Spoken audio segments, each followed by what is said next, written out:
Chapter 27. Cale Andovier hated Morrow El. He hated the people with their haughty expressions and finely woven garb. He hated the slender, curved architecture, the way the towers of the nobles' estates glowed all across the city at night, and the imposing magnificence of the white citadel. But mostly he hated the memories and himself. He had not set foot in Morrow El since his youth, since he fled for his life and took the path of the exiled lord, abandoning his mother in order to save his own skin. Of course, he could not have saved her. If he had stayed in Osha, they both would have perished, but he hated himself all the same. It was in the grand city of his boyhood that he discovered his watcher abilities, and it was the near irresistible temptation to use those abilities that led to his mother's execution, and to the eventual demise of House Andovier. Cale stood on a balcony halfway up the towering citadel and looked out over the city, letting the memories plague him. Kira's quarters were next door, and he wished he could talk to her. But they had barely spoken a word since they'd left the city of Pendra. He did not know what to do. She had pledged their allegiance to the Chancellor, and Cale longed to tell her this was madness. He longed to tell her of Lazarus Delai and the Saints of the North. Somewhere in this city, the old sorcerer was secretly directing a rebellion that needed their help, and he did not know what to do. He feared they had walked straight into a mire. This city would be the death of them both. The more they tangled themselves in the schemes of the players in this game, the more harm they might cause. But what else could they do? All the Watchers were here. Wren and Vaughn and a few others remained in the dungeons beneath the White Citadel. Meanwhile, Daja Bhati was one of the rising leaders amongst the Sky Guard, and many of the others had joined as well. Perhaps they were sincere in their treachery, or perhaps they were biding their time. It didn't matter. The Chancellor was bending them all slowly to his will, and the thought made Cale sick. But Kira did not trust him, for he had been the one who had begun this progression, and until he knew what was truly going on with the Saints of the North, he could not risk telling her or anyone. He was not sure it was worth the risk at all. If he went down the path of rebellion, he would put an end to any hope Kira had of regaining her sight, and he might very well get them both killed, maybe the others as well, including his brother. And for what? The Chancellor was stronger than ever. Magic had returned to the world without the Shadow Watch, and any hope stirred up previously by the Gallows Girl had surely been quenched after the Chancellor used magic to save the city. Astoria Burrowdye was said to be to blame, and from what he had gathered during the past week traveling across Osha, the people were happy to believe that Shenza.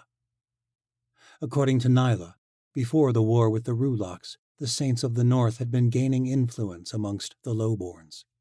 Uprisings had stirred up across the Empire, but there had been no activity since the Battle of Gods and Monsters. If he joined them, he might kill everyone he loved for nothing. Still, something about the idea tugged at him.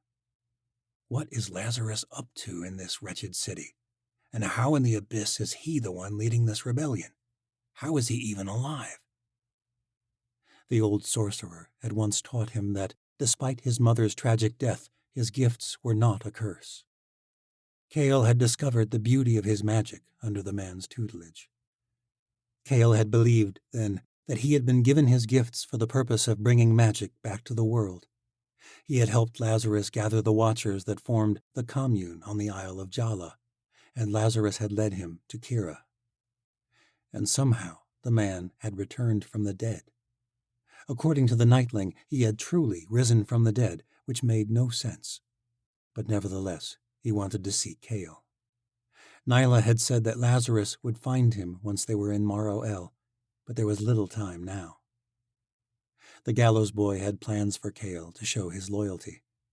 He would report to Commander Redvar tomorrow, and Cale feared that once they stepped into the world of the Sky Guard, there might be no going back. Their fates, and the fates of all the Watchers, might be ensnared in the Chancellor's schemes. Cale made his decision. He leapt from the window and landed softly, with a flare of magic, in the courtyard hundreds of feet below. The Morphs no longer hunted sorcerers, and Cale was a member of the Sky Guard now, so why shouldn't he use his gifts? He set out into the heart of the city, unsure exactly where to go. Everywhere he went, memories plagued him, particularly near the central sectors of the ocean capital.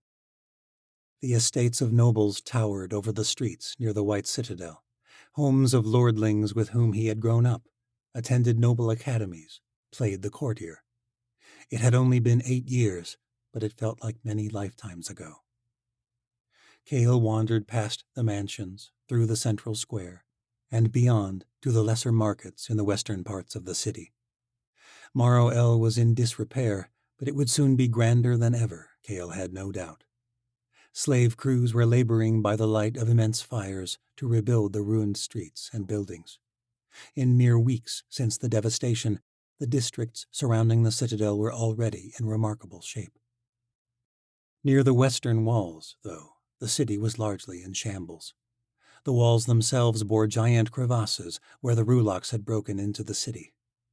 The buildings in the old West Wall trading district were in ruins. But there was one night house that lit up the night like a beacon drawing lost sea vessels to a better place. Patrons' laughter echoed from within. The minds of bawdy men and women filled Cale's sense, and a ramshackle sign hung over the curtained front door. The Tamed Beast. It was no match for the scarlet lace of Cale's youth, and likely had never been so fine, even before the devastation of the Ruloks.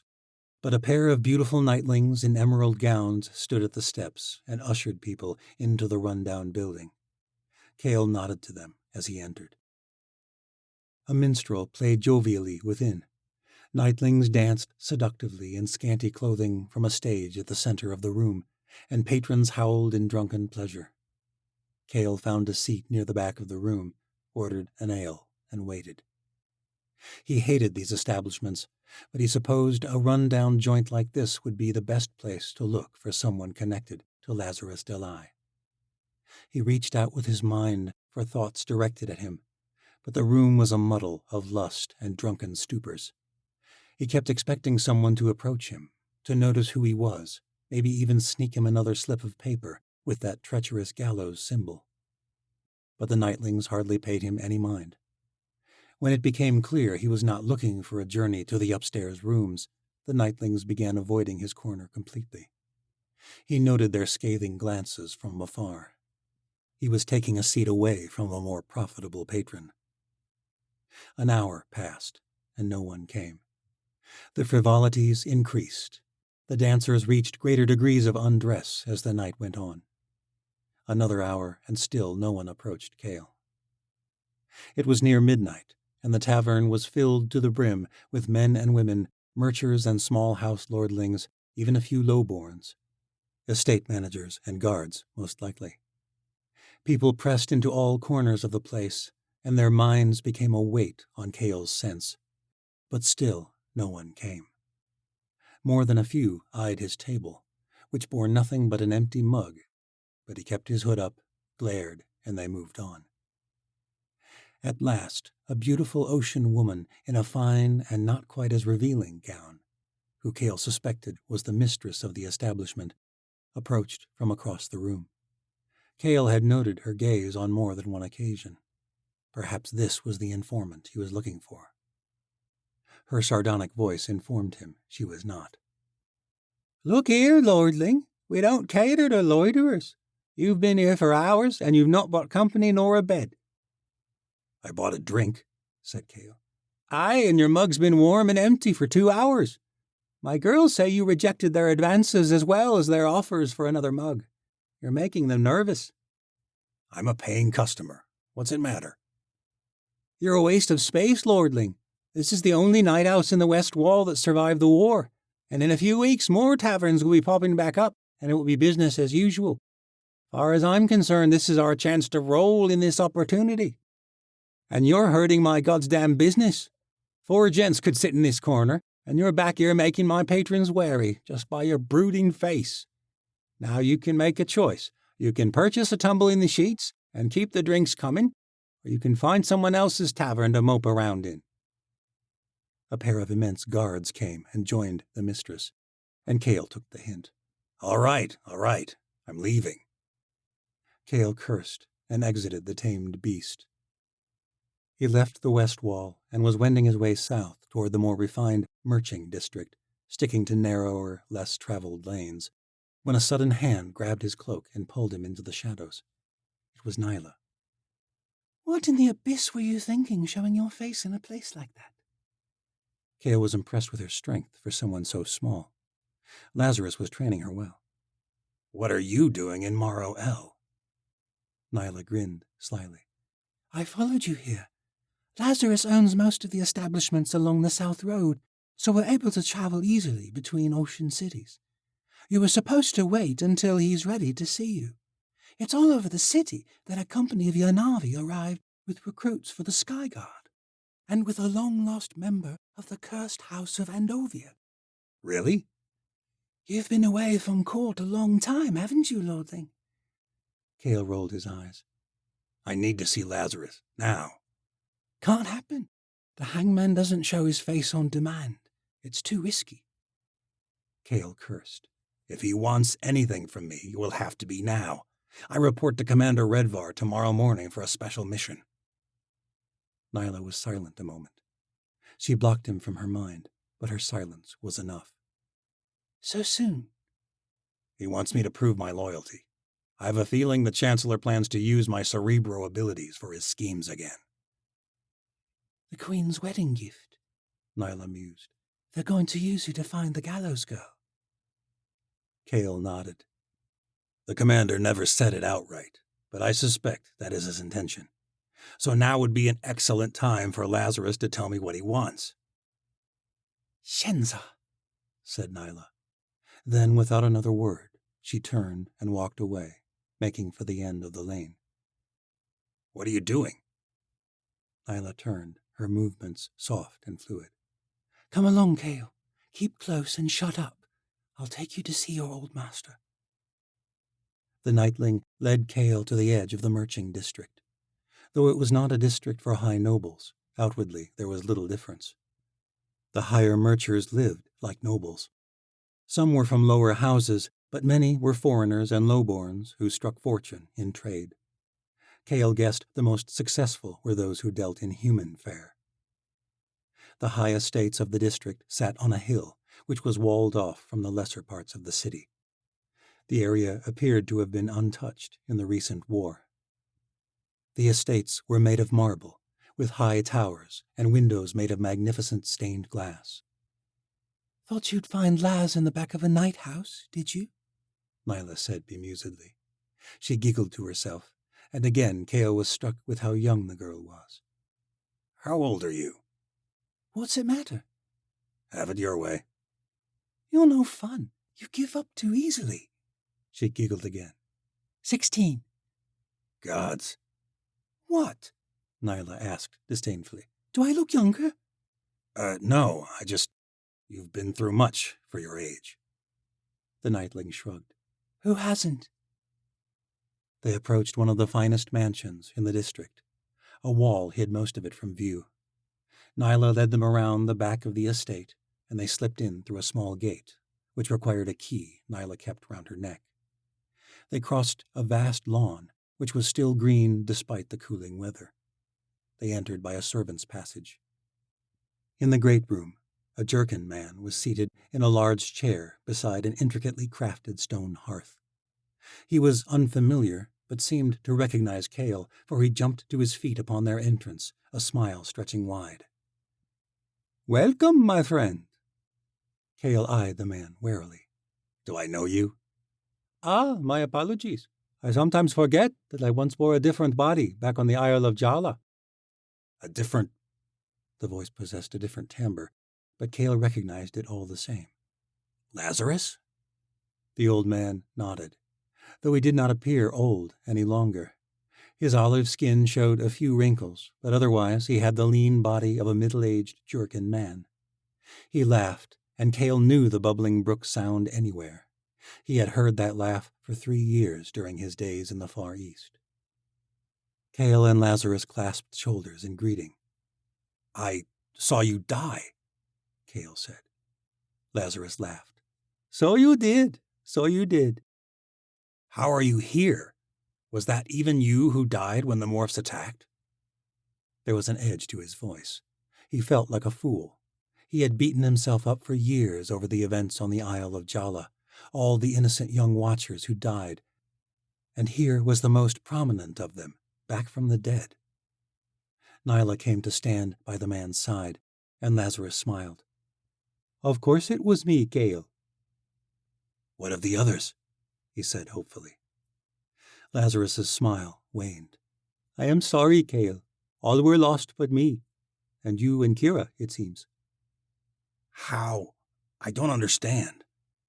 "I barely understand it myself, so I would not expect you to, my son."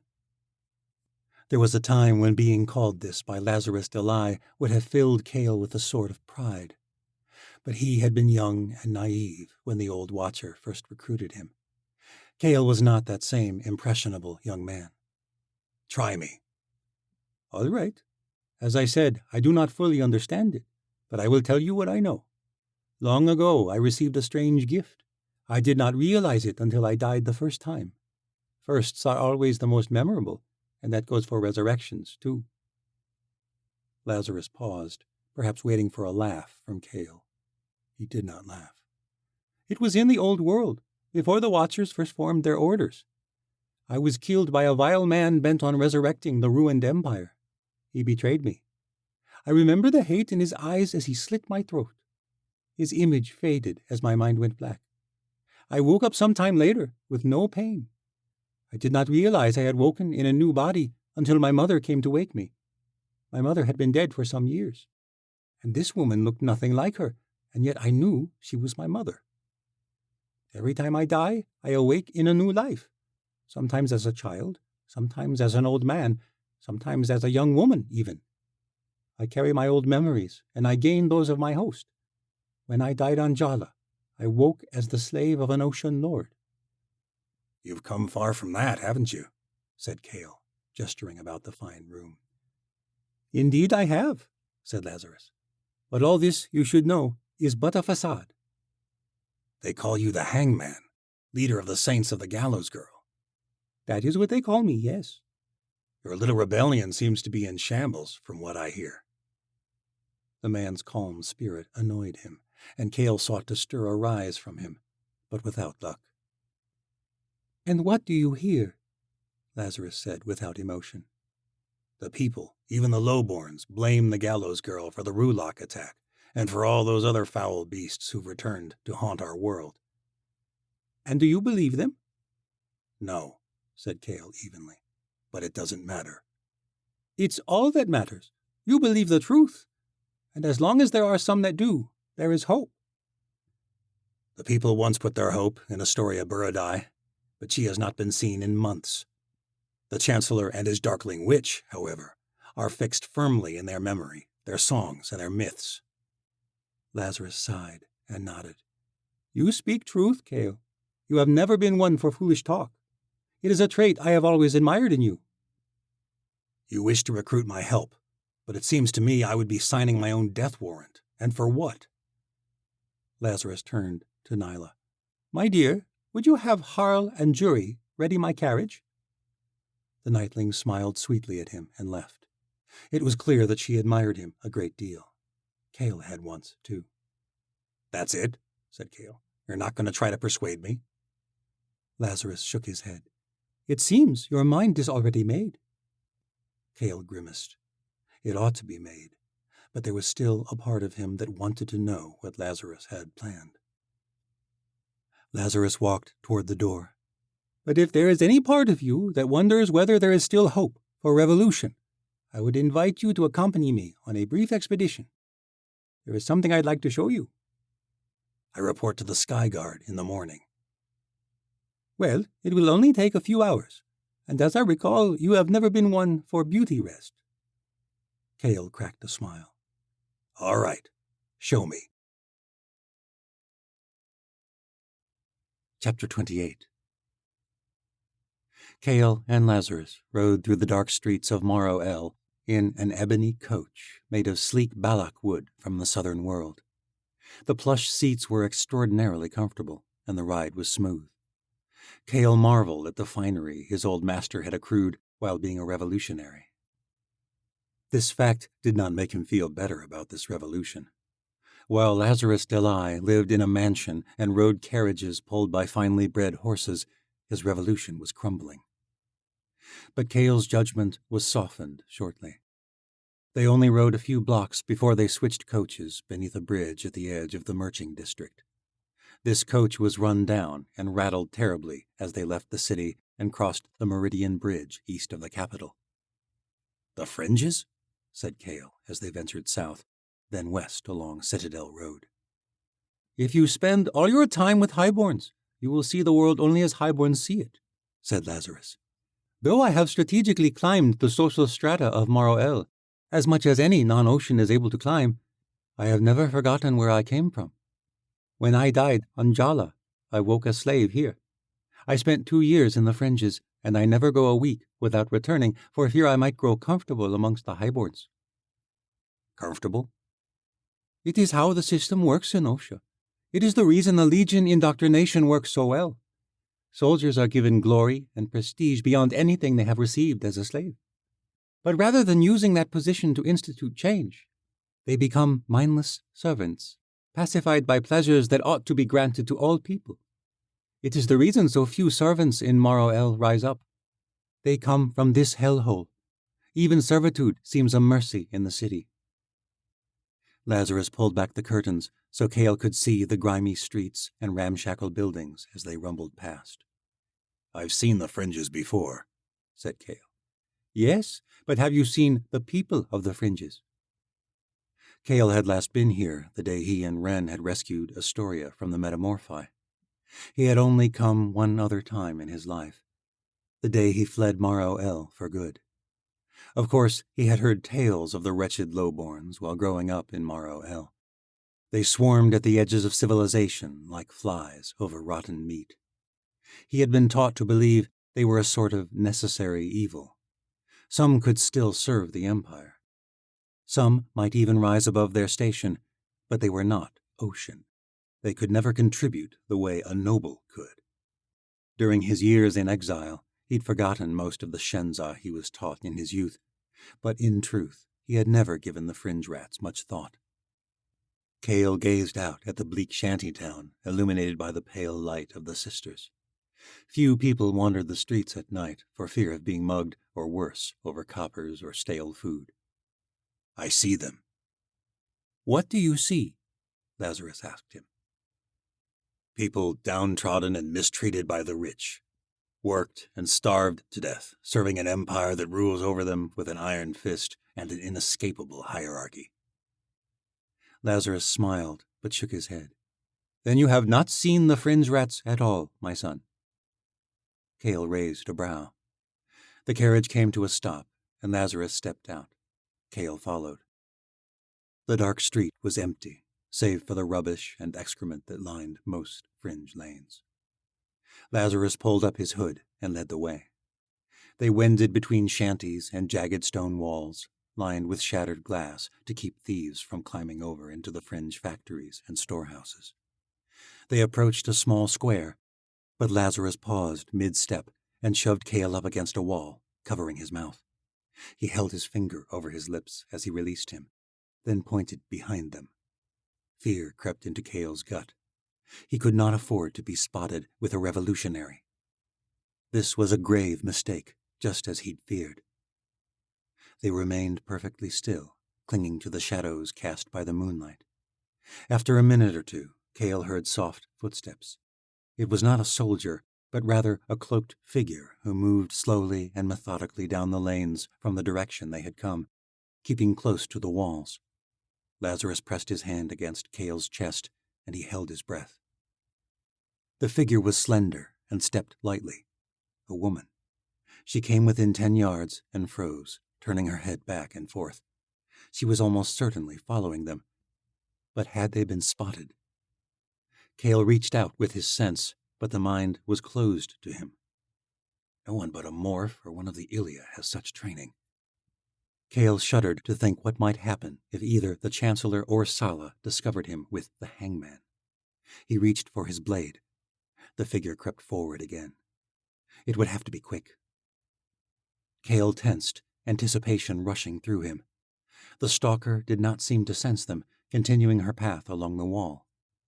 10 feet, 5 feet. Cale and Lazarus rushed forward, seizing the stalker unaware. Cale pinned his arm around her neck, and Laz pressed his blade against her temple. She cried out, and that was when Cale recognized her. "Ashi?" Cale spun her around so he could see her face in the moonlight. She opened her mind to Cale, and he knew she was no morph in disguise. He eased his hold, but Lazarus kept his blade at the ready. "Ashi, what are you doing here?" Cale demanded. "You've been watching me?" The Ilia woman nodded, shrugging away his grip annoyedly. "Since we left Pendra." "Why?" "Because I asked her to," said an unmistakable voice. Kira staggered toward them, her hand tracing the walls lining the lane for guidance. "When you went to the night house, something felt wrong. You've changed much since the days we first met, but I could not believe you would consort with nightlings for pleasure." "I feared you were meeting with the Chancellor's spies," said Ashi. "So we watched you. What are you doing in the fringes, Cale?" "I brought him here, Kira," said Lazarus. I know that voice." "I would hope so. You would not have met Cale without me." "Lazarus? How is that possible?" Lazarus explained it for her. Ashi listened in silence. Kira listened with the amazement expected when an old friend returns from the dead. When Lazarus had finished, he turned to Cale and whispered, "The Yanavi woman, can she be trusted?" Cale eyed the Ilia woman. The obvious answer was no. But there had always been something different about Ashi. "And if I cannot be trusted?" Ashi interjected. "What then? Will your saints dispose of me?" Lazarus chuckled with dark amusement. "Should we dispose of you?" Ashi drew near, holding the revolutionary's gaze. "You're here to show Cale the hope of a revolution. Well, as far as I can see, the truth of that hope affects me as much as him or Kira. I hold no love for the Chancellor either." "Your great Sultane is pledged to Cyrus Morrow," said Cale. "So are you," said Ashi. "Do not underestimate Sala, Skyblood. Convince me of a better alliance, if you believe it exists. I do what is best for my people, and thus far this alliance with Osha has only brought destruction." Lazarus scowled. He had still not sheathed his blade. "I trust her," said Kira. Lazarus looked to Cale. He did not speak immediately. Much could ride on this decision. But since he'd first met Ashi, Cale had sensed something about her. She was a slave, and he could sense a buried anger surfacing at what had been done to her people. "She can be trusted," Cale said at last. Lazarus stowed his blade and nodded. "Very well. Follow me. It's not much farther." They wended down several run-down lanes. Kira held on to Cale's forearm for support, and it felt good to be near her again. But he was still wary of Ashi. Kira gripped his hand, and she opened her mind to him. "I trust her, Cale." They reached a large square in the southern fringes and froze. Cale could sense the rage welling up in Ashi's mind. "What is that smell?" Kira whispered. Cale described the sight. At the center of the square, 3 tall poles of snow pine jutted into the air, each sharpened to a spear-like point. Impaled upon them were 2 men and a woman, stripped naked, their skin pocked and eye sockets vacant from the feasting of crows. The poles pierced their rectums and emerged at the neck or skull. The corpses were swollen and gruesome, coated in grime and dried blood. Lazarus led them closer, and Cale recognized a familiar symbol etched upon their bare chests, the same gallows that had been scrawled on the parchment Nyla had given him in Pendra. Lazarus looked up at the bodies, staring at their expressions of agony, which had been frozen with their deaths. A stake emerged from the woman's mouth like a striking serpent. The rotting stench filled the square. Lazarus's expression turned deeply solemn as he gazed up. Kale swallowed back bile. Ashi covered her mouth, her entire body tense. "What did they do?" Lazarus did not answer right away. He looked up at the boy on the right stake. He was jerkin, barely a man grown. "They resisted," Lazarus whispered. "These poor souls were not starving beggars. They were not weak. They were not desperate. They were fierce warriors, braver than most found on any battlefield in the New World. They were saints. While those living in comfort sang the praises of the Chancellor and his darkling witch, they clung to hope." Lazarus stepped closer. "There are still saints remaining in Osha. There is still hope." Ashi shook her head. "You call this hope?" Lazarus grimaced, but said nothing. He touched the foot of the boy on the stake, only briefly, then stepped back. Ashi had spoken true. Kale did not see hope when he looked at the poor corpses. He saw the futility of resistance. He saw the scars on Kira's face.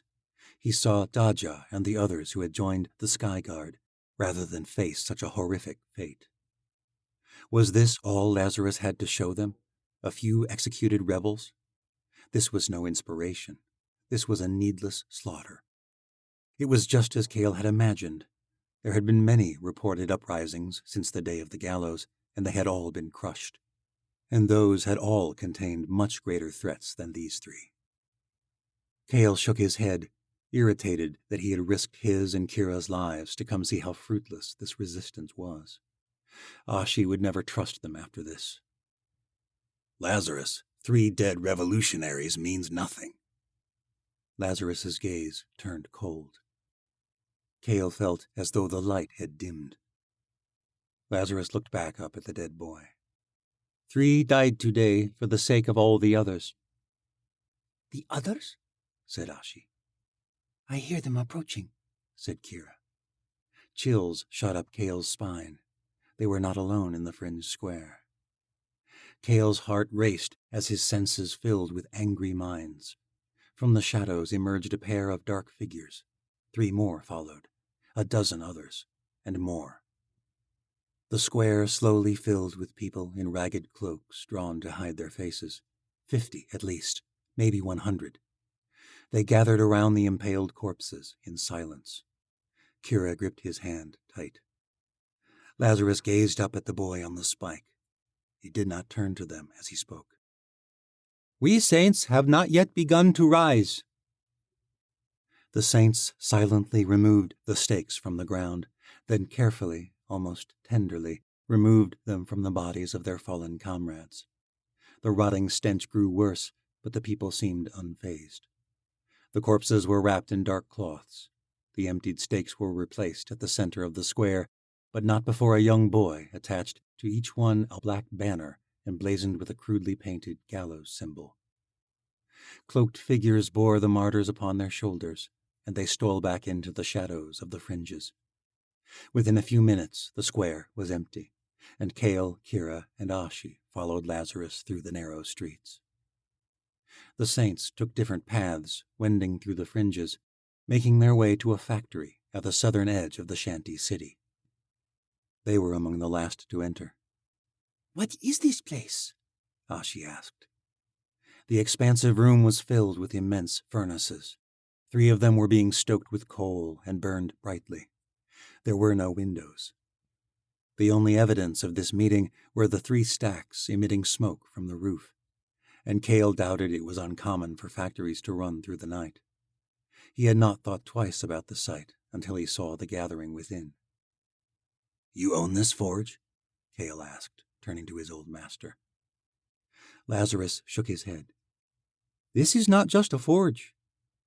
Lazarus drew his attention to a space at the end. It was lined with sabers and helmets and shields. "Most armories are owned by high nobles. It helps keep weapons out of the hands of the lowborns who craft them. This one happens to belong to a certain noble sympathetic to our cause." The last of the saints had arrived. There were even more hooded figures in the room than had been in the square. They gathered around the lit forges, and Lazarus stood upon an anvil to speak. "Friends, we are here to set to rest 3 saints who paid the ultimate price for our revolution. They volunteered for this mission, and through their sacrifice, others were able to seize the precious Morgathian cargo before it reached the capital. So it is to these 3 we offer a great debt of gratitude as we return them to the other." The crowd uttered a soft prayer. "Ilesa volonai, menasa elonai, utlesa sheshonash, elesa renonash." What are they saying? Ashi whispered. "I've never heard the language before," said Kale. His mother had taught him prayers to the old gods, but this was something different entirely. It was an ancient tongue. "I think it's from the old world," Kira murmured. "Doesn't sound like any old tongue I've ever heard," said Ashi. Lazarus raised his hands and gazed up to the sky. "May the other grant our brothers and sister safe passage to the world beyond. May they be hailed for their bravery, for their hope, for their sacrifice." There was a second strange utterance. The cadence was reminiscent of the death rituals of the southern world, but this particular burial rite was not from any culture Kale knew. What is this other he speaks of? A new god? Kale had never heard Lazarus speak of it during his years in Jala, but the foreign nature of the ritual did not unnerve him. There was beauty in it. A trio of young girls drew back their hoods and danced an aggressive step around the bodies. All the other saints chanted softly, like a collective whisper, but the girls moved to the rhythm as though it were a thunderous drumbeat. "Ilesa volonai, menasa elonai, utlesa sheshonash, elesa renonash." Cloaked figures bearing small sacks sprinkled dirt upon the wrapped corpses. Then they lifted the bodies and pushed them into the fiery furnaces. The chant grew more intense. The bodies ignited with a quick flash. The dirt must have been gunpowder. The room went silent, everyone watching as the bodies were consumed. No one cried. No one looked away. When it was done, Lazarus spoke. "Julin, Kevron, and Hesa died in the most honorable way possible, as martyrs, as saints, and they have been welcomed with honor and glory by the other into the world beyond. Tonight they ride flying steeds in crimson skies. They eat fruits sweeter than any in our own world. They stroll in halls of silver and wear garments made of angel silk. Let us be sure they did not die in vain. The hellfire plot has only begun, and soon the freedom of saints will be won." "The freedom of saints will be won," the saints echoed softly. The people dispersed from the place as quickly and as quietly as they'd arrived. Soon Kale was alone with Lazarus. The fires in the furnaces burned low, but Lazarus stood before one of them in particular. Kale sensed it was the fire that had burned the boy from the stake, the one Lazarus had touched in the square. "You cared for the boy," said Kale.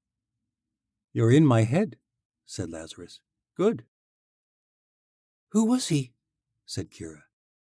"Julin was my son." "I'm sorry."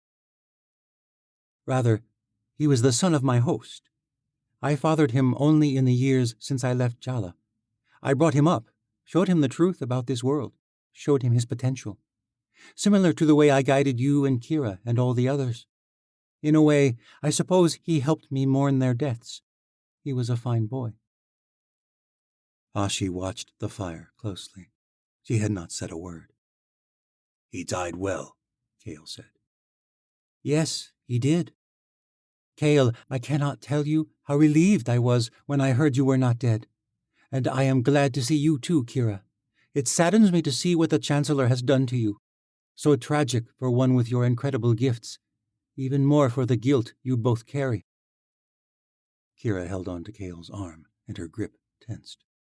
"Guilt?" said Kira. "For what happened to the others on Jala. For what happened to the Watchers in the Crooked Teeth." Neither of them responded. I sense guilt in you as well, said Lazarus, turning to Ashi. She still gazed at the fire. For what has happened to the Red City? Ashi merely nodded. The first Chancellor rose to power, thinking he was saving the world by putting an end to magic. But the reign of the Chancellors has brought nothing but suffering and injustice. And it is time for us to rise up. So I ask you, do you still believe? In what? Said Kale. In hope. Kira was the first to speak. I hope to free the Watchers we failed. They are imprisoned in the White Citadel. If we join your saints, we may very well condemn them. My brother is among them, said Kale. Lazarus nodded. And does the fear of what will happen to them sway you as well, Kale? I am swayed by many fears. I regret much that I've done in my life. But more than anything, I wish to right my wrongs. For your friends? Lazarus asked. For as many as I can. And you, Ashi? Ashi turned to him. I do what is best for my people. Lazarus looked at the flames that had now consumed his son's body. Sometimes a few must be lost so that many may go free. Sounds like Shenza, Ashi muttered. Lazarus chuckled. Most truths do at first, because truth makes us uncomfortable. It is too absolute, like death. I have seen much death in Osha, said Ashi. I fear what may come of my Sultan's alliance with the White Citadel. For my people, and for the slaves who labor here as well. Kale looked his old master in the eyes. You truly believe your resistance stands a chance? I do. You have seen but a fraction. Our networks are extensive. There are saints in every city and village in Osha. There are saints on the Chancellor's own High Council. Who? Kale asked. Lazarus smiled. Few even in our highest ranks know that. Kale looked to Kira. The scars on her face saddened him, but he could sense her desire, and he knew what they must do. He looked to Ashi, and she nodded solemnly. What is the Hellfire plot? Said Kira. And who is this other? Ashi asked. I'm afraid I won't be giving away all our secrets at once. You must earn such information. You will have to choose, I'm afraid. I cannot heal Kira's eyes. Few Medicis could. I expect the only one able is the one they have serving the Chancellor, the one you came to Morrowill to see. I have no Medicis to offer you. Kira gripped Kale's hand. There are worse things than losing sight. I cannot promise the freedom of your friends either, Lazarus said. If the opportunity arises, I will do what I can, but I have greater priorities.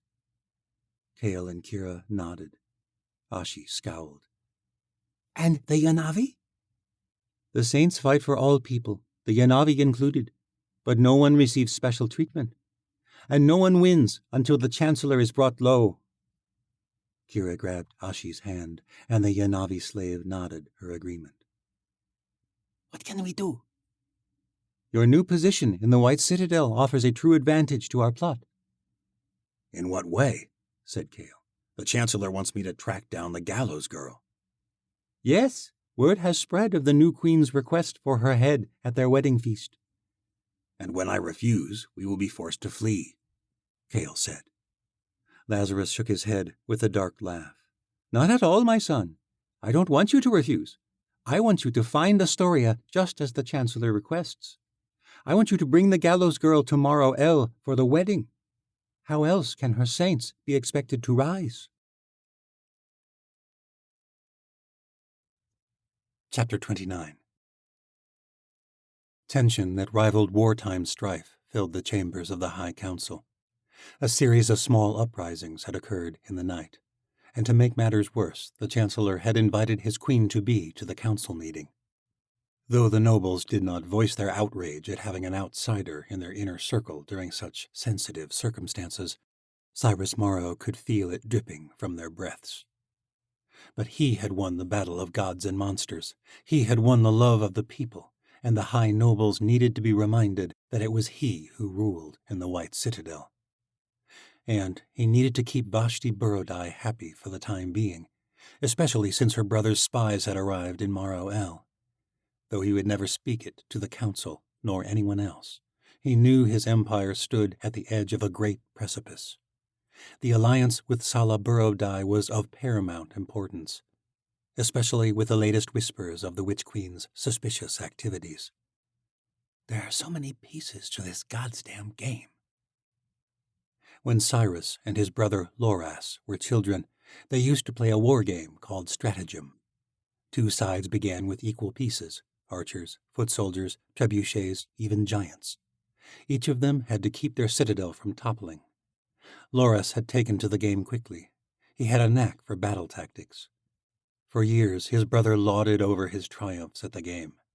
At first, Cyrus got flustered with early setbacks, and he made foolish reactionary maneuvers. But in time, he learned to harness his aggression into strategy and manipulation. He learned to lure his brother into situations of false security, and then he would sweep in for the unlikely victory. After a string of defeats, Cyrus's brother refused to play again. But Cyrus learned much from the game. Most importantly, he learned that the game never ended. A lesson Loras Morrow had learned too late. The poor fool. All the lords and ladies in the council chamber were game pieces, some more aware of this than others. Medea and Darian stood at either side of the chancellor and his queen-to-be, while the treasurer went on about the costs of reconstruction and the lords and ladies complained about the increase in taxes during such fraught times. Ileana Dragonis had become more tranquil since the day Medea took her to the old world. She still bore the scar on her hand. Though she had lost 2 grain houses in the slave uprisings, Dragonis did not air this grievance before the council, nor did she complain about the new tax. However, Lord Bara and Lady Tindair were growing more antagonistic. The chancellor intentionally neglected to mention the slave uprisings that had occurred in their cities. But finally, the lord and lady stepped onto the game board. "How can we afford this tax?" cried Salis Tindair bitterly. "These bloody saints are still wreaking havoc amongst the lowborns." "How so?" said Cyrus Morrow evenly. "The city is in repair, and songs of our victory fill the streets. Spirits have not been this high in many years." "Yes," said Tindair, "they sing here in the capital, but elsewhere—" "You speak of a few missing corpses in the fringes?" Lady Tindair was clearly unsure whether she dared to mention the real reason for her outrage. She glanced around the table, then nodded. "Rebels are rebels, my lord." "The fringes have always been its own lawless beast," said the chancellor. "You have seen the place, haven't you?" "Lady Tindair speaks true," said Bara. "My slaves are growing more bold as well." The chancellor drummed his fingers on the table. "Sounds to me like you don't know how to manage your household, Marcus." "Don't know how to—" Marcus Bara pounded the table. "My household runs trading fleets all the way from Ilya to Malai. My city rivals the prosperity of any city in the empire." Cyrus Morrow smiled. It was just the reaction he was hoping for. "And yet there was an uprising in your precious city last night, wasn't there? That is what this is really about, though you won't say it." Bara was flustered. "Well, uprising is perhaps too strong. "And you, Salis, you are far from worried about a few missing corpses in the fringes. You are angry about your missing caravan from Morgoth." Lady Tindair crossed her arms, but she did not deny it. "Train better guards," said Cyrus Morrow. "Or better yet, pay them a decent wage so they can't be bought by the first rogue mercher who offers them a handout from her thick purse." "I lost 3 ships in that uprising," cried Bara. The chancellor resisted the urge to laugh. "Your slaves are not my concern. I have an empire to rule. Figure out how to make your slaves happy and be done with it. You could take a note from how they behave here in the capital." Lord Bara pounded the table again. As long as the damned gallows girl lives, these saints will keep rising up. The Empire is in danger. You're right, Marcus. Perhaps I should have left the city to you during the Rulock attack, while I scoured the world for her. You created this problem, my lord, said Lady Tindair. She would not quite look him in the eye, which pleased him. Bara pressed on. Why should our household suffer because you did not dispose of her the first time? Both Bara and Tindair tensed, their eyes passing from Cyrus Morrow to his darkling witch. The Chancellor was glad to see they feared suffering the same fate as Ilyana Dragonis. Her silence had surely heightened the tension for all in the room. But Cyrus Morrow knew that sometimes it was best to show mercy and admit past failures. For the first time in your tirade, you are correct. I will not take the fault for your slaves, but it is true the gallows girl is a monster I created. And now that the Empire has been saved from the Horde, it is time to slay one more monster. He noted the way Vashti's eyes lit up at these words. The Chancellor turned to Commander Redvar. Bring in your tracker. Redvar went to the door and was quickly back in the room with Captain Sardona and the Skyguard's newest recruits, Kale Andovier and Kira Fane. They walked with their heads high. The Chancellor noted the ease with which the blind watcher moved. She held on to Kale's elbow lightly, but her feet fell with surprising precision. They knelt before the Chancellor, and he bid them rise. Lord Andovier, under the old rule, your house was put asunder because of their adherence to the old ways, because of their affinity for magic. My father's act, though, like the acts of his father before him, is in my mind an abomination, a tragic waste. But things are different now in the White Citadel. Commander Redvar sees this act as a sign of loyalty. Upon the successful capture of the gallows girl, he plans to return your lady's sight and offer you both a place in the Skyguard. We will both be honored to serve you in this capacity, my lord, said Kale. The Chancellor smiled. An honor indeed, but I wish to offer you something even greater. You come from noble birth, Andovier. You deserve a place in this third world we are creating. The greatest threat to that world is the gallows girl. If you succeed in bringing her back, I would like to extend an even greater honor than the Skyguard. I would see the return of the Andovier estate.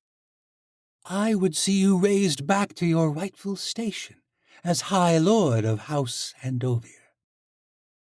The Chancellor felt a twinge in his mind, and he knew the Watcher was trying to determine his authenticity, and he let Kale see it. The young lordling smiled. I would be honored, my lord. Kale bowed. Medea moved to the front of the room, a giant window that overlooked the city. Commander Redvar stood at her side and addressed the council. Lords and ladies, the gallows girl has eluded our scouts for 2 months, but now we have a tracker who can detect watchers across great distances. Amplifying his skills with the Godstones, Medea will be able to sense Astoria's gifts, and we will know where to find her. Kale Andovier knelt before the window. He looked nothing like the desperate little boy who had bent to the Chancellor's will in the Red City. He held his head high and faced his fate without trepidation. Medea gently grasped his head with her long fingers. Kale closed his eyes and arched his neck back. There was a stunning, invisible energy that enveloped the two. Medea's eyes went wide and appeared to mist over. The search did not take long. After less than a minute, Kale's body relaxed, and Medea released her grip. She turned to the council. The gallows girl has fled to the great white north, to Ikala. Kale Andovier did not rise at once. His body was spent from Medea's intrusion into his mind. The Chancellor strode over and helped him to his feet. I applaud your willing contribution to this mission. Not long ago, I was given no choice but to force your hand. Now you come willingly. That good faith will not be forgotten, Lord Andovier. Cale bowed his head. "Thank you, my lord." To ensure your full cooperation, Kira will be joining Commander Redvar on this hunt in the north, while you serve here in Morrow El. It was Kira's turn to bow. "I would be honored to serve in whatever capacity you require, my lord." "Very good," said Cyrus Morrow. "I see you also have learned your lesson since the Red City. It is a lesson I had hoped your brother would learn, Cale." "My lord," said Cale. The chamber doors flew open, and Daja Bhati entered, escorting Ren Andover in chains. He had aged much in a short time. His beard was graying despite his youth. His dark hair was growing thin and patchy. His skin was blotched with malnutrition. He staggered into the room, his chains rattling, and the noble men and ladies gasped at the stench that permeated the room. The sight of the captain of the Watchers did not please Cyrus Morrow, but he smiled nonetheless. "Brother," Ren murmured, his eyes narrowing at Cale. "You Skaja." The curse was strong, but his voice was barely a whisper. Cale held his brother's gaze only briefly, then looked away. The Chancellor laughed. "Cale, I offered your brother the same opportunity, but he did not receive it with the same gratitude. He has not learned his lesson, I'm afraid." "Why have you brought this traitor?" asked Lady Tindair, covering her nose with a handkerchief. "He smells like horse shit." Cyrus Morrow made a show of his amusement. "I believe that is actually his own excrement." Ren said nothing. His head slumped forward. His muscles were fading quickly. He could not regenerate the way Tori had when she'd endured the Chancellor's bloodletting. Ren would not last much longer under such harsh conditions. "My gentle lords and ladies, Ren Andover betrayed me once, many years ago. Many of you may remember how he served in my inner circle in my early days as Chancellor of Osha. But he sought to use his station for his own gains. He fled the capital and hid in the mountains, plotting his pathetic little rebellion. And despite all this, I offered him redemption, an offer he refused." Ren spat on the floor. It was equal parts blood and spittle. "Why don't you kill me and be done with it?" The Chancellor forced a laugh. "Because you're still a pawn in this game.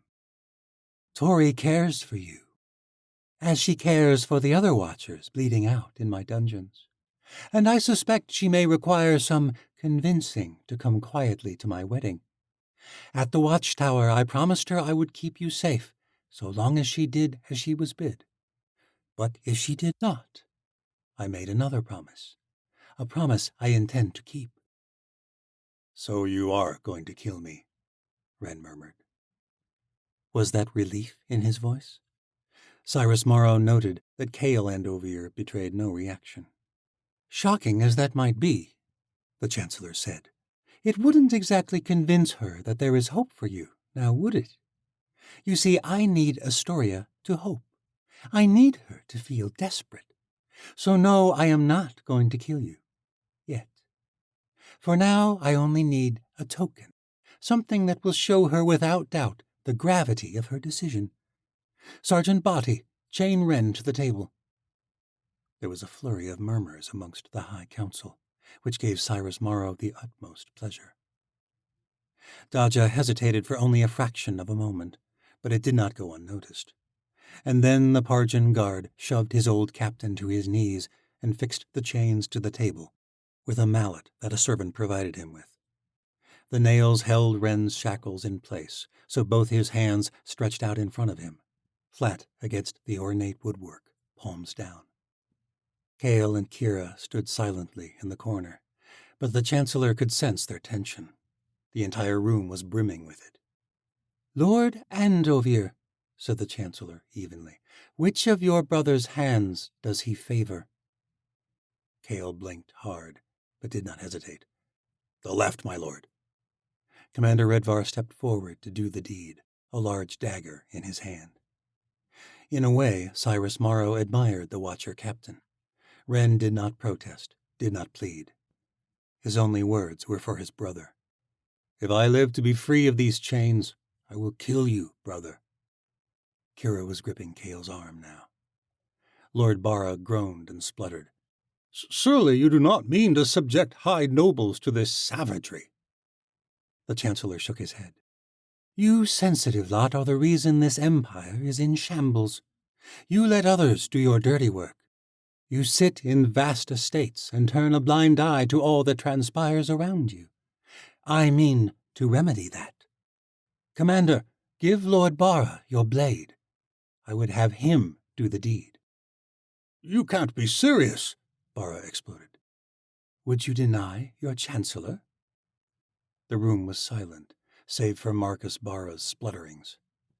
Commander Redvar shoved the dagger into the Lord's hands. The Chancellor doubted that Bara had wielded a blade since his days in the Academy, which were far behind him. Bara fumbled with the large blade, but when no other nobles offered any protest, he reluctantly oriented himself to the task. He took hold of Ren's left wrist. Bara's hand was shaking. "Hold it steady, Marcus." Lord Bara pressed the blade against Ren's skin. He closed his eyes briefly, then focused. "You must choose," said the Chancellor. "Chop it with one swift stroke, or saw it off with smaller ones." Bara looked like he might throw up. Ren gritted his teeth. "Get it over with, Bara, you spineless worm." Lord Bara breathed for a moment. Every eye in the room was on Bara, and this pleased Cyrus Morrow most of all, for he had not commanded their attention. They knew what was expected. No one would look away. Finally, Lord Bara hefted the dagger above his head. It shimmered in the light pouring in from the window. Bara brought it down with a cry. The first hack did not sever Ren's hand completely. Lord Bara's strength had waned since his academy days, along with his dexterity with a blade. Blood splattered across the council table from the jagged wound, a shard of bone protruding from the mess of sinew and muscle. Ren grunted with pain, gritting his teeth tighter. Bara brought the blade down a second time, and then a third, and finally the hand came free, and Ren's left arm fell limp from the shackle that had bound it. Blood gushed onto the floor. It coated Lord Bara's fine garb like a butcher's apron. Blood speckled the faces of Lady Tindair and many of the other nobles, including the Chancellor. But Cyrus Morrow did not wince at the sight the way his feeble lords and ladies did. He plucked up the severed hand by the fingers and held it up for all to see. The skin was still warm, and blood dripped all over his robes. He addressed Darien. "When you find the gallows girl, give her this token. If she resists, I will continue to send Ren to her piece by piece, and then I will start in on all the other watchers who have refused to turn from their rebellion. If she does not surrender, it will not stop until they are all dead." Darien nodded and stowed the severed hand in a satchel. Blood quickly soaked through the leather. Ren slumped against the table in a heap, his stump oozing with blood. "Lady Tindair," said the Chancellor, "would you be so kind as to stop the captain's bleeding? I don't want him to die just yet." Lady Tindair eyed Ren with disgust, but she retrieved a handkerchief from her pocket and stepped forward. The Chancellor held her back by the arm with a laugh. "I'm afraid you'll need more than cloth for such a wound." He pointed at the fire roaring in the hearth. Captain Sardona retrieved an iron that had been sitting in the coals the entire time, unnoticed by any but the Chancellor. "You'll need to sear it." Ren had made little sound during the severing, but his shrieks filled the room when the iron touched the raw nerve endings where his left hand had once been. Part 9. The Long Night. The Aleut were once many tribes, before the alien invaders displaced them. The survivors fled to the north and formed a new tribe, united in their suffering. But by the end of the New World, those ties had begun to dissolve. From Dawn of the Third World. Chapter 30. Tori staggered from the darkness of the Aleut temple with Alec chasing after her. But she did not want to talk to him about what her mom had revealed. She did not want to even think of it. Her greatest nemesis, the traitorous whore who had asked for her head as a wedding gift, was her sister. She raced down the corridors beneath the ice city, forgetting completely that she was wearing only her undergarments. When she opened the door from the passage to the temple, she nearly ran into the High Elder of the Aleut. Farah Dulbaruk scowled, her hands crossed over her chest. "What were you doing down there?" the woman asked coldly. "I don't answer to you," said Tori, pushing her way past. The woman had been avoiding her all this time, and now she wanted to talk? Of course. Farah Dulbaruk seized her arm. "Yes, that's right. You are the gallows girl. You answer to no one. You string us all along, and we must bend to your will. Anyone you can use to your own advantage. You may have fooled my son, but you have not fooled me with your little savior act. And I must say, that was one damned impressive act at your execution." "Let me pass." Tori jerked her arm away. The door flew open behind her, and Alec emerged from the passage, bearing a heap of her clothes and furs. "What are you doing here, Madru?" Farah Dulbaruk's eyes lit up with anger. "You let an outsider into our temple? Both of you practically naked?" Alec, still bare-chested, quickly lost his defiance. "You have defiled our most sacred place." "You speak of defilement?" said Alec. "The gods have much to say about feigning justice in their names." Farah Dulbaruk slapped her son across the face. "No son of mine will question my loyalty to the gods. They called me to serve my people, and I did just that. I cannot believe you are so blinded by youthful desire that you do not see how this gallows girl will lead our people to ruin." Alec shook his head. "If we head toward ruin, at least we can say we tried. You would have us hide with our heads in the snow for the rest of our existence." "I would have my people survive. Now, if you'll excuse me, I have come to pray. You will not see the truth. I pray the gods you claim to serve will show it to you." Farah Dulbaruk left them alone in the passage. Without a word, Tori took her garments and furs from Alec, and despite her dampness, she slipped quickly into them. Her skin stung with the heat, and she only then realized how cold she was in these underground chambers of stone. Her feet had gone numb. "Tori, I'm sorry," Alec murmured as he donned his own clothes. Tori shook her head. "Your Madru is the least of my worries." She headed off in silence, alone, passing through the main thoroughfare of the Underrealm, weaving her way between crowds of people. Skaya had insisted Tori continue to stay in her chambers as long as they were in the north, and Tori headed straight there. She sat in an immense chair, draped in thick furs beside the hearth of firestone, wishing it held flaming logs instead of strange stones that convected heat from the depths of the earth. The stones were a marvel, but Tori loved the way you could lose yourself in the dance of flames. It reminded her of simpler times, when she was a young girl on the steppe. But all that life had been a lie. Her mum had lied to her. About her magic, about her father. According to her, he'd run off and abandoned them. Celine Borodai had been a servant of the Sultaya, a mere slave. But thinking back, they'd had their own tent, which was uncommon for a woman of such humble status. Her mum had assisted a Thrasi, a gentler form of servitude. If Vashti was Tori's sister, then that meant that Vashti's father, the great Sultan, had been Tori's father. The man who had burned his sorceress daughter at the stake. "I'm a chief's bastard," Tori thought. "All these years I thought he was just some tribesman." It wasn't until Tori was much older that she'd understood the darker side to her people, the injustices, the way a man of high status could take any lesser woman for his pleasure. "Is that how I came to be born? Why would Mom want me to spare Vashti? She's the daughter of the chieftain who took Mum like some courtesan of the pleasure barges. Tori was growing hot, and she felt uncomfortable in her damp clothes.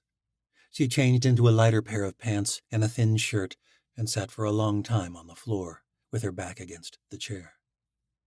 There was a knock from outside. Tori sighed.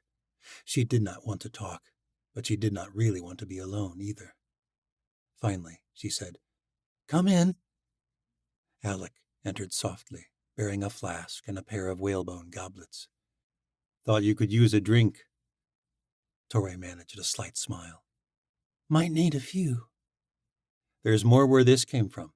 Skaya has a soft spot for the southern vintages, and the traders returned with a fresh shipment shortly before we arrived."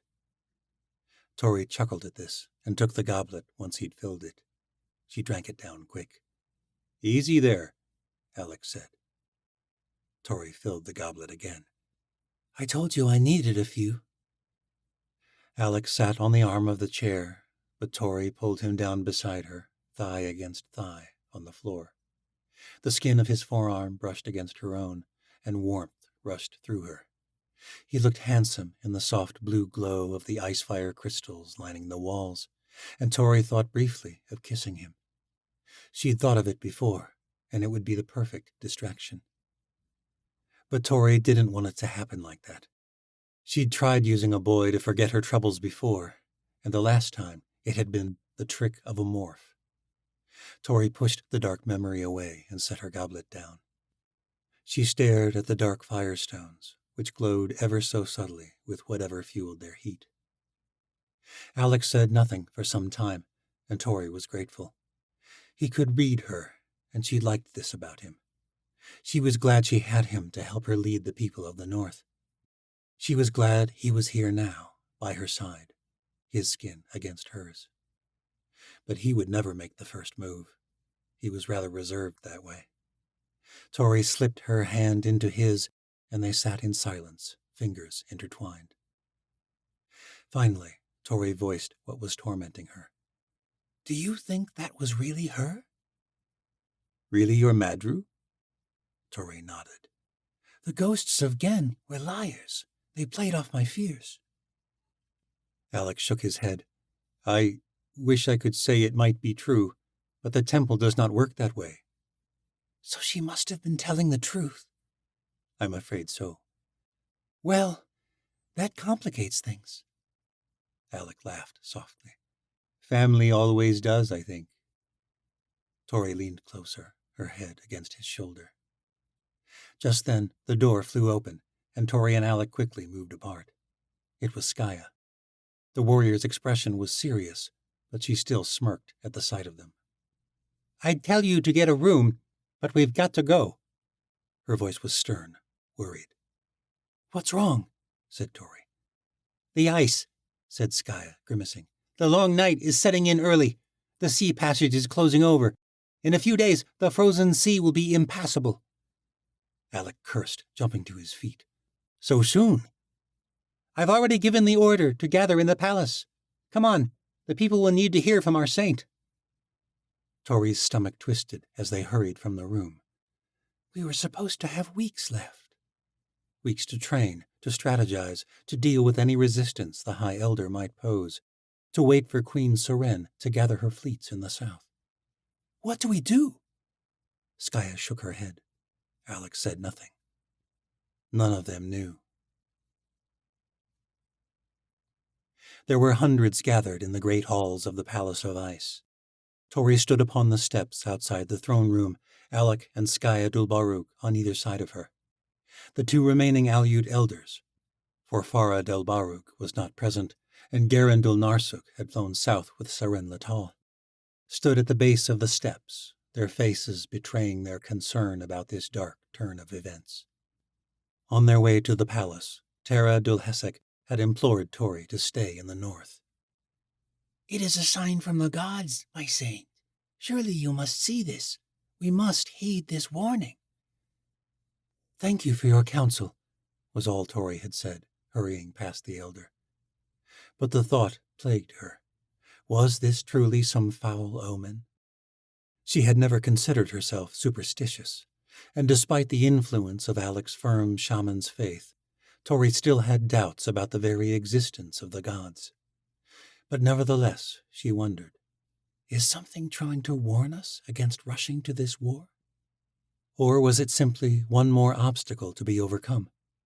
If not now, then when would they march against the White Citadel? If they waited out the long northern winter, the Chancellor would have recovered from the battle of gods and monsters. Morrow El would be rebuilt, armies would be replenished, and the kingdoms of the southern isles might be fractured once more. Seren Letal thought she could unify them for an attack against Osha, but not in the distant future. Now was the time. "What do you think?" Tori had asked Alec as they'd hurried through the tunnels beneath the city. "I trust the gods. I trust in my saint." "Your saint is a bloody symbol, Alec. You know this more than anyone." "Now is the time for that symbol to be known. I am sure of that." Alec nodded his reassurance now, but Tori did not share his confidence. She felt queasy as she stood before the people of the north. Her followers. Some of them had followed her all the way from the Crooked Teeth, and though they had all watched her burn, their devotion was undaunted now. After her failed execution, the people saw her at the very least as their leader chosen by the gods, and to many she was a god come down in the flesh. Tori knew they would follow her if she commanded it, but would they follow her to their deaths? All eyes were upon her, hundreds of expectant eyes, children and old men, warriors and midwives, crooked folk and Aleut. After centuries of prophecies, prayers, and failed hopes, all of them now put their trust in the Gallows Girl. It was their time of restoration. "People of the North," Tori began. Not for the first time, Tori felt the gravity of her words, and the necessary ones came forth as though they were being spoken through her. Or perhaps she was simply getting used to this. "The time has come for our faith to be tested. I hoped that day would not come for a few more weeks, but we knew this revolution would not be easy. When you chose to follow me, you knew there was a risk, but you believed, and so I must ask you to put your faith in me, in this cause, in this restoration, even more."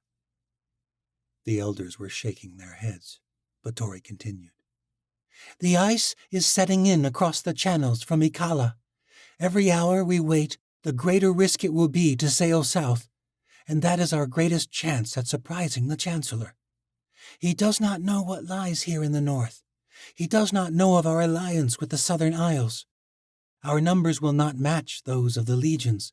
That surprise is our advantage. An attack from land would prove too slow, and the passes of the Teeth are too treacherous to take such a large company. If we wait until spring, the opportunity may be lost, and so time is of the utmost importance. But I must confess to you, if we go, the result may very well be the deaths of many of the brave folk gathered here tonight. In the past, such grave choices have been made by elders and kings, chiefs and dictators. Throughout the world and throughout history, lowborns have been ordered by their betters to risk their lives, even for causes as noble as ours. But it is time for that sort of leadership to end." The elder's eyes widened with hope. "I cannot ask that of you, good people of the North, so I leave the decision up to you. If you decide it, we will sail, and I will lead you to war. And if you decide that the risk is too great, then we will stay." A flurry of murmurs rose up among the people. The halls of ice resounded with cacophony. Lyran Dulvanuk raised his hands, and the people quieted. "You heard our saint. The risk is great. I say we stay." Tori scowled and raised her voice, trying to subdue her anger. "Step down, Elder Vanuk. This choice is not yours to make, nor to sway in your favor." "My saint," Elder Vanuk spluttered, "I am merely looking out for my people, as all elders have done for centuries." Tori felt her senses rising up with bitterness. Yes, I recall the last time you looked out for them very well. You elders pushed your justice once before, and it is only thanks to the gods that I am here to tell of it. I have seen the way your kind lead, and the North has seen enough of it. This choice belongs to the people. Crooked folk, Ikuvara, Karuva, Nukvana, and Tuva. Gather amongst yourselves, and when you've decided, we'll have a vote. The crowds were already grouped according to clans, as was typical for such gatherings. The people huddled up, and the room filled with thoughts, fears, and hopes. Terra Dulhesek watched from the outskirts as the clan of the forest voiced their thoughts. But Lyran Dulvanuk stormed out of the room, an act that did not go unnoticed by his Karuva, nor the other Aleut clans. Tori feared the elder's voice might still have its desired effect. "He's going to find Madru," said Alec. "I'll wager all the ice fire in the north." Alec and Skaya remained at Tori's side while the clans convened. Lirgay the Krokala hovered nearby, but Tori could not hear the buzzing of his wings over the din of the gathering. Skaya nodded. "Her absence is not helping them either. Tori, you should have let us speak. We could persuade them, I'm sure of it." "I could have spoken of the prophecies," said Alec. Tori shook her head. "They know where you stand. You're here by my side. That's enough." "But Tori," Skaya whispered, "they may choose foolishly. They believe in omens, and this is a terrible one. They could ruin our chances."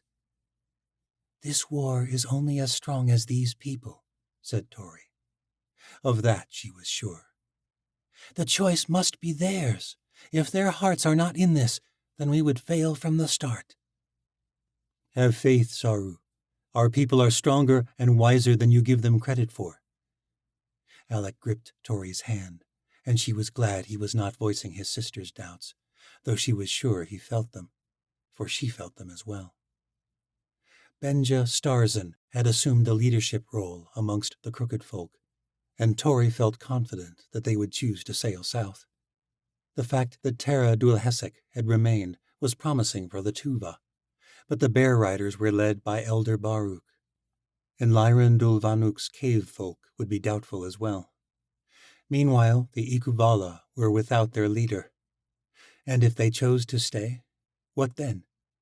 Was this revolution over before it began? Finally, the clans finished, and representatives from each clan stepped forward. Tori hoped that Benja would be the first to speak. He might begin on a note of confidence, but instead a bear rider named Lysa stepped forward. She was a respected member of the Nukvana, and she had trained alongside the others for the past week, but Tori noted the faint sigh that Skaya failed to suppress when the young woman stepped forward. "My kinsmen, the Nukvana do not take this matter lightly. We understand, more than many of you, the gravity of this choice for the coming war. It is clear there is a great risk for us all if we leave now. The ice may cut us off. The storms are legendary among the ocean coast this time of year." Tori's heart sank at the woman's words. But Lysa paused for a moment. we have put our hope in our saint. We believe the gods brought her to us to bring restoration for the peoples of the north. So we vote that we should sail." A cheer rose up from the bear riders. Benja stepped forward, and as Tori hoped, the crooked folk also voted to sail. The Tuva echoed the others, as did the Ikuvara. Tori's spirits soared at the overwhelming support. Perhaps the gods are with us after all. Last came Lyran Dulvanuk's cave folk. The Karuva representative was a young man named Jorn Dulkesak. He looked back to an elderly woman before he spoke. "We are not swayed by the whims of the land dwellers. We dig and mine beneath this land, and we spend much time separated from the other clans. But we too have been moved by this gallows saint. We too have longed for restoration to the lands our ancestors knew, the lands they told us tales about as children. We have not forgotten those tales. Now is the time the gods have given us, and we would risk our lives to see our restoration come." Tori could not hide her smile. A tear streaked her cheek as she raised her hands for silence. "The people have spoken. We set sail tomorrow." Chapter 31. Tori should have been sleeping. She needed it terribly. The entire day had been emotionally exhausting, but her mind would not let up. Like one of the textile mills in the fringes, cogs turning and turning, weaving and weaving. They sailed in a matter of hours. Ravens had been sent to warn Queen Seren of their hastened departure from the north. They were about to go to war against the Chancellor, and there were so many things to think through. But Tori's mind was avoiding the great unknowns of the war. She lay in bed, staring up at the dark ceiling of rock in Skaya Dulbaruk's chambers. Skaya and Alec slept on furs in the adjacent room, a fact that made the empty space in Skaya's large bed all the more apparent. Tonight, of all nights, Tori hated sleeping alone. It reminded her too much of her cell in the White Citadel. It had been half a year since that hellish existence, but it seemed like a lifetime, and she had spent little of that time alone. At the watchtower, she had shared a room with Vashti and Misha, and had spent all her waking hours training with Wren and the other watchers. Since the fall of the watchtower, she and Misha had hardly spent a moment apart, and they had been surrounded by Aleut and crooked folk. The few days that had passed since Misha embarked for the south had left Tori lonelier than she'd felt in some time. She wondered what it would be like to feel Alec's rhythmic breathing beside her. Would it calm her to feel his nearness, his warmth, the touch of his skin on her own, the press of his lips? Wren came to her mind suddenly. It had not been so long ago that she had imagined the same things of the Watcher Captain, but he had never felt that way about her. Looking back now, she wondered if that hadn't been for the best. Maybe that was why Wren had held back. Tori longed to free him from the Chancellor's torturous cells in the White Citadel. She missed his training, his leadership, his light-heartedness. But she did not feel the same stirrings at the thought of him now, not like before. Alec was different, and in a good way. He did not long for glory or thrones, yet he was not afraid to fight or lead. He was good, in a way that few people were in this world. Good, like Darien had been when they'd served Solero, only less angry. Thoughts of Darien only brought about bitter hatred. Before she died, Mary had sworn he was still in there somewhere, the real Darien. But Tori feared it was idealistic Shenza. Over the past month, she had often envisioned what she would do when they met again. Her hope had weakened in their last encounter. She could not let him weaken her resolve. If he was lost, then she must be prepared to do anything, even kill him if he stood in the way of their revolution. But what were they fighting for, if not hope that the evil the Chancellor had caused could be undone, that those he had manipulated might not be lost? Darien, Daja, maybe even Vashti.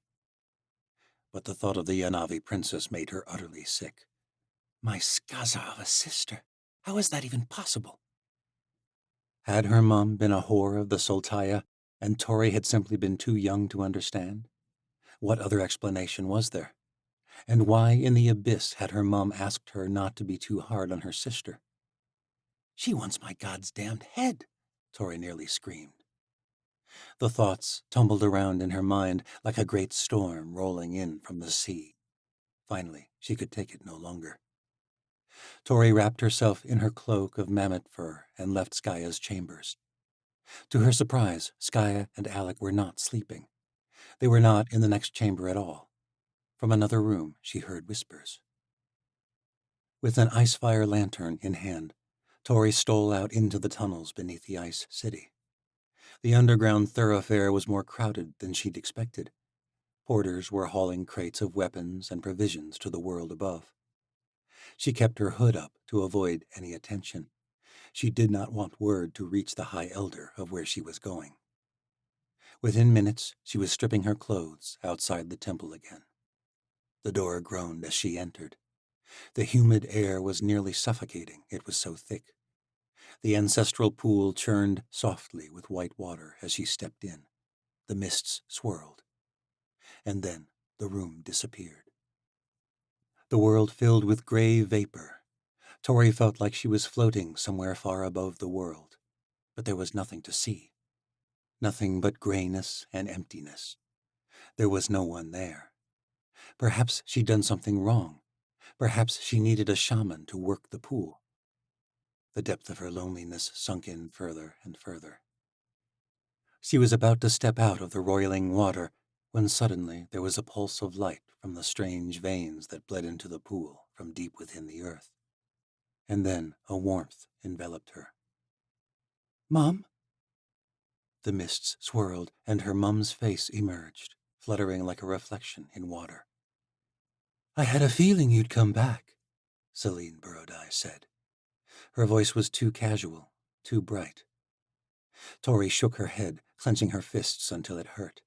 Well, I saw my dead mum for the first time in 11 years, and she left me with some pretty damn big questions. The mists churned, and Tori felt like her mum's presence was somehow passing through her. I'm sorry for that, little love. Are you going to tell me how that's possible? Or is that another mystery only for dead people? Her mum chuckled. I always loved your spirit, Astoria. I knew you would accomplish great things one day. I can't tell you how it broke me to leave you. Tori ought to have been heartbroken. Her mum had died saving her life, but the anger overpowered her. How is a Yanavi princess my sister? Her mum reached out a hand formed of mist. Let me show you. The mists shifted, turning from gray to many colors, finally settling upon a deep, sandy red. The colors came into focus, and Tori realized it was the walls of Liani. Tori remembered the great city from her childhood. A young woman ran through tall grass outside the red city.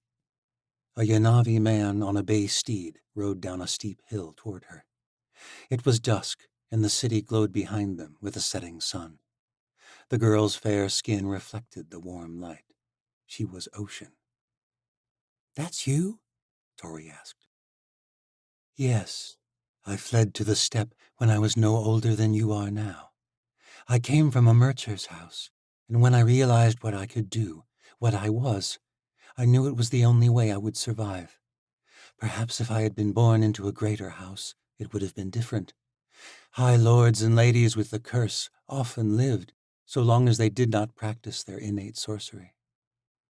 My brother caught wind that the morphs were coming and managed to barter passage out of the city with a trader. That trader was a bastard, and he sold me to a slaver the first chance he got. That was how I ended up serving the chieftain of the Borodai tribe. Tori was no longer aware of her own body. The scene outside Liani played out before her while her mom spoke. The man leapt from his horse. At first, Tori thought he was going to attack her mum, but instead he swept her in his arms, and they fell into the grass together, smiling and laughing. It turned out that the trader's treachery was the best thing that could have happened to me. I served the Sultan's son, Prince Aron Borodai, and he was kind to me.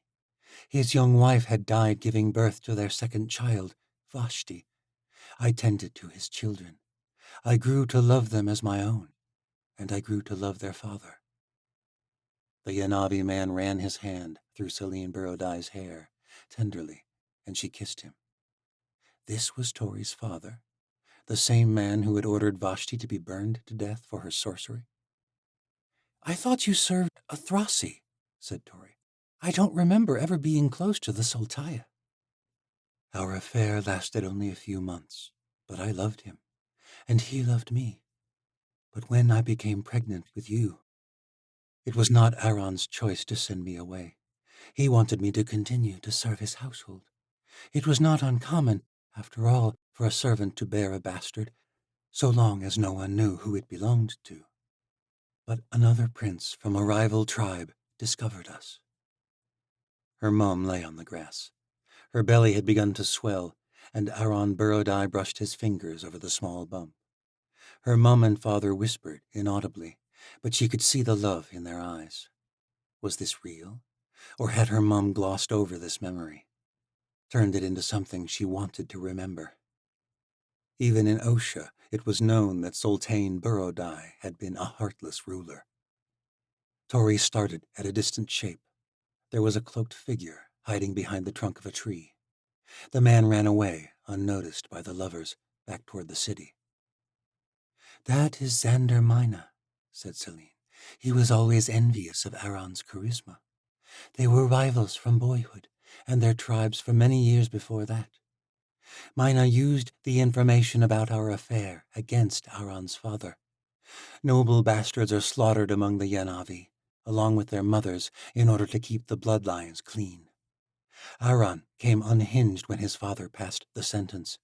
He nearly killed him, but in the end, the family had to abide by the traditions of their tribesmen. But we lived. Your grandfather, the Sultan of the Burrodai, was a fierce leader. He had to save face, so he ordered our execution. But unbeknownst to anyone, even your father, the Sultan had mercy and sent me into the household of a trusted Thrasi, who gave me decent wages and easy labor. We were well taken care of until the end." Tori could hardly believe it. They had lived in the same Burrodai tent city for 7 years, and she had never seen her father. He had thought her dead, just like her mum. The sun had now set, and the two lovers rose from the grass. They kissed one last time and then returned to the city separately. The colors of memory blurred, and then the mists swirled, and Tori was back with her mum in the ancestral pool.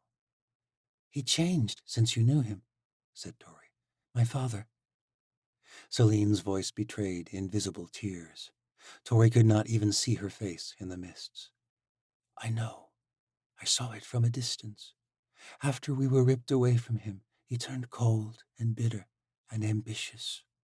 He was powerless against his father and against the Mina. It broke me to see him change. He might have been so much more." "Why didn't you tell him you were alive?" "It would have gotten out. It would have destroyed him and his family, his children." Her mum reappeared, her face filled with sorrow and regret. "You can't let his daughter follow the same path, Astoria. Do you understand?"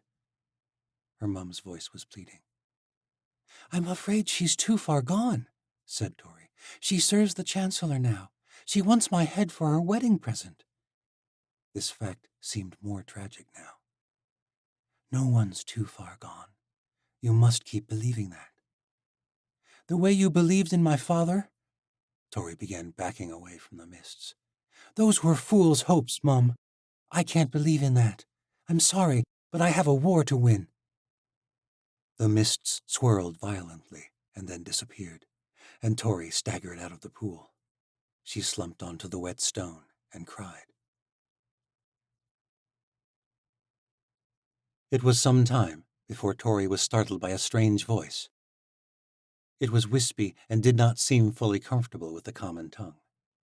"You waste time with crying, you know." Lirgay. The Krokala hovered in the air, his dark face glowing strangely in the ice fire light. "What do you know?" said Tori, growing angry. She had previously appreciated the fairy's quiet presence. "I know that we sail in few hours, and you cry here over things long past." "How long were you watching?" "I follow you here." "You saw me with my mum?" Lirgay nodded, hovering in front of her. "People do not notice me most times. I see much. Past is sad, yes, but we are at war. It is waste. Better things to worry about." "And you're not wasting time following me in the middle of the night?" Lirgay crossed his arms. His skin was marbled with something akin to fire. "My queen asks me to protect you, gallows girl. I watch you at all times, night or day. These things I see worry me." "And what have you seen?" said Tori, sitting on the edge of the pool in her undergarments. a fact that did not discomfort her in the fairy's presence, strangely enough. I see girl who leads thousands, but still is not believing in herself, still caring what people think, still afraid. This is war. There is so much to fear. Yes, much fear, but not for things that cannot change, like who is girl's sister. Then what should I fear? High Elder is showing face little these past days. Do you know where she goes? Tori scowled. Her home? To meet with her elders? Leargay shook his head, an act that shook his whole body as he hovered. She leaves city 2 times since my queen flies away, riding on bear. Tori's gut twisted. Out of the city? Where does she go? That is what you should be fearing, I think. I do not know where. She goes again this night, riding east and north. This time she takes other elder. Which elder? Said Tori, beginning to fear. One called Lyran. Shensa! Why didn't you say anything? Tori said, rising to her feet. First time, I do not know if worth telling. Second time, I am telling now. Oh gods, thought Tori. Farah Dulbaruk is planning something before we leave. She's going to try to stop us. The door flew open, and Alec and Skaya appeared. What's wrong? Said Tori. Alec looked concerned. Nothing, Tori. It's morning, and time to board the ships. Should there be something wrong? Tori quickly dressed and told them what Leargay had said. She wouldn't, said Skaya. This is the will of her people. She wouldn't defy that. Alec shook his head, cursing, as they hurried back through the tunnels. Are you sure about that, Saru? They emerged into the bright morning light. The air was surprisingly warm, which was great fortune, as it would decrease the amount of ice they would be navigating through. The captains had already expressed worry that they might not make it through the frozen sea in time. It was a good omen, if not for Tori, then at least for the people. The Aleut and Crooked folk streamed through the city with possessions and weapons borne upon backs and in carts. Skaya and her bear riders would be leading a company along the shore, through the westernmost teeth, where the peaks were lower and the weather was relatively mild, and the bears and mammoths could move swiftly through the snow. As they crossed the mountains, they would join forces with a company of Crooked refugees in the village of Yanasa. Their target would be the northernmost coastal tower of Stormfall. If they could seize that tower swiftly, before any rider could inform the citadel of their attack, then they could find an ocean foothold from which to base their assault on the Empire. Then, hopefully, by the time the legions began pressing north, Seren and her southern islanders would attack from the sea. It was a risk now that they were forced to leave early, but it was still possible. Stormfall was an ancient fortress. It was well fortified, but loosely held, as no force had attacked that far north since the Old World. Tori was on edge as they walked through the streets of the Ice City, but she tried not to let it show. The people were brimming with nervous excitement. It had been their choice to sail to war, and though it might mean their deaths, it might lead to their long-awaited restoration. Tori had to believe in it more than they did, at least outwardly. They descended a hill toward the harbor, where their ships were being loaded with cargo and people. They might not be seasoned soldiers, but they had something that the legions did not have, something worth fighting for. So long as Farah Dulbaruk did not interfere. Tori scanned the eastern edge of the city, where the endless plains of ice extended for hundreds of leagues into the uncharted Great White North, populated by nothing but wild north bears and scattered rogue clans, but she saw nothing. What could Farah possibly be doing out there? Why would she and Lyran ride out in the night? Are they abandoning us? Dark clouds loomed on the eastern horizon, and Tori knew they needed to be swift in their departure. If they were delayed by a storm, it might end this war before it began. Tara Dulhesek greeted Tori at the gangway of the largest vessel, the Whaler's Queen. The elder bowed her head, but Tori grasped her shoulder in solidarity. You serve your people well, Elder Hesek. The grim woman nodded. I truly hope so. And what of the remaining elders? The woman shook her head. The people have chosen to follow you, my saint. I promise you that I shall honor their decision, to whatever end it may require. But all my people do not sail to war. Someone must remain with the children, the old men, the young Madrus.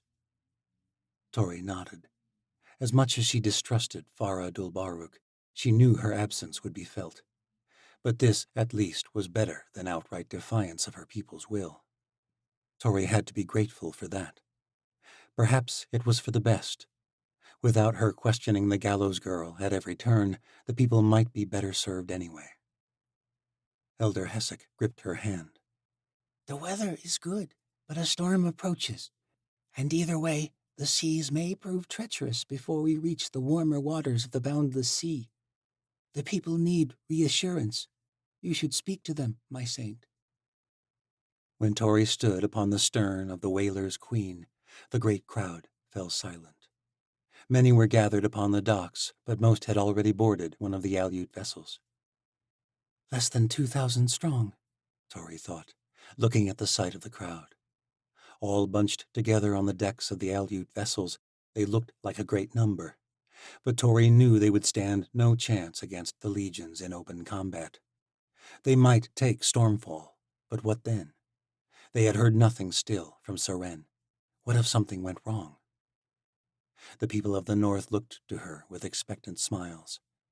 Have faith, she told herself. Seren and Misha will come through. These people will come through.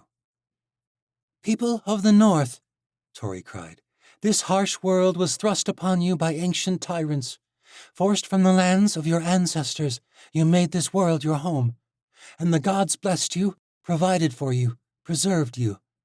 Now the gods have blessed us with clear weather and calm seas for the moment. But this war will not come easily. When strife comes, remember that the gods have been preparing you for this day. For centuries you have grown strong and resilient in the north. These traits will be all too necessary in the weeks to come. I sail beside the bravest people I've ever known, and I will be proud to fight alongside you, even die. Any sacrifice, any hardship will be worthwhile if it brings justice. The day of restoration is coming. At this, the crowd erupted in an incredible war cry. The cheers went on for some time. It was so loud that Tori did not hear the whale horns at first. But she saw the crowd forming in the streets descending from the ice palace. Her heart sank. It was no crowd. It was an army. Wild Northmen, wearing ragged furs and armed with jagged spears, marched down the wide thoroughfare toward the harbor. There were hundreds of them, and at the front, massive warriors clad in helms made of bone rode upon the most immense bears Tori had ever seen. And at the front of these warriors rode Farah Dulbaruk. The rogue clans of the White North. She has betrayed us all. Chapter 32. Tori seethed with a pulsing rage. Her senses flared. It was all she could do to not send spears flying with her conjuri power. This was it, the moment she had been dreading since she'd first survived the execution. The entire hope of this war was now in her hands. How the gallows girl handled this moment could determine everything. The waterfront filled with murmurs. All eyes were on her. I've got to kill her, Tori thought fearfully, glancing at Alec, whose eyes were wide with horror at the sight of his mother leading an army of rogue clans. There's no other way. We cannot fight here in Ikala. It would ruin us. If these people even would fight against their high elder. But if Tori was close and calculated, she could do it. She could end this once and for all. She had to.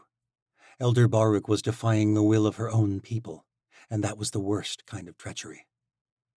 The crowd spread apart as Tori descended the gangway and approached the oncoming host. Alec hurried after her. I'll reason with her, Tori. Tori shook her head. There is no reasoning with your Madru. Skaya rode forward on her north bear, gripping her spear tight, looking darkly out at the approaching insurgents. Are you with me? Said Tori. Skaya nodded, her hair blowing in the icy wind. The dark clouds were coming closer on the horizon. My riders are sworn to their people, not to their elders. We'll fight beside you if it comes to it. And you? Tori said, turning to Alec. Tori, are you with me? Alec nodded with an air of reluctance. I'm with you, but Tori, we cannot afford a battle before we've even gone to war. Tori gripped the handle of the blade at her belt. Then let's pray we can end this as quick as possible. Alec was about to protest, but Tori was done talking. She strode forward with determined steps. The bear riders formed up behind her to face the rogue clans of the north. Tori guessed there were 500 of them. A few dozen rode bears, closely matching the Aleut numbers, but the majority of the rogue Northmen were on foot, and by sheer numbers surely they would retreat once their leader was removed. Elder Baruch was clearly hoping that her people would be hesitant to resist her. But Tori's heart warmed as she glanced back to see the Aleut forming up behind her, filling the waterfront. Her magic was a thrill inside her as she marched forward. She focused the energy, anticipating her moment. There would be no talk, no negotiation this time. She would get close to the High Elder, and she would strike. The rogue host reached the bottom of the hill from the Ice Palace, only a few hundred yards away. They glanced back and forth, anger in their eyes. This would not come as easy as they hoped. Elder Baruch, cried Tori, stepping forward. Tori, we can still reason with her, Alec whispered beside her. But Tori ignored him. Skaya nodded to her without comment, and Tori strode to meet the elder. Farah Dulbaruk signaled for her army to stop, and she rode out to meet the gallows girl. Tori's hand went to the hilt of her blade, but in her sense she focused on the spear in Skaya's hands. She resisted the urge to attack too soon. But the closer she got, the harder it was to hold back. Farah Dulbaruk's expression was dark, her eyes alight with hatred. She rode on her vicious-looking bear, but she drew no weapon. Tori feared relying on her magic. All it would take was the right shaman to be on the High Elder's side, and Tori's powers could be rendered useless. And her saber was no match for a North Bear. But Tori could feel her magic more than ever, like a dammed-up river begging to be unleashed. You have betrayed your people, Tori cried. Elder Baruch's eyes narrowed, and her voice was like slow ice forming in the frozen sea. My people follow a fool, gallows girl. A fool they chose. Ah, yes, the will of the people. The bear was mere yards away. Farah Dulbaruk's gaze stretched out to the masses behind Tori. Now is your chance. Her senses focused on Skaya's spear. She drew her saber, diverting the elder's attention. Farah Dulbaruk's eyes went wide, but she did not attack. Tori was about to leap forward, but the High Elder was chuckling. She climbed off her bear nonchalantly. Put your blade away, gallows girl. What? Tori tensed, ready to seize Skaya's spear and let it fly with her conjuring power. You truly thought that I would attack my own people? Tori hesitated, her magic dimming slightly. You've proven ever since I arrived that you do not care for the will of your people, nor the hope that I bring them. Farah Dulbaruk shook her head, approaching slowly. You assume much, considering you know nothing about me. Then what is this? Tori said, gesturing out at the army behind the High Elder. The rogues gripped their weapons warily, but a grizzled man with a graying beard at the front held up his hand, signaling them to hold back. I do not like you, gallows girl. In that you are correct. I do not like the hope you bring my people. I think it is a fool's dream. But there is nothing I value more than their will, even if I believe it poorly founded.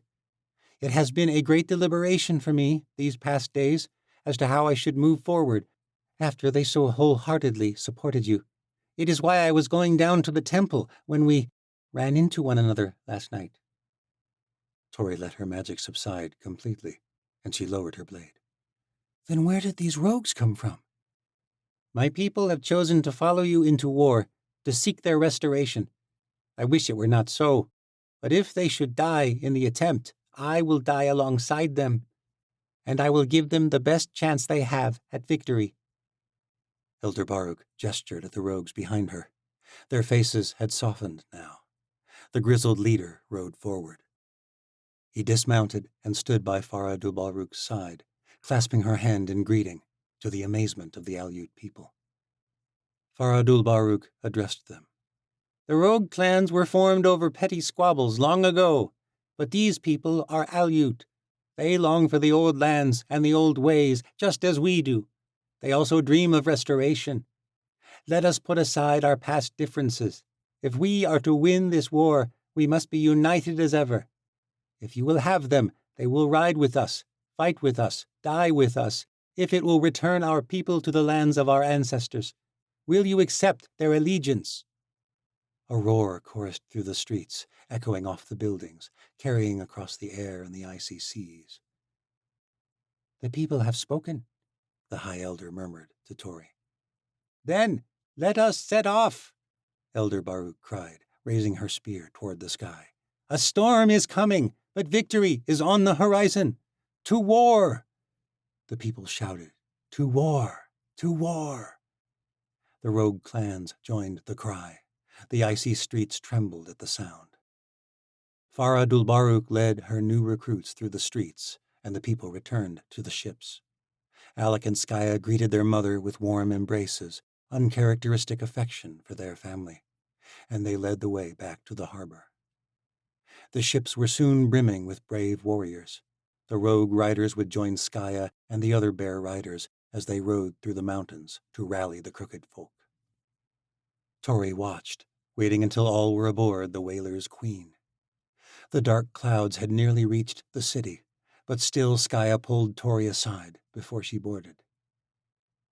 "Do you trust her?" said Tori. "For a moment I doubted, but I see now that I should have trusted my instincts. My Madru serves her people, first and foremost. She will not betray them."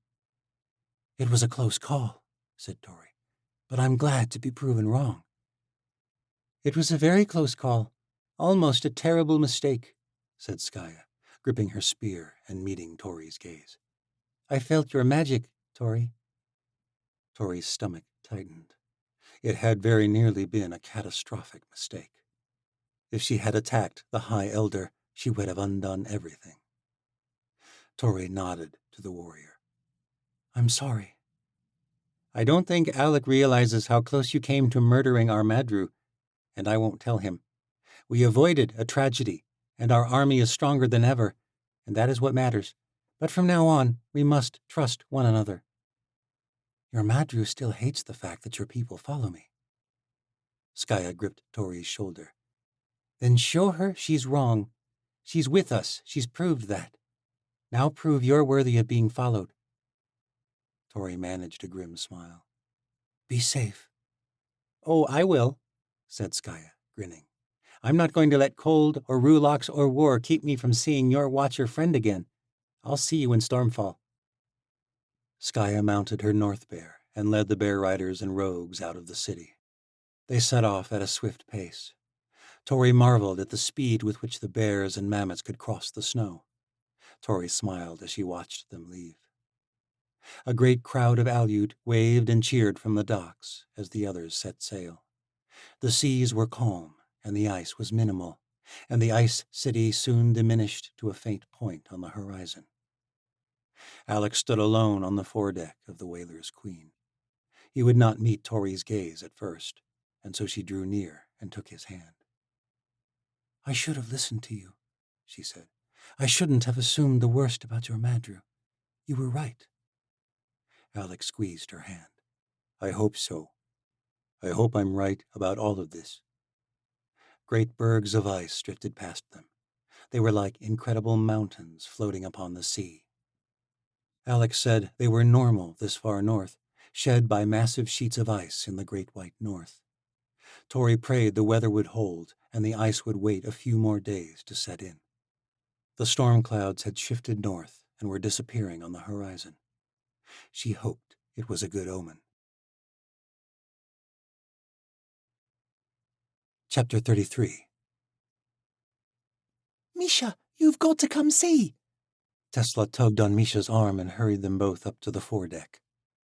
Misha had been reading one of Seren Latal's books, a gift from her beloved Skolai before he died. It was called Lost Tales of the Old World, and it was utterly fascinating. It consisted of only one volume, a thick tome of poorly bound parchment with a leather cover that was beginning to hang in threads from wear and poor craftsmanship. According to Seren, it was one of only a handful of copies that had survived the purgings of the Ocean Empire when it had ruled the entire New World. And for good reason. The book would have been treasonous. It contained ancient tales of when the gods walked the earth and intervened in human affairs. These were typically brief, stories of miracles and years-long growing seasons and even longer droughts. There was one particular story that made Misha chuckle out loud at its absurdity. An apocalyptic day when the gods got into a war amongst themselves, fighting with lightning and earthquakes and falling stars. The cataclysms supposedly formed such marvels as the great canyons of Dim and the sharp peaks of the southern rim. It was said that, during the war, the sun stood still for days, and when night came, the sisters did not shine because of their grief for their fallen children. The stories of the Watchers were more believable. For one, they were far more recent. The book had been written many years after the fall of the Old World, but Misha knew the Order of the Watchers had existed, and their exploits were more within the realms of reason and her own understanding of magic. But the stories were forgotten when Misha and Tess emerged on deck. The floating mountains were the most incredible sight Misha Sufi had ever seen in her 17 years of life. And to see them while flying through the sky on a ship whose wings glowed with magic runes that kept it airborne was even more awe-inspiring. The massive hunks of rock were shrouded in mist, long vines descending the sides like living curtains. Beyond all reason, they hung thousands of feet above the sea. As the ship neared the mountains, Misha noticed tiny waterfalls trickling down the sides, and she imagined that from the world below, this place looked like nothing more than distant clouds drizzling with rain. Seren Latal stood at the bow of the ship, taking in the view, the wind rushing through her silver hair, her gown flowing behind her with each gust of the breeze like a wave of the sea. Birds flitted around the cliffs and dove down around the skyship as though inspecting the strange intruders. Many of the crocala flew around and joined them, dancing on the air.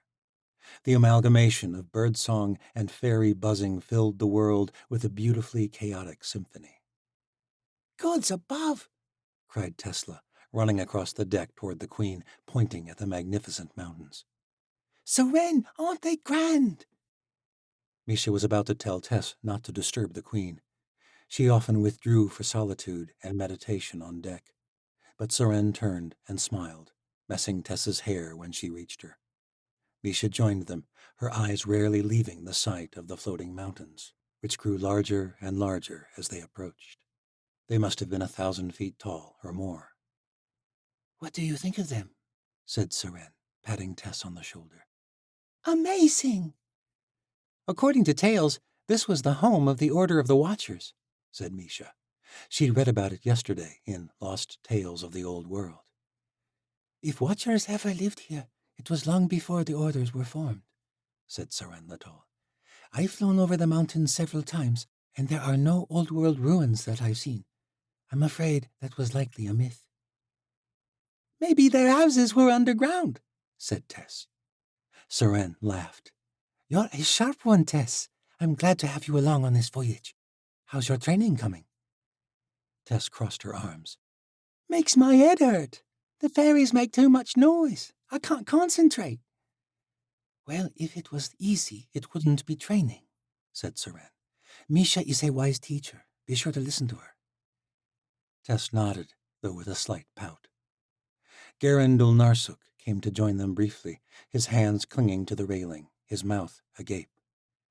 "Haven't seen you much, Elder Narsuk," said Seren, a slight smile teasing her lips. Rather prefer the confines of walls, said Garen. All this open air makes me uneasy. Uneasy was putting it mildly. Garendil Narsuk's face was noticeably discolored, and he had vomited on multiple occasions throughout the voyage. But the Queen did not draw attention to his rosy betrayal of himself. Well, I'm glad you've come up for air. There are a few sights that compare with this. But don't fear, we'll be descending shortly. So soon, said Garen, though the anticipation was clear in his voice. We're some distance from the Isles yet. Between bouts of air sickness, Elder Narsuk had spent much time poring over the Queen's maps with a fairy named Ruke, who was their navigator and had developed a curious bond with the Aleut Elder, though they were only able to communicate through gestures. Few of the Krokala spoke in the common tongue, though they seemed to understand it well enough. Misha thought it was something to do with their physical structure. Their tongues were split down the center, and their own language sounded to her more like a low whistle than words. She thought it must pose a challenge for them to speak like humans. The floating mountains cast a dark shadow, blocking the sun as the ship came close. The mists form thick here, said Seren. It's an ideal place to descend back to the world unseen. We'll spend the last 2 days of the journey on the sea. But what about the dragons plaguing the Channel Sea? Said Garen. We'll sail well enough west of the channel. The beasts may have moved. There are many things that may happen in the world presently, Elder Narsuk, said Seren sternly. I'm afraid sea dragons may be the least of our worries in the coming weeks. They passed below a pair of impressive hunks of rock, the distance between them forming a sort of airborne canyon. A chill shot up Misha's arms. It was warmer now that they were in the south, and she had not worn even a light cloak in her hurry to see the mountains. But as they passed into the shadow and mists, the cold cut through her clothes and chilled her bones. Tess clutched Misha's wrist, shivering. Seren Latal shouted an order, and the fairies swarmed around the wings and sails of the ship. The whole vessel groaned as the Krokala shifted their trajectory downward. "Oh, gods," said Elder Narsuk, clutching desperately at the railing. Misha stifled a laugh, pulling Tess closer. She was shaking, almost violently. The mountains had disappeared in the thick mist. Tess's eyes opened wide. It's all right, Tess. We'll be safe below soon, Misha said. Tess shook her head. A tear trickled down her cheek. It's not the flying. She held her ears, her chest heaving alarmingly. Tess fell to the deck and moaned. Terror shot through Misha as she knelt and held the girl. Tess, what's wrong? Don't you hear it? The girl cried. Hear what, child? Said Seren, taking hold of her hand. Tesla rocked back and forth, trembling in Misha's arms. She shook her head. I don't know. What does it sound like? Screaming. All Misha heard was the wind rushing through the sails as they gained speed on their descent. She pulled Tess close and prayed that was all it was. Soon they would be on the sea, sailing for Elya, the central port of the southern isles. It's only the wind. Tess's hearing is just acute, and she hasn't learned to master harsh sounds. But then Misha thought she heard something else. It was distant and shrill, and she could not place it. Her gut clenched. Maybe it was her mind, filling in what she imagined Tess might be hearing. But then it came again, louder this time, and the sound took Misha back to one of the darkest nights of her life, the night the watchtower fell. She'd heard that cry before. The shriek grew louder and louder.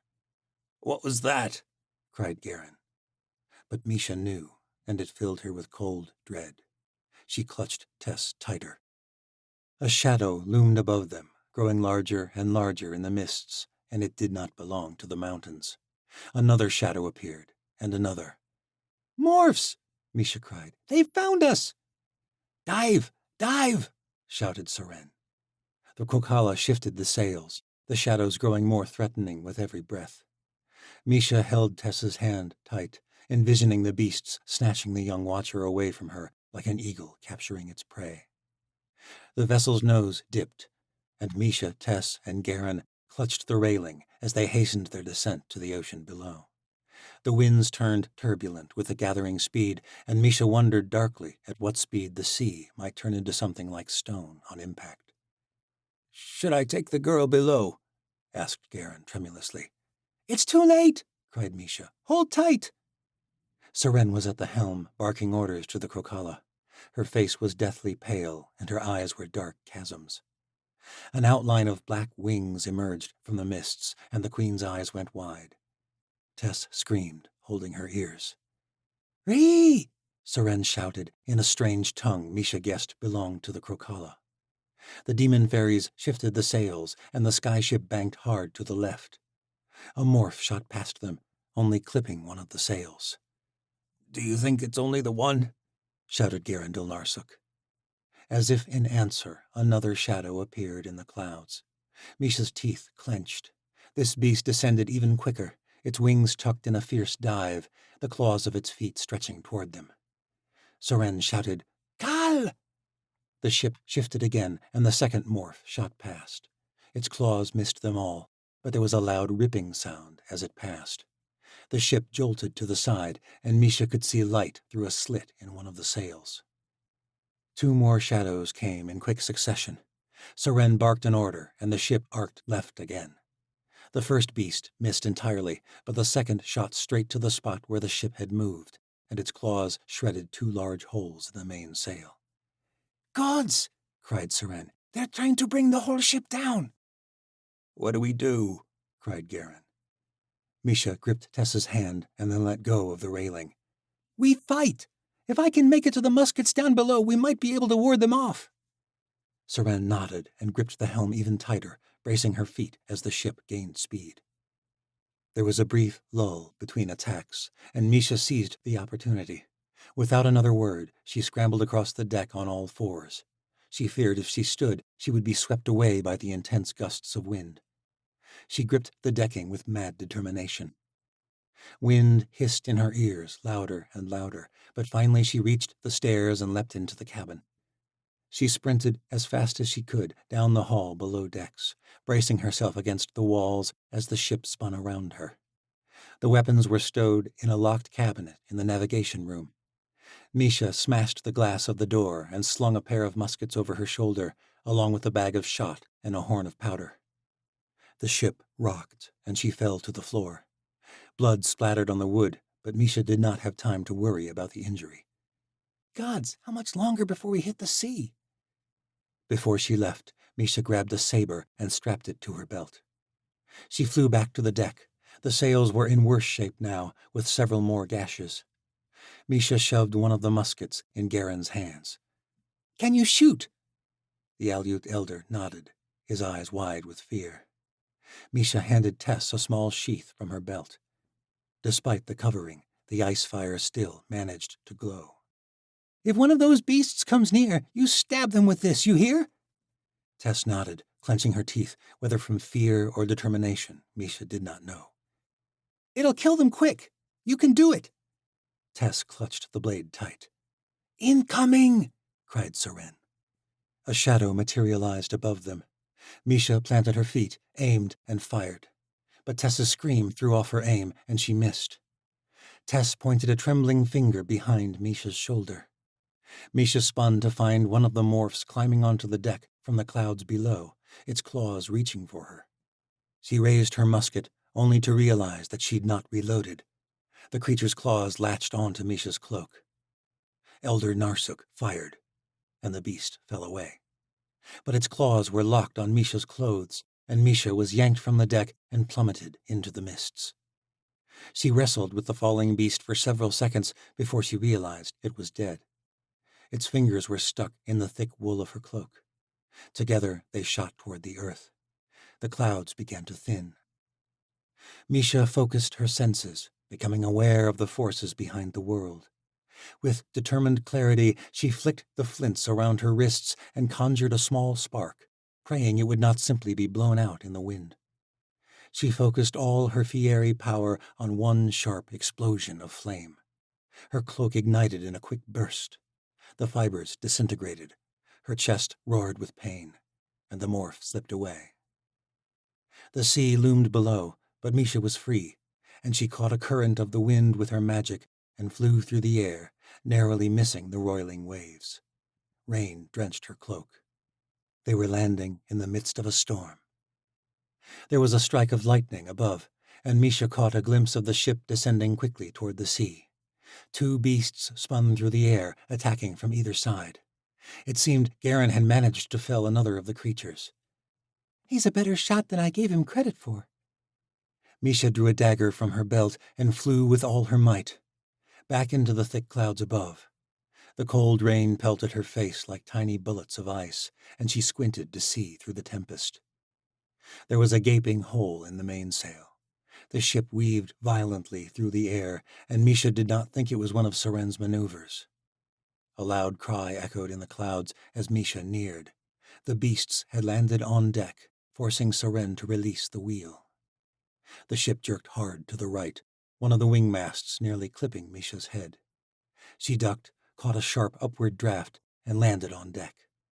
Soren drew her saber and faced off with the largest of the beasts, who had morphed into the form of an immense ocean woman and wielded a massive broadsword.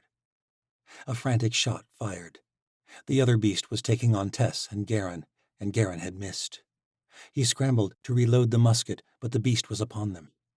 Misha did not have time to think. She flew through the air, her saber outstretched. The beast spun around just in time and blocked her attack. Misha launched across the deck into the railing. The morph transformed into its human form, and for a moment Misha froze. It was Vashti. But that made no sense. Vashti couldn't be a morph. The Yanavi princess strode toward her, and Misha's resolve crumbled at the sight of the girl she had once loved. She couldn't kill her. She knew she couldn't. Why? Said Misha as the princess drew her saber. Tears filled her eyes. Vashti laughed. I do what is best for my people, Misha. I always have. Misha's fingers were trembling violently. She tried to grip her saber, but she could barely lift it. Please, no. Vashti raised her saber high. A violent scream, so loud that Vashti glanced back. Misha shot forward, colliding with the girl, knocking her to the deck. Misha threw away her sword. Her right fist connected with the princess's jaw. The left met her gut. But Misha was so consumed with rage she did not focus on her technique. She did not pin her down properly, and Vashti planted her feet against the railing and launched Misha back. The princess stood, and now Misha had no weapon. You can't kill me, cried Vashti, her saber outstretched. Even if you could, you don't have the guts. She doesn't have to, cried a small voice. It was Tess. Vashti spun, but it was too late. Tess drove the glowing ice-fire blade into her side. The poison worked immediately. Vashti dropped to the ground, her saber clattering onto the deck. She reached for Tess, but her fingers had lost their strength and only managed to knock the girl away. Misha hurried to Vashti's side. She didn't want her to die, as much as she hated her, but she knew there was nothing she could do to stop the poison. The princess's veins bulged, growing darker and darker, and she was laughing. You bitch! Vashti's body transformed again, but it was not into a beast. She shifted into a young fairish girl with dark eyes and straight black hair. It was not Vashti at all. The morph laughed some more, blood bubbling from her lips, and then she went still. Misha did not realize she was sobbing until it was over. She did not realize that Garen had managed to kill the last morph, nor that Soren had managed to steady the ship before they reached the sea. Misha sobbed as they descended from the storm into clear skies, and then her sorrow turned to rage. She beat the dead morph over and over upon the chest until Garen grasped her shoulder. What? Misha screamed. Tess gripped her hand. We landed. Misha had not even felt the impact. Soren turned from the helm. The Kokala darted through the air, working quickly to bring in the wings of the ship. We killed them, said Tess. We're safe. Misha wordlessly stood to her feet. She felt numb all over. We survived, said Soren. but I fear we are far from safe. Those morphs were waiting for us. The Chancellor knew we were coming. Part 10. Stormfall. By necessity, the lines were blurred in those days, between truth and lie, friend and foe, death and survival. We became what we hated. We became what was required in order to take one more breath. Allegiances could change with each gust of the wind. The last commander of the Metamorphi, as quoted in Dawn of the Third World. Chapter 34. Snow fell in lazy swirls as Darien rode ahead of his company, a host composed of morphs and legions. General Thuva rode beside him, and his company of shadows stretched out, weaving through the highlands of northern Osha like a gargantuan gray serpent behind them. With the news that the gallows girl had fled north, the Chancellor had commissioned greater forces to fortify the northern strongholds. War was coming to the north. The question was when and where. Darien did not push away thoughts of Tori now. He could not be afraid. Fear had weakened his resolve before. If he had been entirely committed the first time, she never would have escaped. He would have seen through Mary's act. Perhaps he had even wanted Tori to escape deep down. But he understood better now just how great a threat she posed to the Empire, to the world. She had stirred up the Ruloks, and now she stirred a forgotten threat from slumber, the Aleut. That changed things. Even her former Watcher comrades understood this. It was true, Darien found no pleasure in the task before him, but he could not let himself be weakened by his past. Yes, he and Tori had once been friends, but that was before her disastrous revolution, before Darien bore the responsibilities of an officer, a commander. His duty was to the Chancellor, to the people of Osha, to his soldiers. But Darien was even more worried about another weakness. He pulled his horse to the side and watched the troops file past him. Valyria brought up the rear, and the Chancellor's final words echoed in Darien's mind as he watched her astride her gray-specked courser. "I know you care for Captain Sardona," the Chancellor had said before they'd marched from the White Citadel. "As a comrade, certainly, my lord." The Chancellor had laughed warmly. "Are you going to lie to your Chancellor?" Darien shook his head. "I see the way you look to her, and the way she looks to you." "My lord, I am sorry. It is not proper." "No. And why do you think that is, Commander? Why is it improper for two comrades to be joined by more than duty?" "We cannot be distracted." The Chancellor grasped his shoulder. "Redvar, if I were to ban distractions, the entire army would need to be reprimanded nightly. There is no law against a shadow visiting the night houses. We do not mutilate our soldiers like the barbarians in the south so as to remove such distracting urges. So why not be involved with comrades?" "It would weaken us." "Is that the case with you and Captain Sardona? I should think not. There is strength in the bond you share. When you fight, you become as one. Your minds, your blades, your skill combined. Together, you saved my life in the catacombs. You won the Battle of Morgoth, and you led us to victory against the Ruloks. You are an indefatigable pair, and believe me, you are hardly the first to lie with a comrade." "My lord, we—" "Of course not. You are a loyal commander." Darien gulped. "I'll end things with her, my lord." "You may do as you please." "My lord?" "You're strong together, Commander Redvar. Any fool can see that.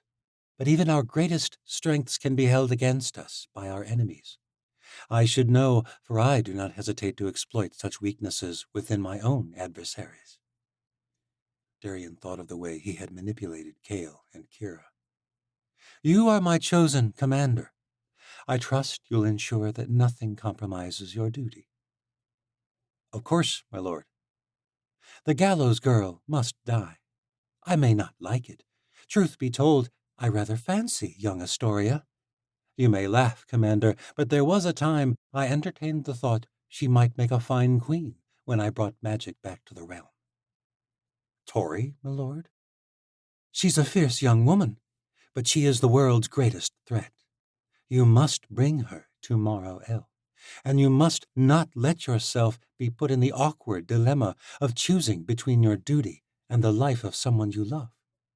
You are my chosen commander. Duty must always come first. Valeria was the finest woman, the finest soldier Darien had ever known, and he hated the idea of facing the gallows girl without her. As they rode north, Darien watched her, her saber strapped to her hip, her silver hair blowing in the snowy air. His heart stirred, and he knew what he had to do. The Morphs and legions crested a ridge ahead, and a horn echoed through the mountain pass. Valeria galloped to meet him as the last of the troops passed by.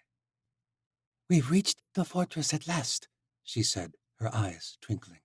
"I'd forgotten how tedious it could be, riding to war. On horses. Funny how quickly we've become accustomed to morph wings." Darien smiled. It was strange to think how long ago it seemed since they had been nothing but human soldiers. The last of the legions disappeared over the pass, and Darien was about to ride on when Valeria touched his arm. "Are you ready for this?" she said softly. Darien shook his head, annoyed. "Of course I'm ready. I've hunted her before." "She was your friend." "Once," said Darien. "But she's changed. I've changed. The world has changed. It is my duty, and that is all that matters." Valeria lowered her voice. "You're telling me you don't feel anything holding you back?" "Should I?" "Of course not. But you are human, Commander. Even in the catacombs, I could see it in your eyes. You did not like the idea of Tori being executed." "What I like does not matter." "Spoken like a true comrade." "What is this about, Captain Sardona?" "You loved the gallows girl once." Did the Chancellor ask her to do this, to question my resolve? Darien felt a rekindled ache of guilt in his stomach. That was another life. Darien's thoughts drifted at this. Tori had once whispered to him of another life, the night before he was drafted. A life when things might have been different, when they might have been born into a world where they could be together, not as slaves. Not on opposing sides of this war, Darien thought darkly. Mary had whispered of this world with her dying breath. "Tori still believes in you, and so do I." But Mary hadn't known how great a threat Tori was. Thousands had died because of what she'd done to the Rulocks. And now more beasts were pillaging the world. Only the Chancellor and his darkling witch could save them. And instead of attempting to save anyone, Tori was stirring up war. Darien hated what Tori had become. It wasn't her fault entirely. She had only been trying to save him. She hadn't tried to start a revolution. Not at first. It wasn't her magic that was her sin. It was the symbol she had become. The nations of the world hung by a thin rope, and if Tori Burrodie continued to cause unrest, the world would be shorn in two. "I love you, Valeria," said Darien at last, "and I serve the Chancellor. That is where my allegiance lies. And that is why I cannot face her with you." Valeria held his gaze for several moments. Her periwinkle eyes pierced him, but he did not look away. She would sense his hesitation otherwise. "Good," she said. "I just needed to be sure where you stood." Valeria rode off at a gallop, and Darien hurried after her. She returned to the rear of the troop as they rode out across the snowy plain. Darien rode to the front once more. The commander of the Sky Guard led his soldiers toward the ancient fortress of Stormfall, the northernmost hold in all of Osha. The snow had turned to a steady fall by the time they were welcomed to Stormfall by Lord Byrne, a giant, fierce-looking noble with graying dark hair and a thick beard. a stark contrast to the sleek, clean look of the nobles in Morrow El. Lord Byrne's uncle tended to courtly matters in the capital, while Byrne and the rest of the family remained in the north. Darien greeted the man in the ocean fashion, crossing his right arm over his chest in salute, and the lord returned it. So you're the tribal boy my uncle has told me about. Darien hated the way Oceans called attention to his race. What difference did it make? It was these sorts of interactions that reminded him why he admired the Chancellor. Cyrus Morrow had never batted an eye at his heritage. He was a fine soldier, and that was all that mattered. Cruel though it might have been to force Lord Barra and Lady Tyndale to mutilate the Watcher captain, it had given Darien a twisted pleasure watching the highborns squirm at the task. The Chancellor had brought them low, and he had raised Darien up. Darien stood tall despite the man's words. "I'm our Chancellor's chosen commander, and a proud Ocean, my lord." I don't give a bloody damn what you are, so long as you don't expect me to feed this lot out of my own stores like the last company the capital sent up here. "We brought our own supplies, Lord Byrne." The man slapped him on the shoulder a little roughly, but then cracked a thin smile. His cheeks were stiff, as though he did not do it often. Good man. See, I like you already. My family ain't like those prissies in the south, living as close to the crooked folk as we do. You develop a respect for different folks. I see the Chancellor shares the same respect, if the tales I hear are true about you. "They likely are," said Darien with little humility. The Chancellor's right hand, sounds like to me. We northern folk never did care for the Morrows. I served Alexander in the trade wars, and we all know how that sorry excuse for a war turned out. "You were a sailor?" Aye, said Lord Byrne. Not a good one, mind, but I could fight. My cannons could bring down any vessel in the 5 seas. But that piss-poor lout of a Chancellor lost us the Channel Sea, and his father lost us the Southern Isles. These ruddy Chancellors have been losing ocean territories for 300 years. This young one, though, I worried he was like the rest of them when Morgoth rebelled, but he proved himself all right, and you too, it seems. "Aye, my lord." Now, I don't give a bloody damn what they whisper about how Cyrus Morrow got his throne. He's the ruthless sort we need, a true Northman. "Hoorah, my lord." Darien did not voice it, but he was caught off guard by the lord's comment. Is there truth to the rumors? Did the Chancellor really murder his family to take the throne away from his elder brother? Or do the nobles merely spread that story out of spite and jealousy? Lord Byrne clapped Darien on the shoulder with a growling sort of laugh. Ha! Dine at my table tonight, Commander.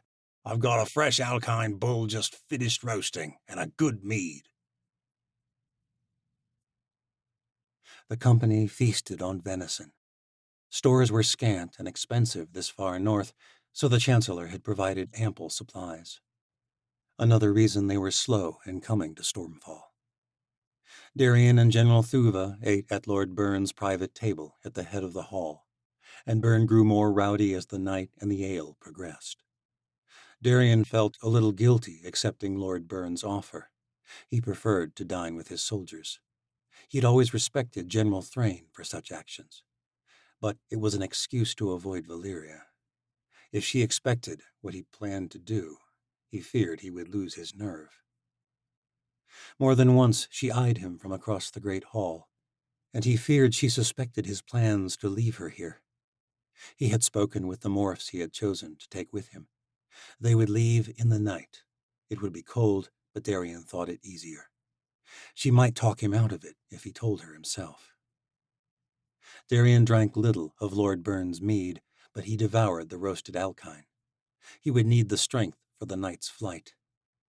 After the meal was over, the majority of the soldiers were sent to the barracks, but the Legion officers remained to drink while Lord Byrne recounted tales of skirmishes with the crooked folk and his greatest feats during the trade wars. And suddenly, Valyria was sitting beside Darien again, closer than he would have liked. He could feel his skin growing warm just being near her. After a particularly rip-roaring story about a blundered attack on a nearby village, in which Lord Byrne had decapitated the crooked leader, Lord Byrne suddenly grew serious. "The crooked folk are on the move," he said, his tone growing somber. He took a long draw from his mug. The statement implied much more. "Course they are," said General Thuva, refilling his own. "They're ruddy cowards. All they ever were. And I expect, seeing as the Darkling Witch sent the Rulocks back on their way, the beasts are destructive as ever in the teeth." Thuva deemed the likelihood of an attack from the north marginal at best, and he was none too pleased about being sent to Stormfall on the eve of winter. Thuva was the epitome of why lordlings made piss-poor commanders, and he had made no complaints about eating and drinking while his soldiers set up their barracks. "Aye, the Darkling Witch," said Byrne evenly. "Bloody miracle that was," said Thuva. "A dark sort of miracle, if you ask me." Darien did not like these sorts of comments. Medea had an unnerving effect, it was true, but his feelings had changed much after fighting beside the sorceress. She was brave and cunning, and she was loyal to the Empire. "If that was dark magic," said Darien, suppressing his irritation, "then I say we need more of it." "I'm only saying it was a mystifying feat," said Byrne carefully. "You morphs are a dark lot yourselves. Bloody brilliant, of course, but it's a strange thing what you can do. A vicious thing. I envy your magic, as a matter of fact." "And you haven't even seen what we can do," said Valeria. "Aye," General Thuva laughed with more mirth than seemed appropriate. "Aye," said Byrne. "Well, dark deeds aside, I'm inclined to agree with you, Commander. We need more of it, and soon. Now enough serious talk. How about more ale?" The officers cheered, and General Thuva nearly spilled his mug. Valeria's hand brushed Darien's arm as she reached for more ale. Her fingers lingered briefly on his thigh as she sat back down. "Oh, I nearly forgot," said Lord Byrne, wiping ale from his beard. "We received a raven for you, Commander Redvar." "What did it say?" "I don't make a practice of opening sealed parchments from the Citadel. My attendant will fetch it for you." The fairish man who had been serving them made to leave. Valeria leaned close again, and Darien felt uncomfortable. He desired her touch, but not here. It was too bold, too public, even for drunken frivolity amongst comrades. The Chancellor may have condoned their relationship, but this was not acceptable, and the act itself was strange for her. "Is it the ale?" "Captain Sardona, would you see to the message?" he said, glad for the excuse. His face felt flushed. "It's not the ale. She knows I'm hiding something from her." His feelings were a mess. He wanted her by his side. But Tori had been willing to sacrifice her own friends when she resisted the Chancellor the first time. He could not let Valeria be used against him. It was too great a risk. Darien soon excused himself. "Well, it was a long march, and I've had too much ale already." Of course, Darien had barely downed one mug, but he doubted anyone would have noticed. Lord Byrne, however, insisted on escorting Darien to his chambers in the tower above the barracks, along the northern wall of the fortress. Lord Byrne laughed about how all southern prissies were lightweights as they left, but his tone grew solemn once they'd reached the courtyard. "Truth be told, I'm not as drunk as I appear either." "My lord?" "Barely drank a drop when I was a sailor. You never knew when some brigand would show up in the night. Only fools drink on the brink of war." He tossed the mug to the ground, and it spilled a golden liquid. "Cider's all I drink these days." "Why put on the show at all?" Darien asked. The snow had slowed again, and he felt an urge to hurry up the conversation and get ready to fly. "Folks like a good laugh, and tales of a drunken lord give enemies a false confidence. Anyone who thinks of attacking Stormfall will have one bloody damn tougher of a fight in taking it than the tales of its lord might suggest." "Crooked folk." "Aye, and perhaps more where they came from." "What do you know about the Aleut?" Darien asked, his interest piqued. I know there's more than crooked folk that would bring these soldiers to my halls, and I know the commander of the Sky Guard ain't here to bandy about war stories. Something is stirring in the Great White North, and it ain't the bloody Rulocks. That's what I know. My house has been saying for years that the wild folk won't be content to live on the fringes of civilization forever. Like I said, we have more contact with the Northmen than anyone. And if the reason I suspect you're here is correct, then I wish you'd brought a couple thousand shadows instead of 500. An army led by the Gallows Girl could ruin us this far north. And I'm flying into the thick of it. But then Darian had known as much all along. I mean to end this before that can happen, Lord Byrne. I hope you do, Commander. I hope you do. They reached the top of the stairs to the tower, and Byrne bid him good night. When Darian opened the door, his hand flew to his blade instinctively. The room was dark, but he could sense someone's presence. The bed had been disturbed. He drew his saber and entered, his heart pounding. Laughter filled the darkness. The door closed with a slam. Darian spun. A lantern ignited. The sudden light illuminated Valeria's pale skin. His heart pounded, now for different reasons. She wore the knightling gown she had once worn to sneak into his estate in Morrow El. Her smile was calculated and seductive. Darian stowed his blade. "What are you doing?" Waiting, she said, drawing near. Valeria gripped the collar of his uniform and pulled him close. So close he could feel the rise and fall of her chest against his own. Her breasts pressed against him, and he felt warm all over. He couldn't stop himself. He kissed her, but only once. "You shouldn't be here," he whispered, his heart racing. "You said you loved me," said Valeria. "On the ride in. Did you mean it?" Darian had felt it for so long, he hadn't even realized he'd never told her so. "Yes." "I love you too. "I've loved you since the shadow camps. The other shadows run off with nightlings as they please in the capital, and I'm tired of sneaking around, settling for stolen kisses in dark corridors."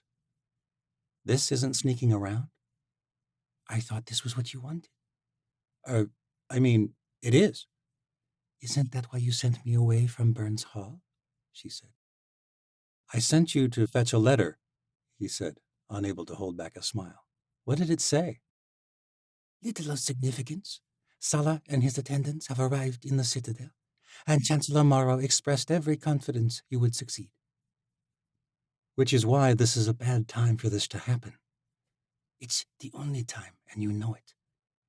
"Valeria?" "I know what the Chancellor told you." "What he told me," said Darian. "You intend to leave me at Stormfall while you hunt the Gallows Girl." "How do you know?" Valeria kissed his neck. "I'm a captain of the Sky Guard.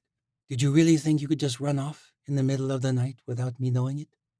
We are here to prevent a war, not wait for it to come to us. It's not the Chancellor's way." Gods, he loved how she could read him. Sometimes it felt like they were one and the same person, and he could hardly resist her in her sleek gown. The sides were slit so he could see her long, slender thighs when she moved. The back was open, and his hands ventured to her soft, pale skin. She had let her silver hair down. He brushed it from her face and kissed her, longer this time. "You should have just told me," she whispered, her hands lingering at the nape of his neck. "I'm sorry." "I'm not going to resist your orders." "You won't?" "I don't want to stay, but if you think it's best for the mission, I will." She ran her fingers into his hair. Darian sighed. "You're the only thing the Gallows Girl could ever use against me, Valeria. I can't put myself in that situation." "That's the sexiest thing you've ever said." She kissed him again and again. Her hands wandered down his back, sending shivers all through him. "You don't need to sneak away in the middle of the night. So give me tonight, before you turn yourself over to the hands of wolves." Her fingers reached beneath his uniform and touched bare skin, and there was no decision left for Darian to make. His world became her lips, her legs, her skin, a world he had desired for so many months. As he lay entwined with Valeria and drifted into slumber, he wished the night would never end. Outside, the snow returned. It fell harder and harder through the night, and when Darian pulled back the curtain in the morning, it was all he could see in any direction. Stormfall was in the heart of a blizzard. He would not be able to fly north, not for days.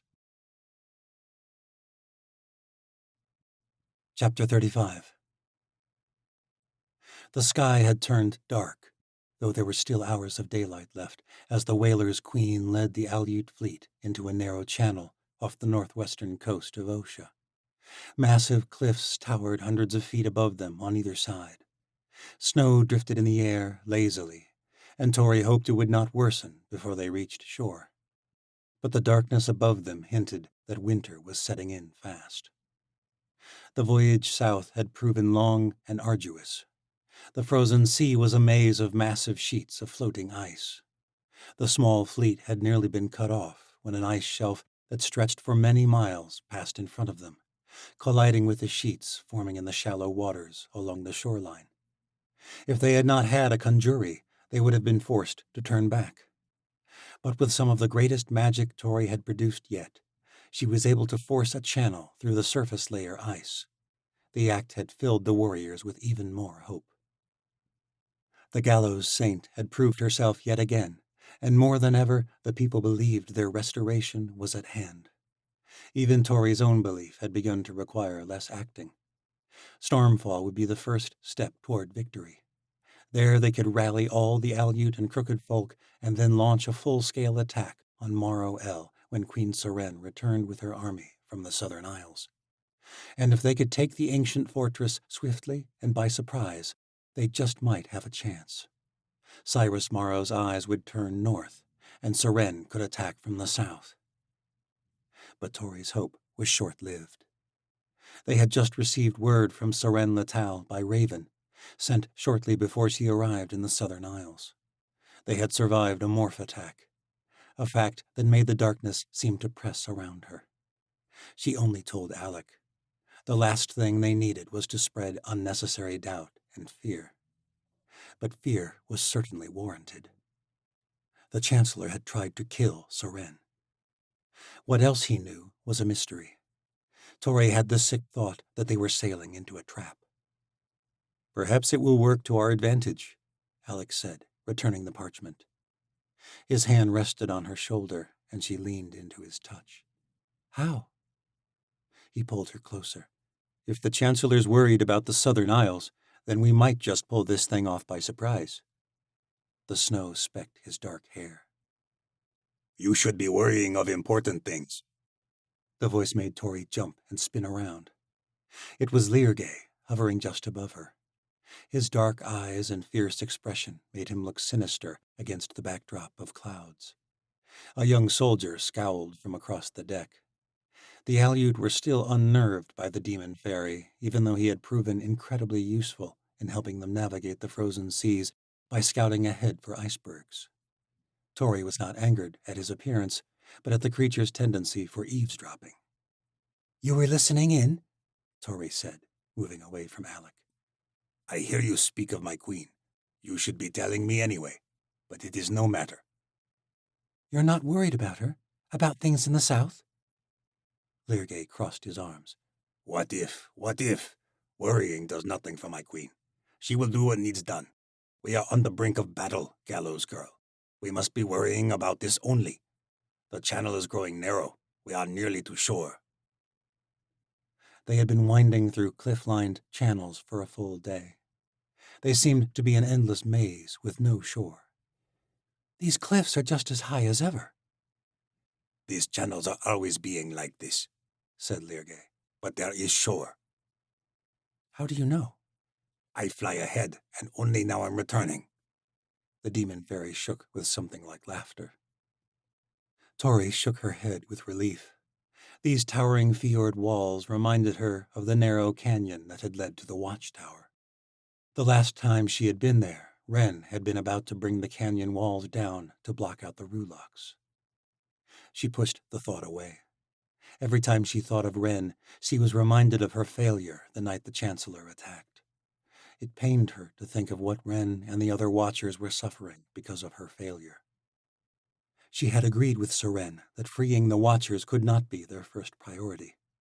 They would be weakened from bloodletting and would provide little help in taking the Citadel. But Tori was determined to free them. That, in and of itself, would be a victory. And time was of the essence. Wren and the others were not regeneros. They would not last for months and months like she had. And she had great doubts the Aleut would be storming the Citadel any time soon. A victory in Stormfall was one thing, but Morrow El? Even with a fleet from the southern isles, they would be fighting against the legions, the most notorious and well-trained army in the New World. Well, if not for your queen and the hope of her army, what important things should we be worrying about? Tori asked, not bothering to mask her irritation. Leargay buzzed closer and hovered above her shoulder. He spoke so only she and Alec could hear. You should be worrying about why there is being no sign of Skaya and her riding bears.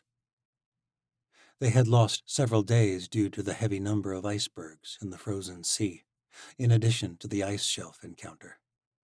Tori cursed. They should be here by now. It will be all right, Tori, said Alec, glaring at the Crocala. All right? What if there was a storm in the teeth? What if the rogue clans turned? What if the crooked folk— What if, murmured Leargay. Alec squeezed her hand. Skaya will make it, I am sure of it. They rounded a corner in the narrowing channel, and Tori spotted the shore. Her heart swelled with relief. At least one thing was going well. The Aleut fleet came to shore just in time. No sooner had they weighed anchor than snow began to descend in thick streaks of white. The company quickly set up camp along a small stretch of rocky shoreline at the edge of the forest. Tori sent scouts up to the top of the fjord, led by Leargay, who could travel the most inconspicuously.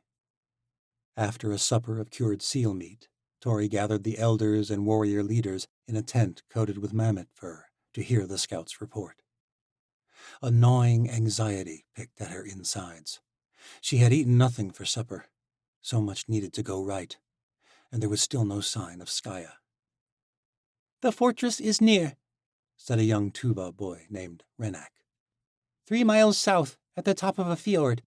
We could just see it before the snow picked up.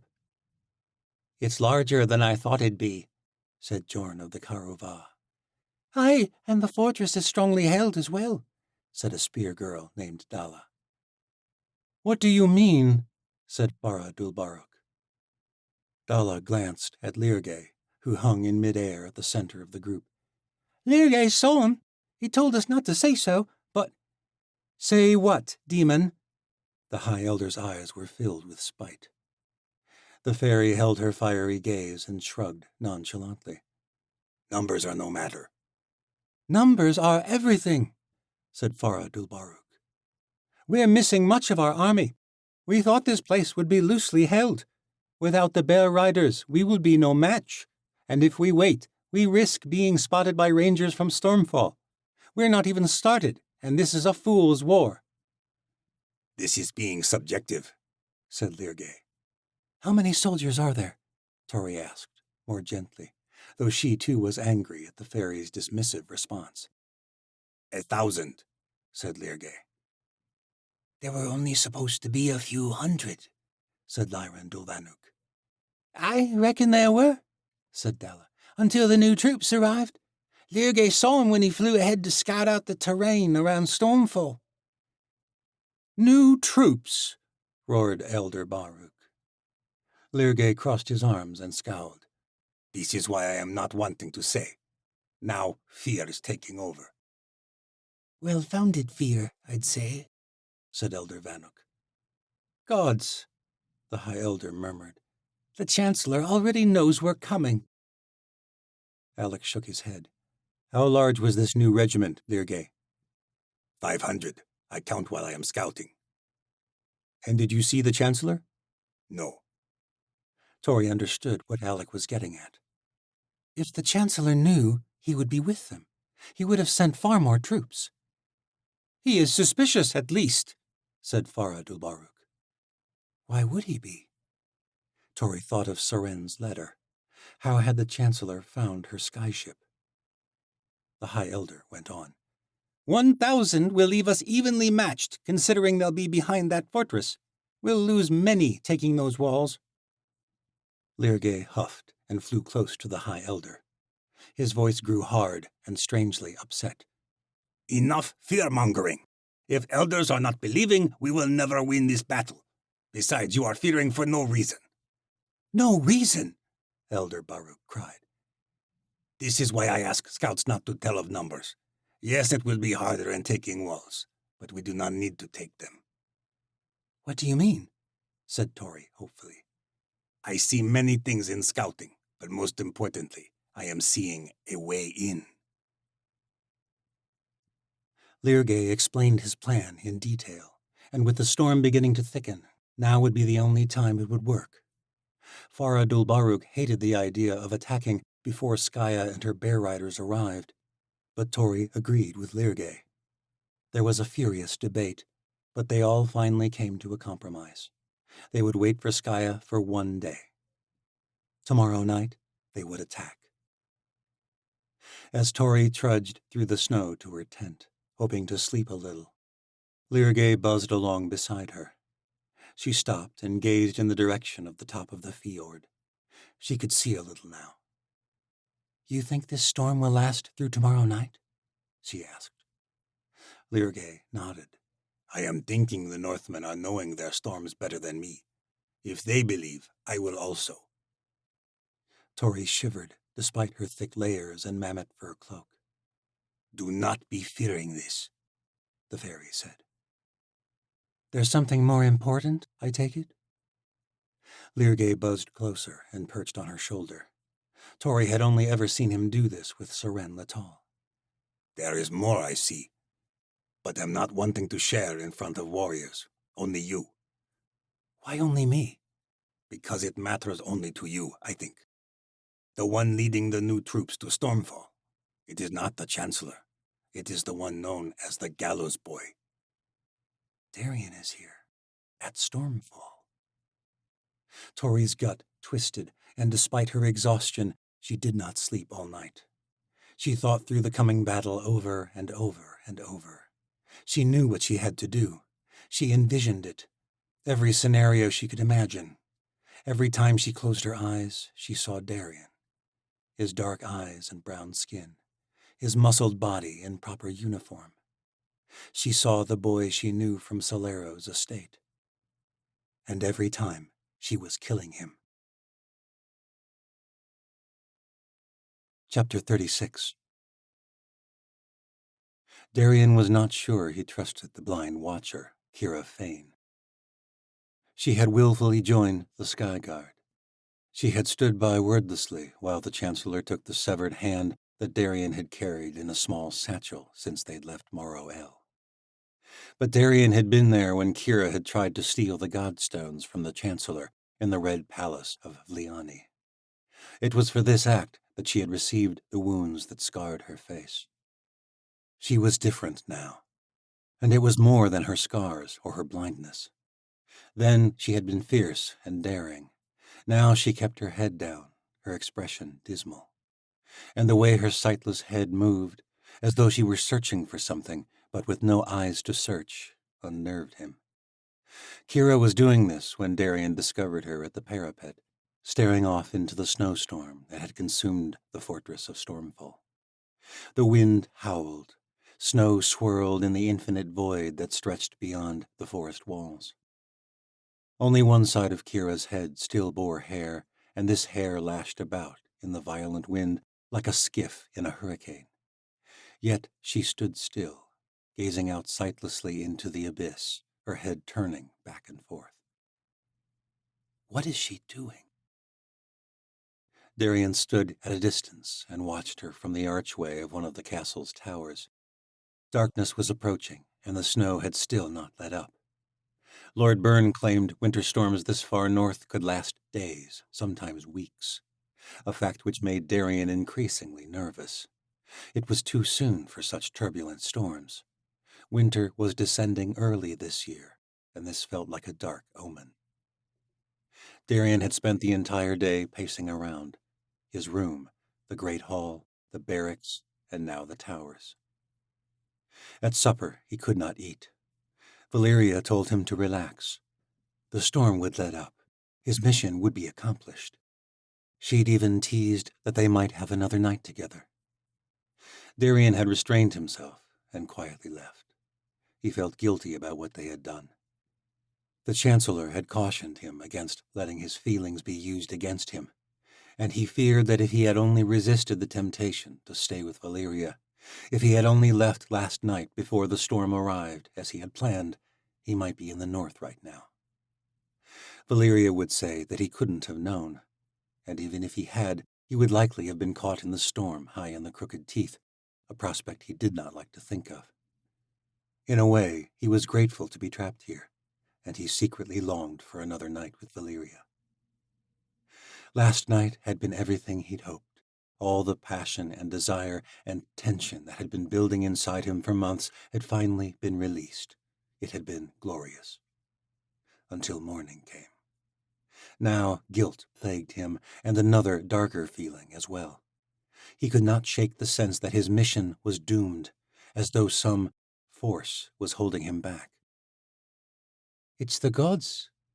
He could almost hear old Mary's voice in his mind.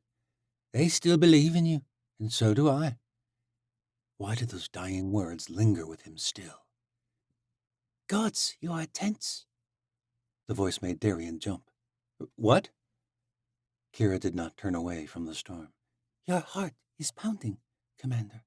I could have heard it from miles away." It's this storm," he said, trying to collect himself and forget treasonous thoughts. "What are you doing out here?" Kira did not respond at once. Her voice was soft. "Listening." "What do you hear?" "This storm is strong, but I think it will not last long. I expect it will clear by morning." "How can you know this?" "My new gift has taught me that everything tells if you listen closely enough." "I hope you're right, comrade," said Darien. "Every delay brings us closer to an avoidable war. I meant to be in the White North by now. I meant to have delivered the Chancellor's message." "Yes, his message." "You disapprove of the Chancellor's treatment of your old captain?" Kira turned to face him. Her scars were still tender and swollen. "Not at all, Commander. But I wonder, do you really think the gallows girl will go willingly?" "If she does not, then she condemns Wren and Ovier to death, and any of the others who have not chosen the path you have." "It is a high cost, yes," said Kira.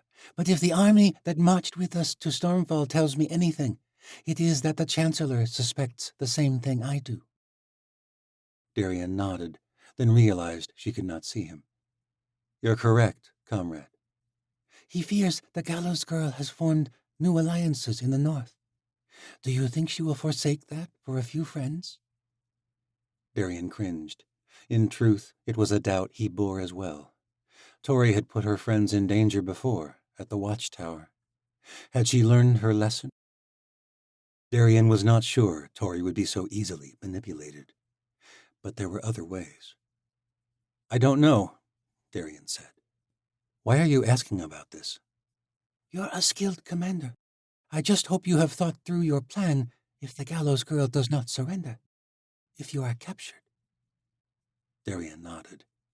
"If I am not successful, you do not get your sight back." Kira nodded. "That is not the only reason I am concerned. But yes." Darien could sense the sincerity in her voice. Yes, Kira had changed much since the Red City. "How did it happen, this new gift of yours?" "I lost one gift when I lost my sight in the Red City, and a new one awakened in its place." "Yet you still seek your old gift." "If you lost a leg, would you keep the peg replacement if you knew you could have the real thing again? I've lost a part of myself, and I will do whatever it takes to get it back.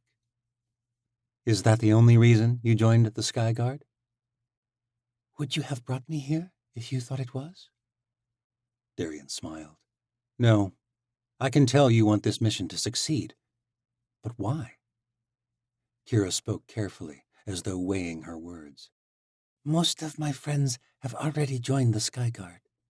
The others will soon, or else they will die. Because of the Gallows Girl. If she dies, the others will turn. That is what will save them. Your Sky Guard is not what Ren set out to create, but it has accomplished the same thing. My kind, our kind, are free to be ourselves, to use our gifts. That is what we longed for at the Watchtower. Why fight it? Why indeed, Darian murmured. Ren and Tori are fighting an old fight, one that's already been lost. I've accepted that. The true enemy is not human. I witnessed the havoc the beasts wreaked on the Red City. You witnessed the devastation of the Rulocks. They're no longer a threat, comrade. Medea dealt with them. For now, yes. But she gave them the teeth. Do we give the Wandering Dunes to Zarila? The Channel Sea to the dragons? Will the other beasts bend so easily if we try? The impending danger of the other beasts had weighed on his mind for some time. It was even more reason to end the unrest the Gallows Girl caused. The world was turning upside down. They could not afford to fight amongst themselves. I've had a lot of time to consider it, Commander. I fear we are children squabbling over trinkets while the real enemy bides its time. The Gallows Girl is that enemy, Darian said. She unleashed the beasts. Do you truly know that? No, he did not. He had repeated the words because they were the Chancellor's words. But he knew the Chancellor feared another threat, one even greater than the Gallows Girl. However, he did not speak these thoughts to Kira. Does anyone really know why these beasts are returning? Kira asked. If it's not the Gallows Girl, then the quicker she's dealt with, the quicker we can face the true enemy. And that is why I am here. It's late, Commander. You should rest. I think you'll be able to set out in the morning. The storm tells you that? Kira nodded. I think I will rest, comrade. Thank you. Darian believed her, and he was relieved to hear it. He was anxious to get this hunt over with. He returned to his chambers to find them disappointingly empty. Suddenly he felt foolish for having abandoned Valeria at supper. He was acting as worrisome as a young mother, and he needn't. His mission would succeed. In the meantime, he desired to forget his worries for the night. He left his room. In the distance, he could hear his soldiers laughing and hollering from the great hall. Lord Byrne had been generous with the wine and ale, considering the number Darian had brought with him. The frivolity grew louder as he neared. He found Captain Bruja at the edge of the hall. Lord Byrne was recounting some martial escapade, and many of the soldiers were howling at his tale. Bruja sipped from her mug of ale. Her hair was dark and curly, and her skin a dark brown, in her human form. In her morph form, she was Darian's kin, with bat-like wings and claws that could slice through skin as though it were paper. She glanced over at Lord Byrne at the head of the hall and shook her head. Not your type of tale? Darian asked. Old soldiers are all the same. Their tales of war are as true as their nightling escapades. All a bloody pissing contest. Darian smiled. He'd always liked Bruja's coarse honesty. Any word on the storm? She said. We fly at dawn. Bruja pushed the mug away. Good. If I hear another one of Byrne's stories, I may challenge him to a pissing contest myself. And wouldn't that be a sight? I'll tell the Morse to switch to water. There was a devious glint in her eye. I'll see you at dawn. Hoorah, Commander. Darian glanced about the room one last time, but he already knew Valeria was not there. Bruja got up to leave, but before she left, she drew closer and whispered, I believe the captain retired to her quarters a short while ago. What? Bruja just shook her head and walked off, muttering something to herself and chuckling. Darien left the great hall, drawing his hood up. Bruja might know, and maybe all of them did, but he felt uneasy about his soldiers seeing him openly involved with their captain. But Stormfall was empty, and no one saw him. He hurried to the next tower and knocked on Valeria's door. She had shed her uniform and wore only a thin shirt and woolen breeches. She pulled him in quickly. "Gods, you let out all the warmth." She smirked, her eyes alight in the flickering glow. A fire blazed in the hearth, and Darien followed her over to the mantel, where a flask of wine had been opened. "The storm should pass by morning," Darien said. "Good," said Valeria. "Perhaps you had better rest tonight." Darien did not answer verbally, but he had no intention of resting. He pulled her to him and kissed her. His whole body tingled with warmth and desire, and he slipped his hand beneath Valeria's shirt. To his surprise, Valeria pushed his hand back and pulled away. What's wrong?" he said. Valeria chuckled. "Too fast, Commander Redvar." "What do you mean?" Valeria rolled her eyes. "I may be a soldier, Darien, but I'm still a woman. Start slow." She reached for the flask and poured some into a mug. "Start with some wine." Darien drank deeply. It was an old vintage, but it hadn't aged as well as wines did in Morrow El, but still it warmed him. "I'm glad you came around," Valeria said softly, drawing near again. Her fingers traced their way up his arms, and she removed his thick fur cloak. "I told you it would pass. Your mission will succeed, as it always does." "I was foolish. I'm sorry." He held out the mug to her. She shook her head and fetched her own. "I started before you arrived." Valeria pulled him toward the bed. He took another long pull of wine. There was an odd taste to it. Wine from the edge of the world, he thought, but it does the same job. Already Darien felt warm all over. Valeria's hand touched his face, the side of his neck, and his skin tingled with shivers. She pulled him closer and kissed his neck. Her teeth nibbled at his skin, and this felt like 1,000 sensations at once. He ran his hands through her soft silver hair, and she sighed. He closed his eyes and disappeared into the moment, his mind drifting. He could feel Valeria's hands running over him, and together they fell back into the bed. He felt light, as though they had disappeared into another realm. But then suddenly Valeria disappeared too. Darien opened his eyes, but his sight was hazy. Had the room filled with smoke? What was wrong?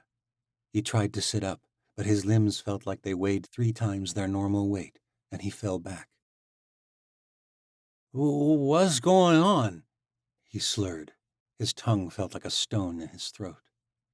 A blur passed before him. "I'm sorry, Commander," Valeria said, though her soft voice felt like it was traveling a great distance, as though it were carried by the wind. Darien could barely raise his head. Something passed in front of him. It was a mug. The wine. With horror, he realized what was happening. "Why?" "I hated to do it, Darien, truly." She tossed the mug of wine aside and came close. She kissed him one last time. "But it was the only way." Darien was drifting farther and farther away from reality. The haze in his eyes thickened. There was a great clamor, something like thunder, and then another voice shouted from across a vast chasm. The door opened and cold air rushed into the room. The chill wakened him slightly. "Commander, come quick! There's something in the storm. We're under attack."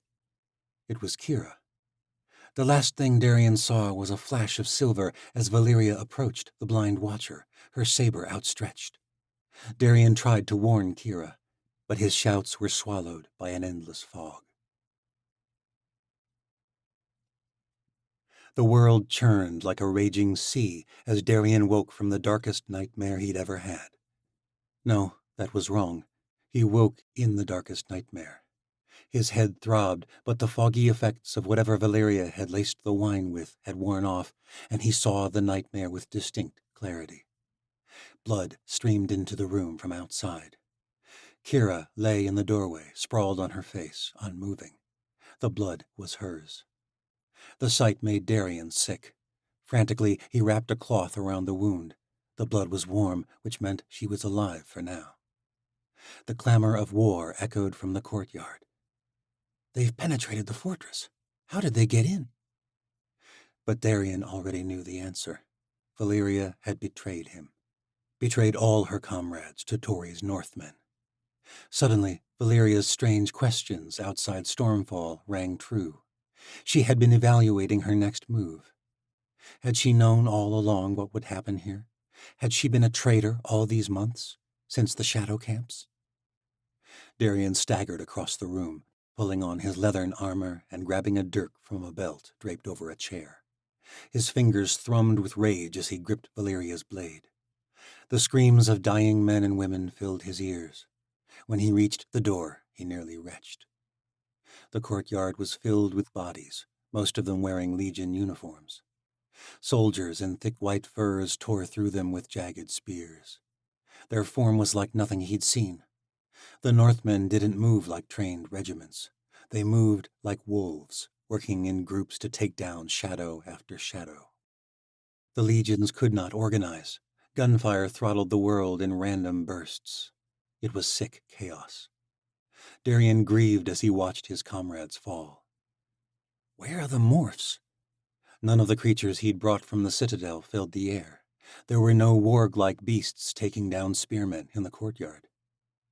Darian changed his skin, dark wings spreading from his back, and he took flight. The morphs slept in the adjacent tower, and the door was open. Darian tucked his wings and landed, morphing back to his human form as he shot through the doorway. Inside was one of the most horrifying sights he had ever witnessed in battle. For it was not an act of war, but betrayal. The bodies of morphs littered the floor, the beds. 4 had slept there, all of them dead. Streams of thick, fresh blood stained their necks. Throats slit in their sleep. Darian gripped his dirk and turned at the sound of footsteps. He nearly let his blade fly, but was glad he hesitated. Captain Bruja appeared in the doorway. Thank the gods, Commander. I thought you were dead. Blood streaked from a wound in her shoulder. What happened, Captain? Said Darian. She killed them all, right before the attack.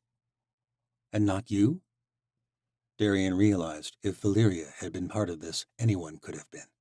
He readied the blade in his hands. Bruja staggered away from the doorway. The bitch came for me last. It was her mistake. Darian felt the strangest tangle of emotions at the words. Did you? Nah, she lived.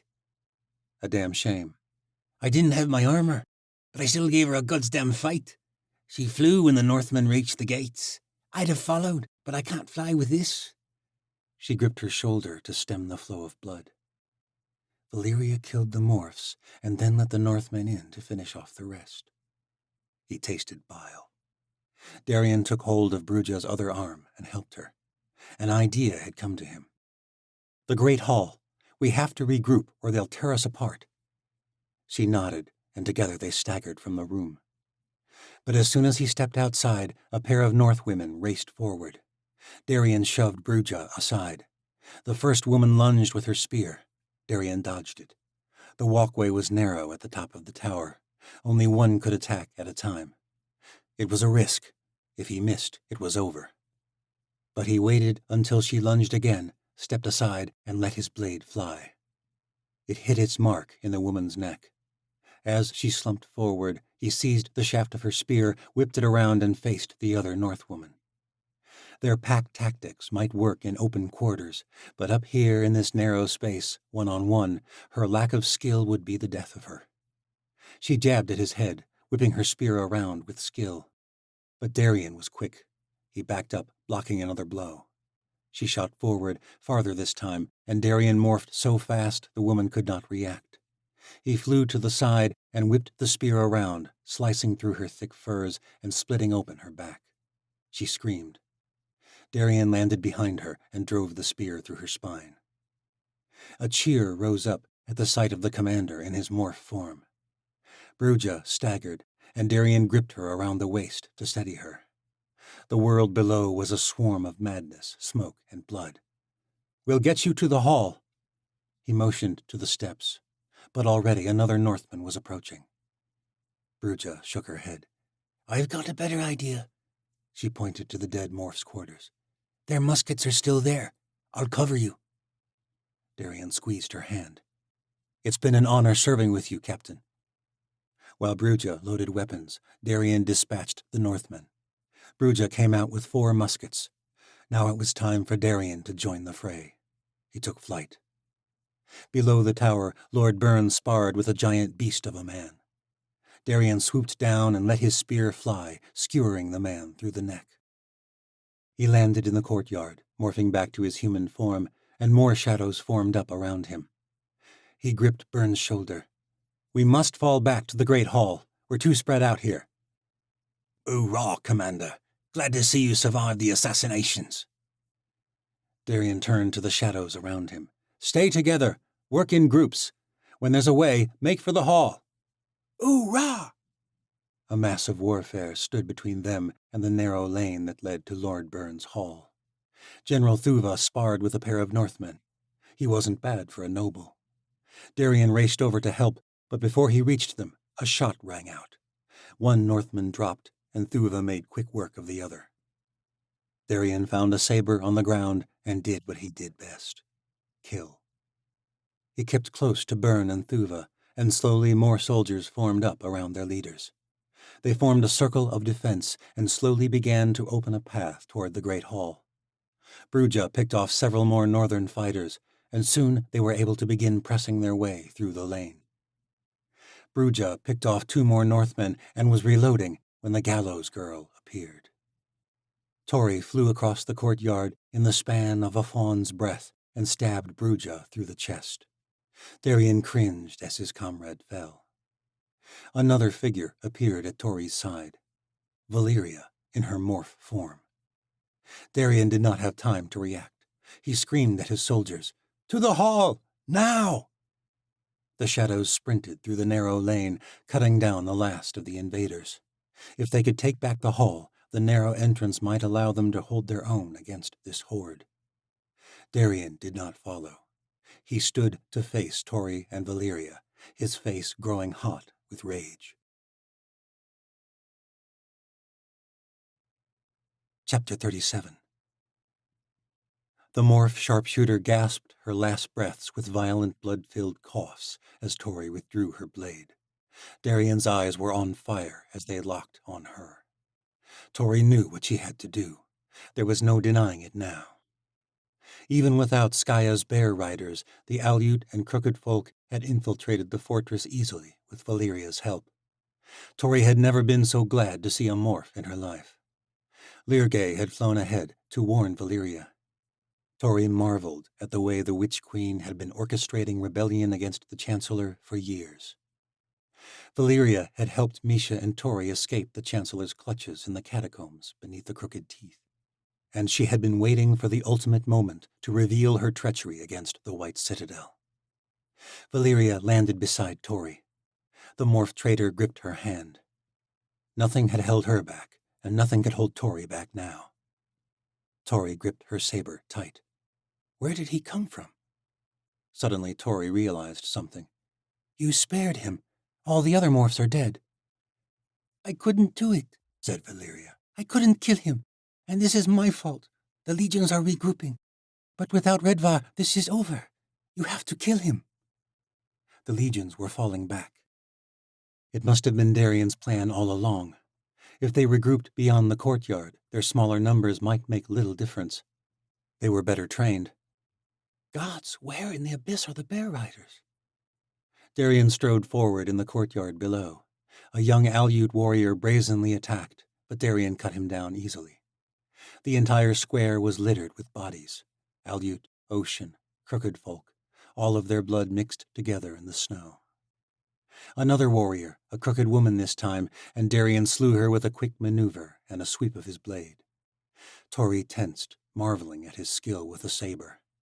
He was a fine soldier, an incredible fighter, and a commander who could turn the tide of this battle. Valyria was right. She had to kill him.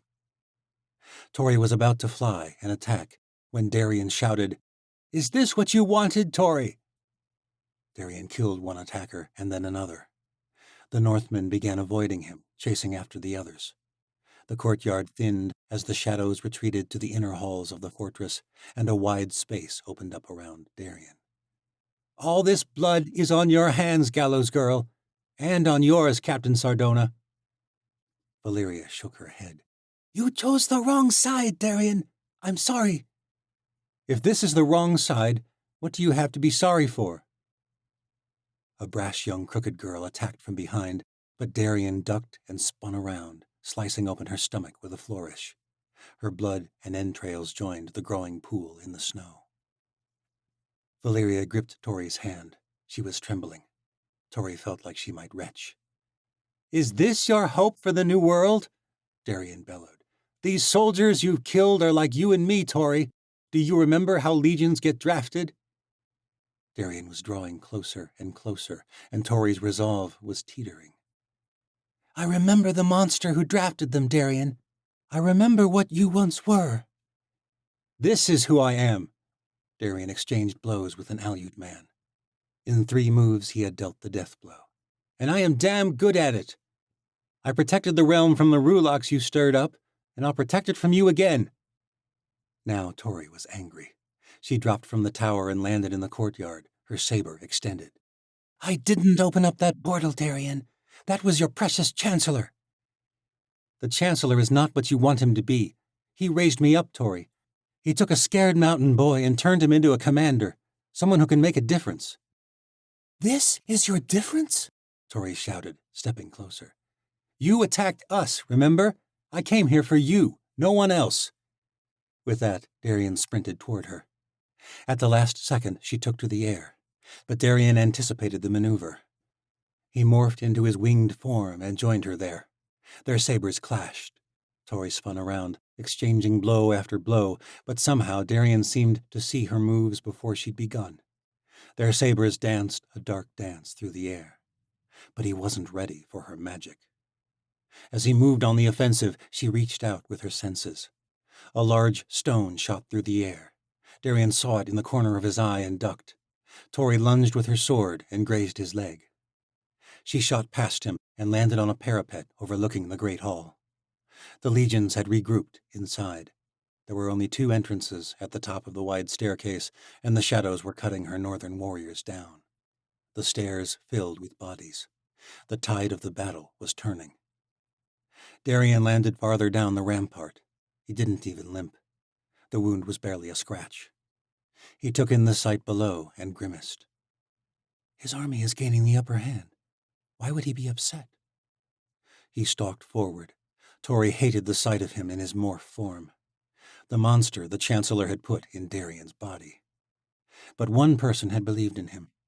Before she died, Mary had sworn the real Darian was still in that monstrous form somewhere. A strange thought came to her after seeing him grimace at the sight of the carnage of war. "Why didn't you kill her?"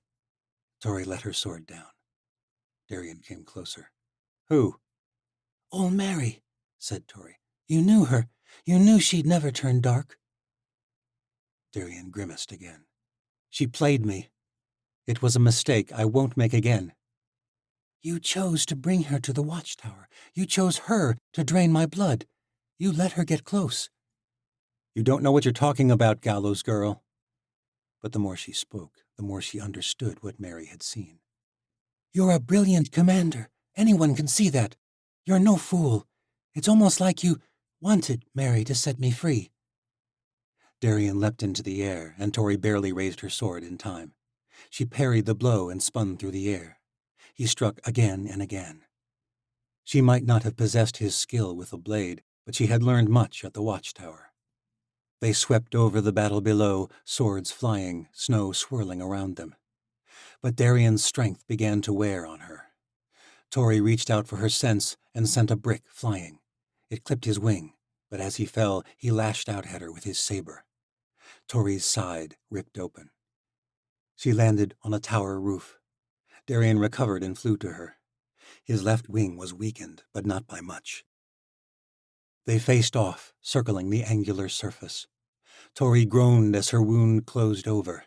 Thankfully, it wasn't deep. There's still good in you, Darien.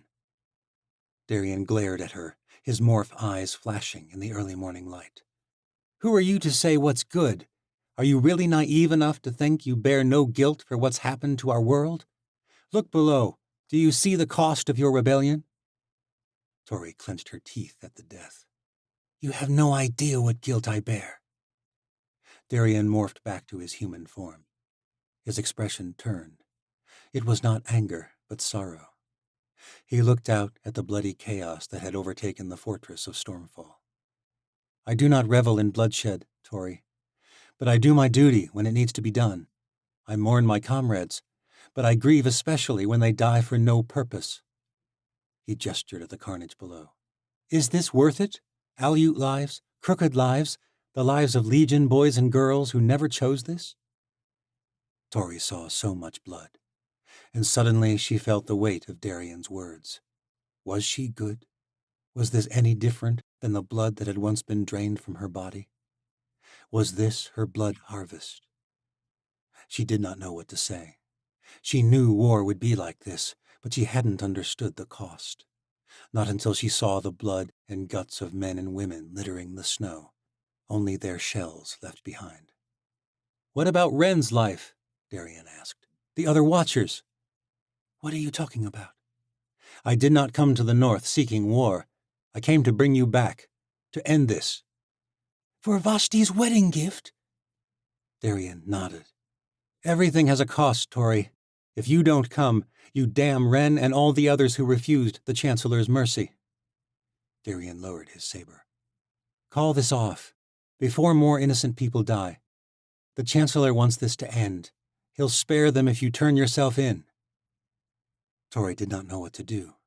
The Aleut and Crooked folk were piling up outside the Great Hall. Could they even win? Was it worth losing every one of them? Tori did not have a chance to answer. She did not realize what was happening until it was too late. A dark blur shot past her in the falling snow. It did not attack her, but Darien. He could not react in time. Valeria collided with him, her saber piercing him through the gut, and together they fell. Chapter 38. The world came to a halt. Moments stretched toward eternity. Tori's senses were a blazing fury. Darien and Valeria fought and twisted in the air as they fell from the tower.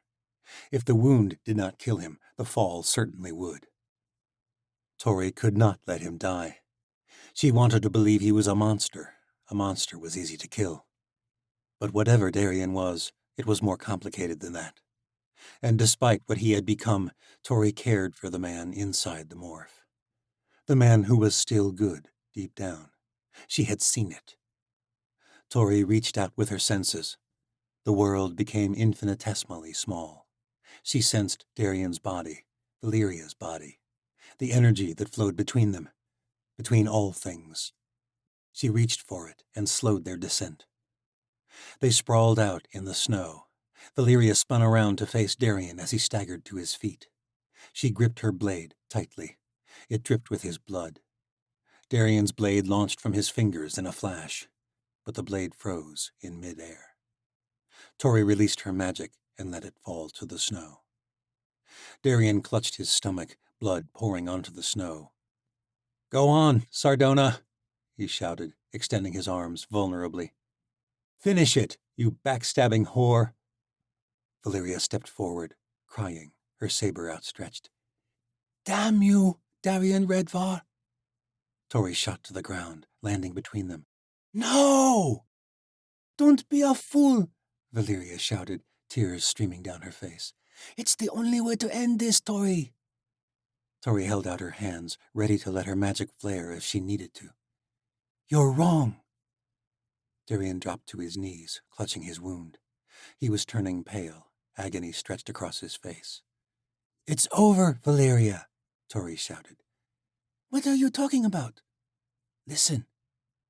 It was barely audible over the clash of sabers and the thunder of musket fire, but it echoed from the valley, building off the peaks of the crooked teeth like the cry of an animal in the woods, a war horn, bellowing from beyond the fortress. "What is that?" Darian stammered, his entire body trembling. His face paled from blood loss. "You underestimated our strength. Tell your shadows to surrender, Commander," Tori said, relief sweeping over her. "or let them all die at the hands of the Bear Riders and rogue clans of the Great White North." The ground thundered as they reached the gates of Stormfall. Tori knew what Darian would do. She had seen his eyes when he saw the carnage of this battle. He would not let his soldiers die needlessly. Darian shouted the command moments before the Bear Riders stormed through the opened gates of the city. The Battle of Stormfall was over. Things became a blur for Tori as the battle came to an end. At the sight of the Bear Riders, the legions quickly laid down their weapons, emerging from the great hall with hands behind their heads. The leader of the rogue clans, Heldan du Travak, bemoaned that they had missed all the glory of the battle. But Skaya just shook her head with a smile and barked orders for the capture of their enemies. Those without mortal wounds were chained and guarded in the barracks of Stormfall.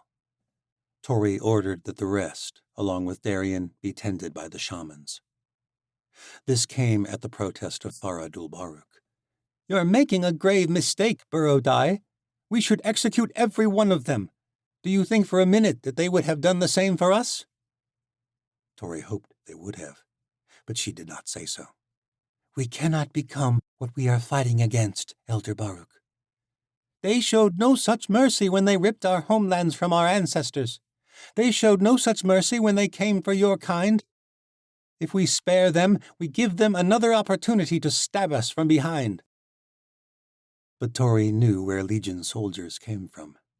Darian had reminded her. Low-born townships, the slaves of nobles. They were not the enemy. "They did not choose this war, Elder Baruch, nor the side on which they must fight. They have never had a choice. I think it is time they were given one. But either way, we will not execute soldiers who have willingly surrendered." "You would let them join us," the chief exclaimed incredulously. "You would condemn us to death." Thankfully, Alec chimed in. "Our saint led us to victory, Madru." "And you?" Farah asked her daughter. Skaya did not speak at once. She surveyed the battlefield as the shadows were being led away. She measured her words carefully. "This is one victory. We now have a stronghold in Osha, but we've lost hundreds." Farah scowled. "You brought many crooked folk from the Teeth." It was true. Skaya had been delayed due to a war council among the crooked villages. They had all agreed to band with the Aleut and the Southern Isles. The northern host now housed at Stormfall was one to be proud of. "Yes," said Skaya, "they give us hundreds more hunters and townsfolk. But if we ever hope to storm Morrow El, we will need more than Aleut and crooked folk. This revolution is meant to inspire the lowborn. Why shouldn't that include the legions?" Farah Dulbaruk stormed away. "I've raised fools for children." Skaya saw to the war prisoners, ensuring they were well fed and tended.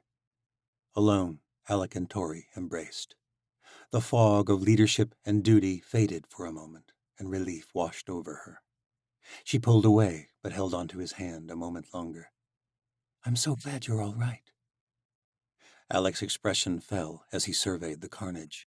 It would be days of recovery. Tending to wounds, burning the dead. "I'm not all right." "War is hideous," Tori muttered. Alec merely nodded. "Am I being a fool?" Alec sighed. "After all this bloodshed, I wonder if this entire thing is a fool's errand. But you are not a fool in this. We can't do things like the Chancellors. We have to think about what comes after." Alec let go of her hand. "I should tend to the wounded." "I need you to see to the care of someone." "Who?" said Alec carefully. "Commander Redvar."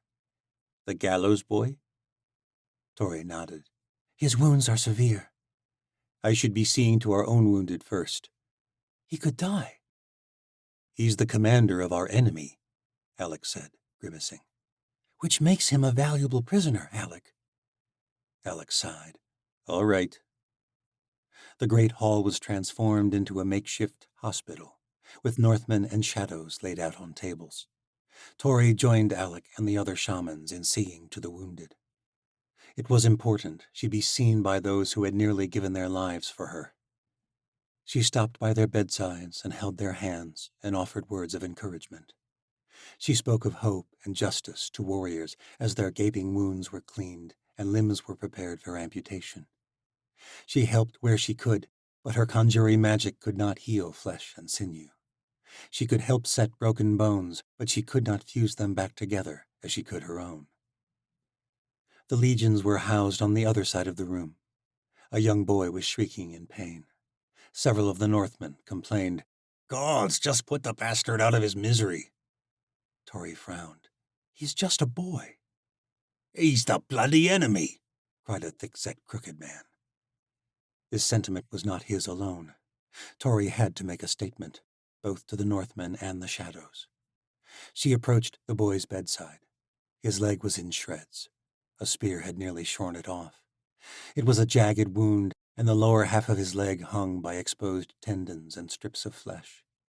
The boy heaved with frantic breaths as a pair of shamans attempted to hold him down and shove a strip of cloth between his teeth, without success.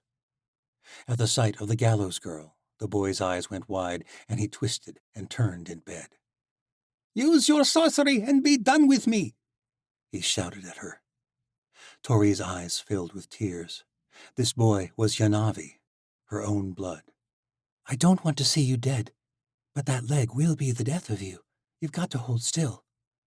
The boy tensed all over. I was there, he screamed.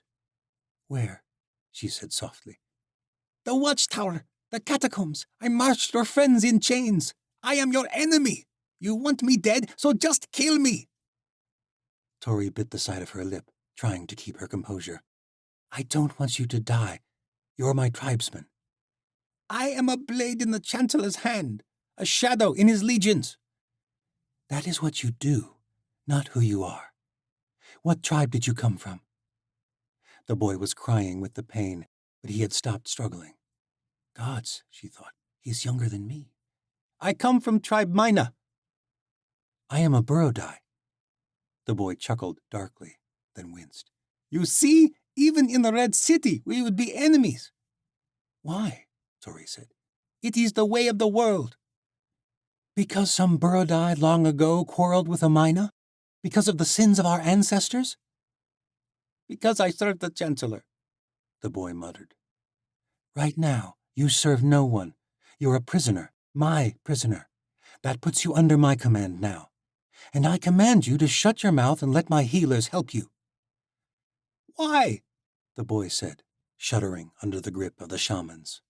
Because you're just a boy. Now bite down on this.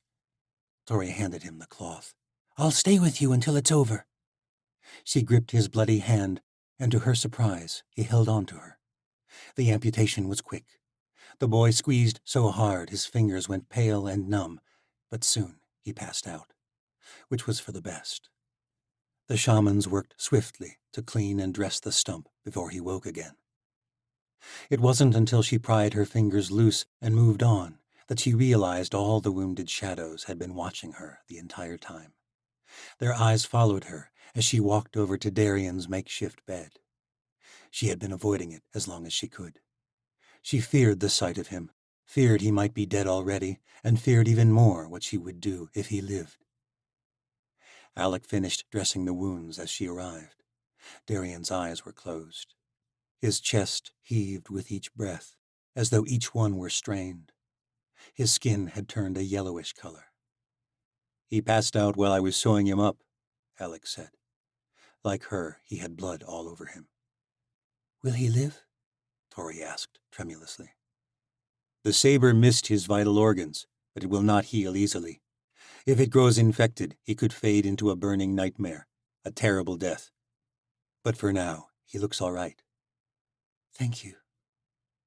Alec nodded wordlessly, his eyes passing from Tori to Darian. There was something unsaid in his gaze. You think I'm making a mistake letting him live? Tori ventured. Alec opened his mouth, about to speak, then shook his head. It is not my place to say, my saint. I should tend to the other soldiers. Our soldiers. I'll see you later. He walked off without another word. Tori stood by Darian's side for a short while, but was soon interrupted from her thoughts.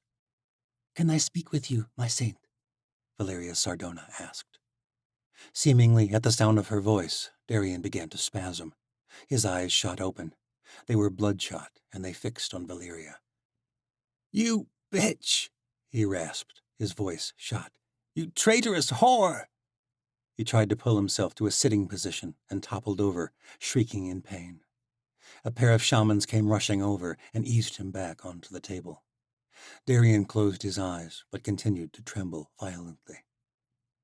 "It might be best if you leave," one of the shamans said. Fighting tears, Tori took Valeria by the arm and led her out onto the steps, where only hours ago the bodies of legions and Northmen had littered the snow. Now the storm had ceased, and a fire had been lit, consuming the dead. I am sorry for that, my saint, Valeria said. You've saved my life twice now, she said. Call me Tori. I am sorry for that, Tori. It's a fever dream. Perhaps, but I believe it shows the point I am about to make. It is a mistake to let him live. You love him, said Tori. I saw it in the catacombs, and I saw it in your eyes during the battle. Valeria nodded. I didn't intend to. I was a fool. You believed in him. Valeria crossed her arms over her chest. Even in uniform, she was beautiful. Her silver hair glinted in the moonlight. I was sent by Queen Saren to infiltrate the legions. I betrayed my queen for a man I was too smart to fall for. I wasted far too much time hoping he would turn. I nearly lost myself along the way. I should have left with you in those catacombs. If you had, this battle might have turned out very differently. You once told me that all shadows are not as dark as they seem. I did, Valeria said, and I meant it. I saw what you did for Yari, that boy in there. I believe some shadows would serve you in time. But not Darian. Valeria opened her mouth to answer, but then stopped. Tori could tell she wanted to believe it. Tori gripped her wrist. There's still good in him.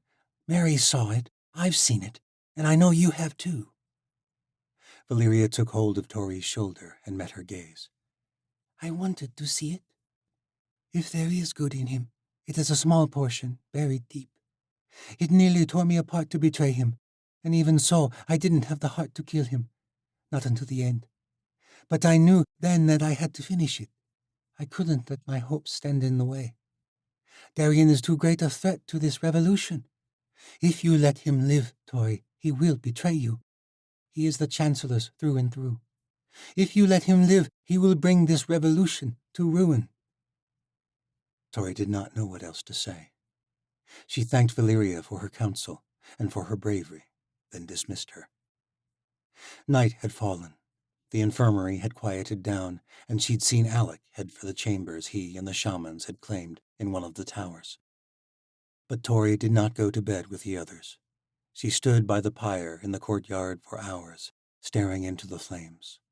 The skulls of dead soldiers seemed to gape out at her, and in all their eyes she saw deep brown ones staring back, the eyes of a boy from the mountains she had once known and loved, a boy who had died long ago. Chapter 39. The channel approaching the island capital of Elia was narrow, and an eerie fog loomed over Saren's ship, making the water glow with a haunting green hue.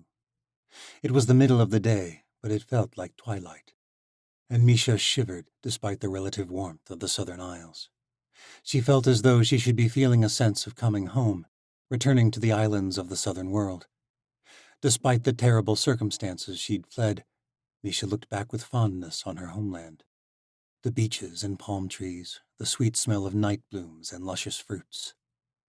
But this place was dark and muggy and smelled like a fishing dock. "We're close!" Queen Seren shouted from the helm. Misha was relieved. It had been 2 days of navigating these channels.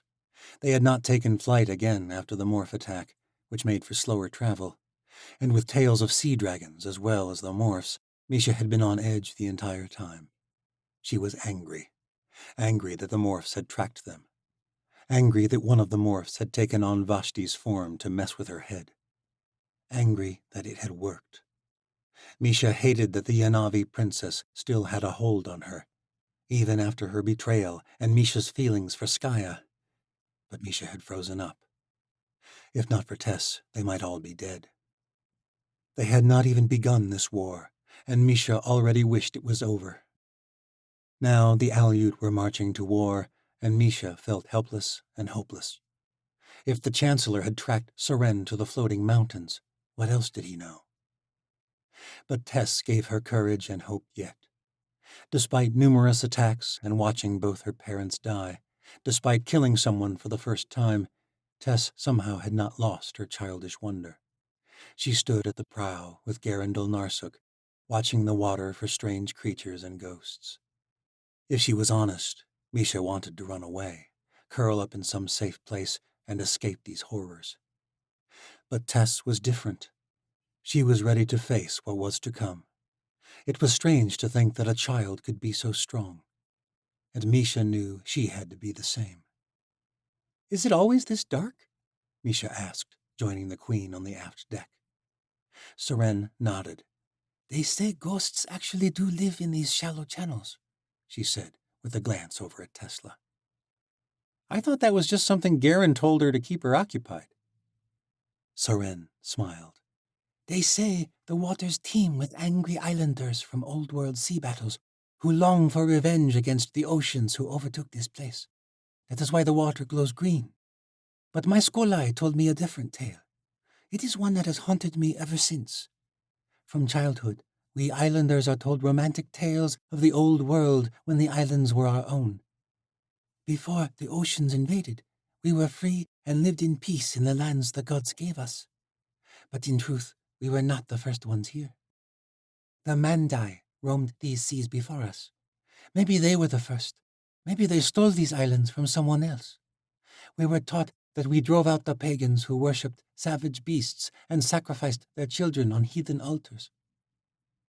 "Those tales weren't true," Misha said. "They were twisted truths," Seren said. "An excuse to reason away the slaughter of an entire race. My people killed the Mandai and took their islands. A people not so different than Melanesians, in all likelihood.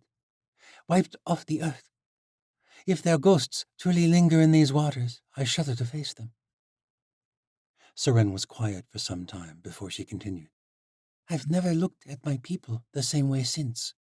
I don't mean that I see them as evil, but we were taught we were special.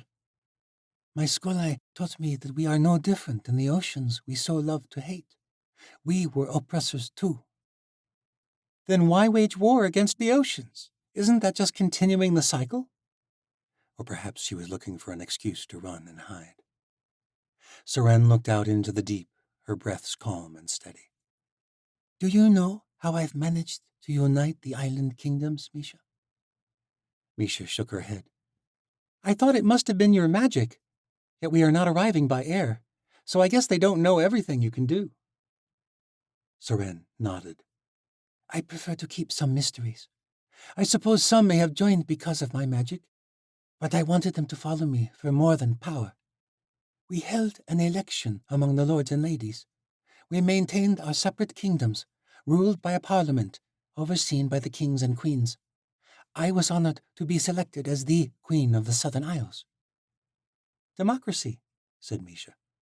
"Of a sort." "They attempted such things in the old world." "And they failed," said Seren knowingly. "My Skolai taught me this. Many forms of government have risen up through the ages of the world. I suppose none of them truly work, but I believe in the unification of the Southern Isles. We won our freedom 100 years ago, and the past century has been turbulent. We warred amongst ourselves. Kingdoms rose and fell. It could have destroyed us, but Osha was always too weak to seize the opportunity. But Osha is gaining power once more. If we do not fight, Cyrus Morrow's tyranny will overtake the Isles and the rest of the southern world again. That is why we wage war. But this war is not ours alone. The Ocean Empire is a black stain on this world. This Chancellor is not like the others. He is crafty and ambitious, and the Morph attack, I fear, is only the beginning. His eyes are on the southern isles now. Misha, we must convince the island kingdoms to sail to war at once. Already, I fear it is too late. Misha touched the queen's arm and then pulled away, suddenly realizing how improper that was. Seren smiled. It's all right. Queens need friends as well as warriors. She reached out and squeezed Misha's hand. I am not a warrior. I am not a revolutionary. If I could, I would run away from all this, especially after the Morph attack. Why don't you? I believe in Tori, said Misha, reminding herself what she'd known all along. I've seen the way people follow her. There is something mythic about what's happening, like the Watchers of old, like the tales of the gods. You believe she is a god? Seren's eyebrows raised querulously. I don't know that I believe in gods at all, but I believe Osha is meant to fall, and I believe she is the one to lead us. Seren nodded. I believe in her too. The queen went silent, and Misha pulled away, crossing her arms to keep herself warm in the thick fog. After some time, Seren announced they were approaching the Bay of Souls. A great promontory jutted out into the channels ahead. Waves crashed against the towering cliffs. These shores were jagged and harsh, the trees dark and foreboding, nothing like the pearl-white shores of Melanesia. I sent ravens ahead, said Seren. The kingdoms will have gathered their fleets for the conclave. It may not compare to the floating mountains, but the sight of our war fleets all gathered in one place is wondrous to behold. The sky had taken on a reddish hue. It must already be sunset, Misha thought. It was strange to see it from within the haze. The ship groaned as it reached the promontory, the waves growing choppier near the sharp cliffs. Misha joined Tess and Elder Narsuk, excited to see the mighty fleet of warships in the harbor, ready to sail for Osha. Misha's heart sank as they turned into the bay. The crimson clouds were not fashioned by the sun, but by flames. The Bay of Elia was on fire. The water was littered with smoldering splinters of wood. Shards of warships, masts, taffrails, and decking. The sails and rigging were long ago consumed. This fire must have ignited hours ago, maybe days. The water was dark as night, small flames lapping at the waves themselves. Pitch. A foul, sulphurous stench filled the air, and the smoke stung Misha's eyes. The devastation stretched all the way to the gray city of Elia. No one aboard said a word for some time. The Krokala navigated through the bay, weaving between flaming bits of wreckage. Seren moaned bitterly. It can't be. But the city is untouched, said Garen with confusion. What happened here? Seren didn't answer, and Misha did not say a word. Nothing any of them could say mattered. The fleets of the Southern Isles were destroyed. They would not be sailing to war. It took nearly an hour to make their way to one of the few trading docks that had not been consumed. Members of the Parliament of the Southern Isles met them as they disembarked. The lords and ladies bowed before their queen, but Seren impatiently gestured for them to rise. Her lips were drawn tight. She had hardly spoken a word since they entered the flaming bay. Now her voice teetered between rage and despair. What happened here, Lord Thier? The queen spoke to a middle-aged man with a pale face and long silver hair drawn back in a tight ponytail. His face, too, was tense. The other lords and ladies shook their heads as he stepped forward to answer. He was clearly the leader of this group of nobles. They came in the night, from nowhere. We thought the rumors couldn't possibly be true. What are you saying? Seren asked impatiently. Sea dragons. They ruined our entire fleet. There was pitch in the water. A pair of trading vessels from the Triumph were anchored offshore. There was an explosion. The fires ripped through our fleet like tinder. It was horrible, my queen, said a young lady of the city. Like watching the abyss swallow our city, said another. Seren cursed, then swiftly brushed past the entourage. Guards flanked her. The Krokala remained with the ship.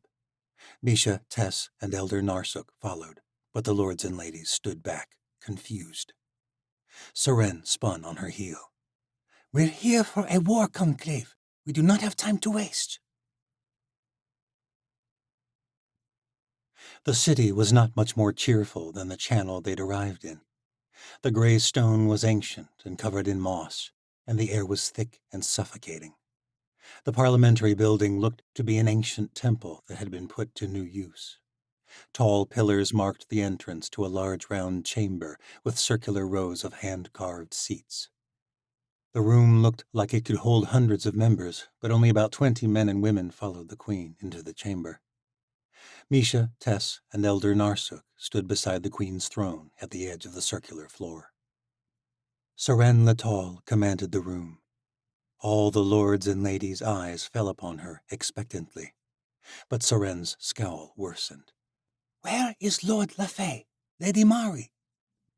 My queen, the king and queen of the Thanes, attending to the people, said Lord Thier, whom Misha took to be another of the lesser kings of the Isles. They were hit the hardest, hundreds of sailors.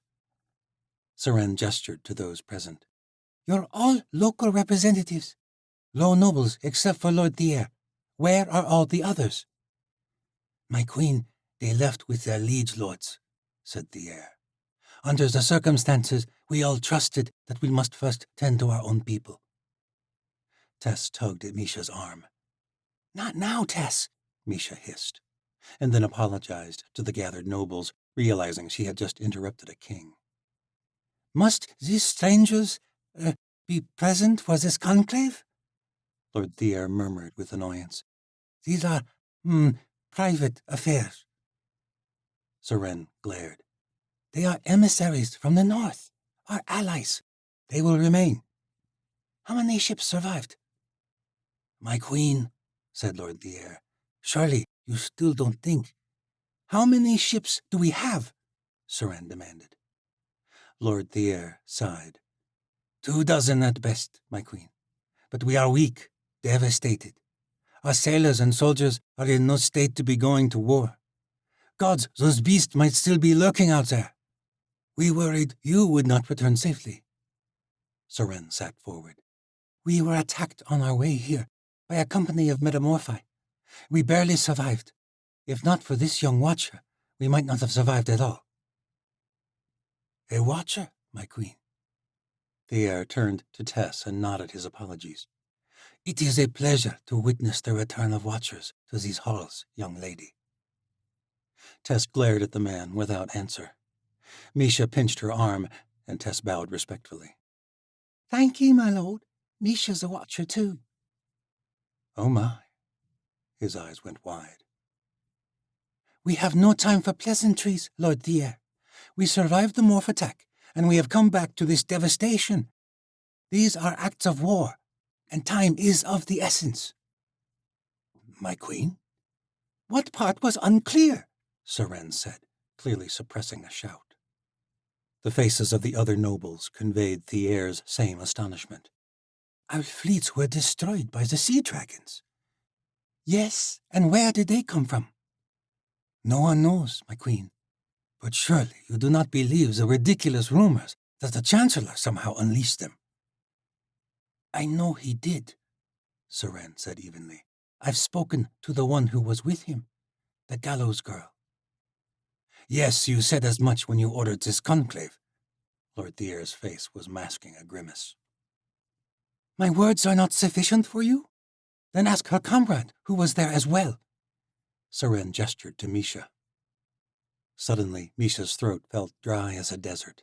She coughed. It is true, she said. The Chancellor is responsible for bringing back the beasts of the old world.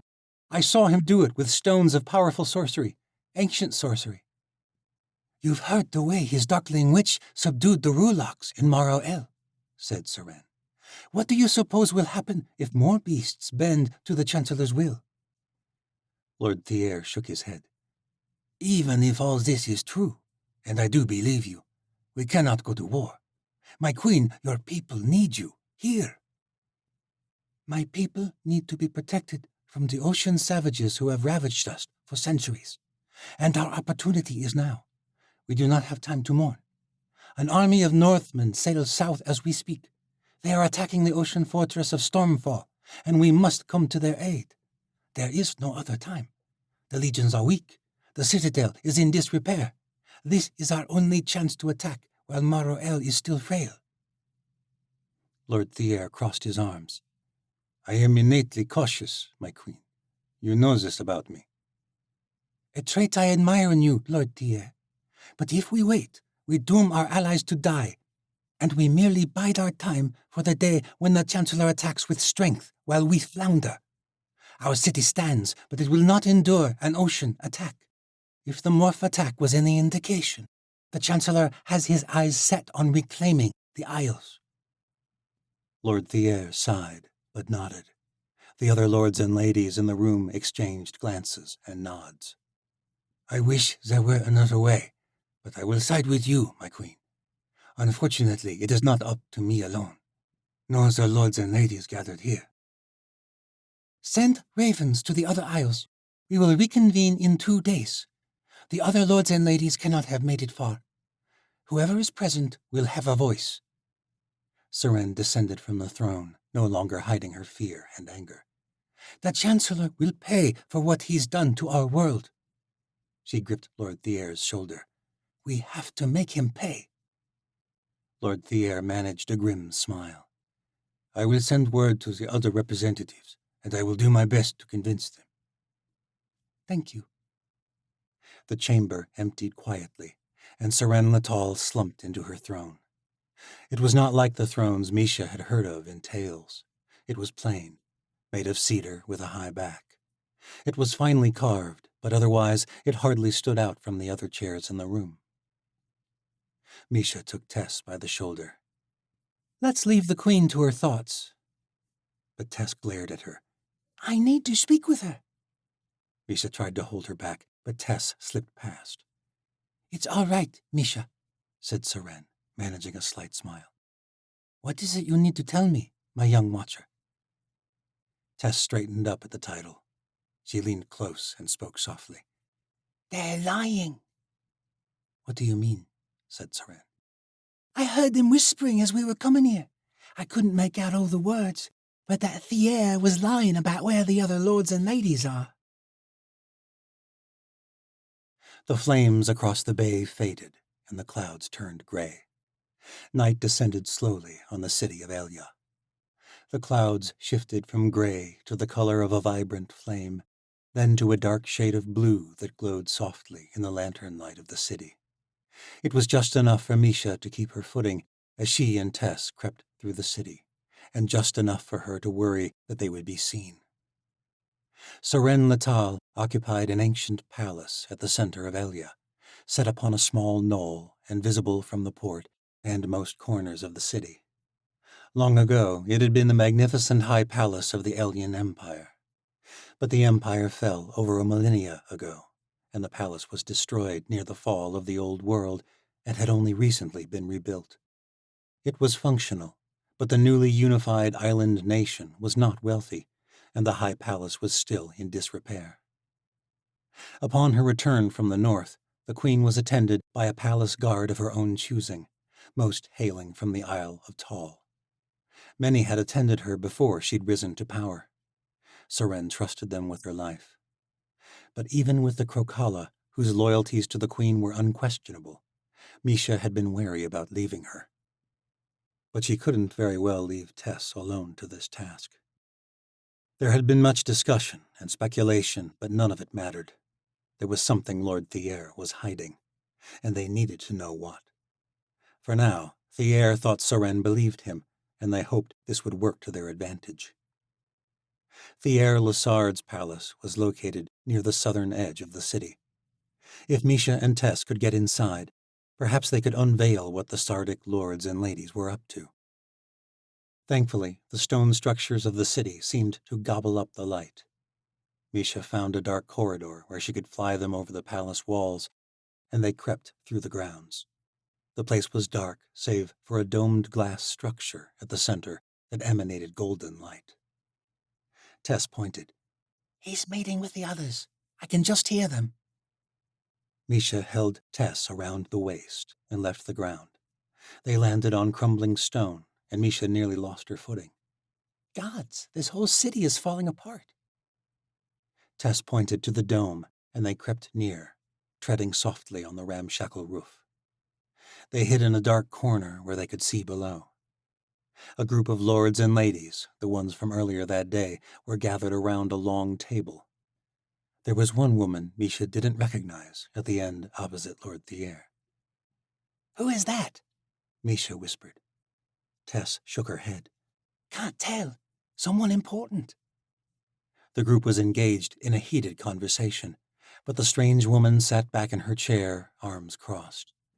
She did not dress like most noble women. She wore pants and a tight-fitting tunic, and her dark hair was pulled back in a braid. What are they saying? Misha asked. They're arguing about what to do with Seren. What do you mean? I don't think they want her to be their queen anymore. They keep saying her time is up. Misha's heart quickened. Where are the other high lords, like Thiers, Mari, and Lefay? Tess shook her head. I think they're on their way. To Elia? I don't think so. I think they're going to overthrow Seren. Misha tensed all over. That strange woman is not from the Isles, Tess. Why is she here? Tess did not need to answer. The woman stood. Her skin changed. Wings emerged from her back. Tess and Misha both jerked back into the shadows. We have to go, Misha whispered. Within, the morph looked up toward the sky, right at where they had been peeking through the glass. Gods, she knows we're here, Tess hissed. She sensed our magic. She probably knew we were here the whole time. Misha's stomach churned as she took flight. She had never flown such a distance before, let alone with a young child. She gripped Tess tightly and soared over the city, toward the central palace. She hated the way the overcast sky glowed. She flew low, to not be easily spotted from afar. She kept expecting to hear the nauseating screech of the morph coming after them, perhaps with more of her kind. Tess was trembling, and Misha gripped her tight. Her arms were growing weak. The air had grown terribly cold. She reached deep, deep, deep for her magic. Misha landed on Soren's balcony, and her legs gave out on impact. Her ankle twisted beneath her, and she rolled into a jarring landing. Her body ached from the energy she had used. 2 guards sprang out from the balcony doors, swords drawn.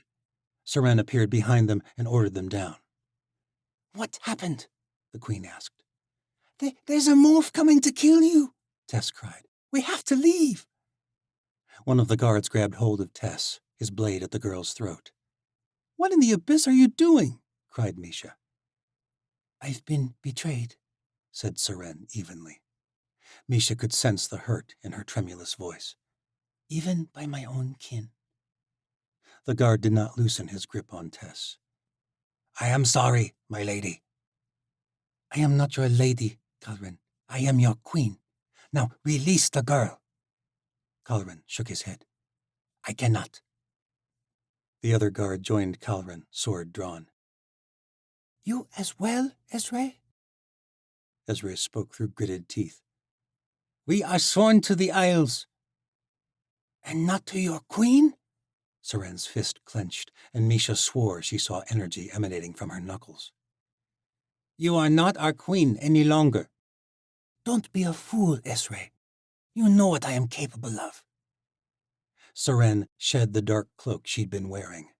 Misha realized in that moment that she had never actually seen the queen's bare arms before. And she immediately realized why. Runes were etched deep into her skin, giving it a strange, marbled appearance. The symbols covered every inch of her forearms and her biceps, all the way to the exposed shoulders of her regal gown, disappearing inside the bodice of her dress. The runes were glowing, the same way the symbols glowed on the skyship. The source of her magic. "Don't, my lady," Ezra cautioned, extending her blade at Misha. Misha tried to get up, but her strength was gone. Her ankle raged with pain. She reached for her Fieri magic, but managed only a waft of flame. She was utterly spent from the long flight. Ezra's blade pressed against Misha's neck. "We don't want to kill them, but if you use sorcery against us, my lady, they will both be dead before we are." A fierce energy teased from Seren's fingertips. Her arms glowed with a harsh light. The doors to Seren's chambers sprang open, and more guards poured in, followed by Thiers Lassard. "Stand down, my lady," he said softly. "You traitorous bastard!" Seren cried. The energy in her hands surged. Lord Thiers shook his head. "There has been no treachery. This is democracy, and you have been dethroned by unanimous vote." "You hired a morph to kill me." "We have no intentions of killing you if you cooperate, my lady. That morph was here to ensure we completed our part of the alliance." "Alliance," said Seren angrily. "In exchange for our remaining ships," said Thiers, "the Chancellor has promised to rebuild our fleet. We had hoped after seeing the devastation, you would see reason." "Spare me your excuses, Thiers. You voted before I arrived." "You would lead us to destruction, my lady. We were forced to choose a better path. The world is changing. Enemies are becoming allies. Cyrus Morrow is marrying a Yanavi maiden. We must learn. We must set aside ancient feuds." "Where are Mari and Lafay?" Seren demanded. "Sailing for Osha with our last vessels to go to war against the Gallows Girl." Misha cried out in desperation, squirming to get away from Ezra's grasp. But Ezra pressed her blade and drew more blood. "No!" Tessa's cry made the ground tremble. Ezra lost her balance, and Misha seized the moment. Despite her ankle, she shirked Ezra's grip and managed to disarm her. She was about to drive the blade into her chest when, "Stop!" Seren shouted. Misha's sword froze in midair. A bolt of light was wrapped around the blade. Caloran had not let go of Tess. She was trembling in his grasp. Blood dripped from a wound in the crooked girl's stomach. "Oh, gods, no!" More guards surrounded Misha and wrested Ezra's blade from her grasp. She fell to her knees. "No, no!" Misha murmured. "Seren, fight back! Help Tori!" But Seren sighed defeatedly, shaking her head, then bent down and retrieved her cloak. Why isn't she fighting? Seren's kinsman released Tess, then joined Thiers' side. Seren leaned over the crooked girl, who lay whimpering on the ground, a growing pool of blood forming beneath her. A small tendril of magic escaped Seren's fingers, like a tiny bolt of lightning, and the wound closed over. Then the light of Seren's magic faded completely. "I am sorry, my lady," Caloran murmured as he stepped away. "but our loyalties are to the Isles." They turned to leave, but Thiers turned back. "Don't get any other foolish ideas about stopping this." He pointed out the window. In the distance, a burst of flames glowed against the low-hanging clouds. Seren's mouth gaped open, wordless. Misha was shaking from the pain in her ankle and the growing horror as she realized where the flames were coming from. "My ship," said Seren, her voice barely a whisper. "I am sorry, my lady," said Lord Thiers. "Your secrets were not as well kept as you thought. You won't be flying north to help the Gallows Girl. Your war is over." With that, Thiers and the guards left. Misha held Tess as she cried for their friends marching straight into a trap. Her own heart shut down. They had failed everyone they cared for, and there was nothing they could do. Seren Latal did not cry. Without expression, she watched the flames consuming her skyship flicker until they faded in the darkness. Part 11. The Hunter and the Prey. What happened seemed obvious looking back. Nevertheless, it took us all by surprise. Nothing would be the same after Stormfall. From Dawn of the Third World. Chapter 40. It became a ritual, the gallows girl wandering through the makeshift infirmary in Lord Byrne's great hall. While her soldiers replenished themselves on Stormfall's winter stores, Tori helped feed the wounded, including the legions. Alistair Byrne had kept his halls relatively well stocked for the winter, and Tori insisted that all, including the prisoners and Lord Byrne himself, be fed hot meals each night. Though Farah Dulbaruk had protested this act of mercy, it was proving to work as Tori hoped. The prisoners were calm, and there was even talk that some might pledge themselves to the gallows girl soon enough. Tori knew it was a risk and a long shot, but she also knew that this revolution's hope was in the lowborns. The legions were not the enemy. Even the nobles were not the enemy. She had invited Lord Byrne to dine with her last evening, and he had been honest in answering her questions concerning the other strongholds in northern Osha. He had offered up his weathered maps freely and thanked her for the civil treatment of his soldiers and family. And if Lord Byrne had cooperated, then perhaps there truly was hope to turn the legions in time. Perhaps even... Tori tried to push thoughts of Darien away, but they continued to creep back up, catching her off guard. This was the exact thing she had hoped to avoid. Her notions of killing Darien were long lost upon facing him in the flesh. This worried her, but she could not deny her lingering hope for him. Sure, she was here in the infirmary to show the legions there was another way than the Chancellor's cruelty, but she was also here serving their enemy because she wanted to keep an eye on Darien. He had been in a severe state for 3 days, easing in and out of dark fever dreams that left him screaming, whether from pain or rage she did not know. Tori drifted through the hall, handing out food, touching hands, and whispering words of hope for the wounded, but her eyes wandered frequently to Darien from across the room. He was unconscious now. Alec was tending his wounds, and she was grateful he was not awake to feel the pain. Yesterday, the application of a shaman's salve had sent Darien into hysterics. Alec suspected infection.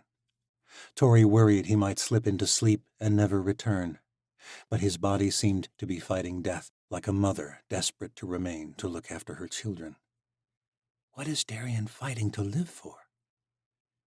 Valyria believed it would be best if he died. He would never change. But Tori couldn't believe that. She hated that she couldn't just let him die and be done with it. Instead, she had ordered extra guards to look after the infirmary, and she had kept her eye on Valyria, who was eating with the Aleut and Crooked Folk presently.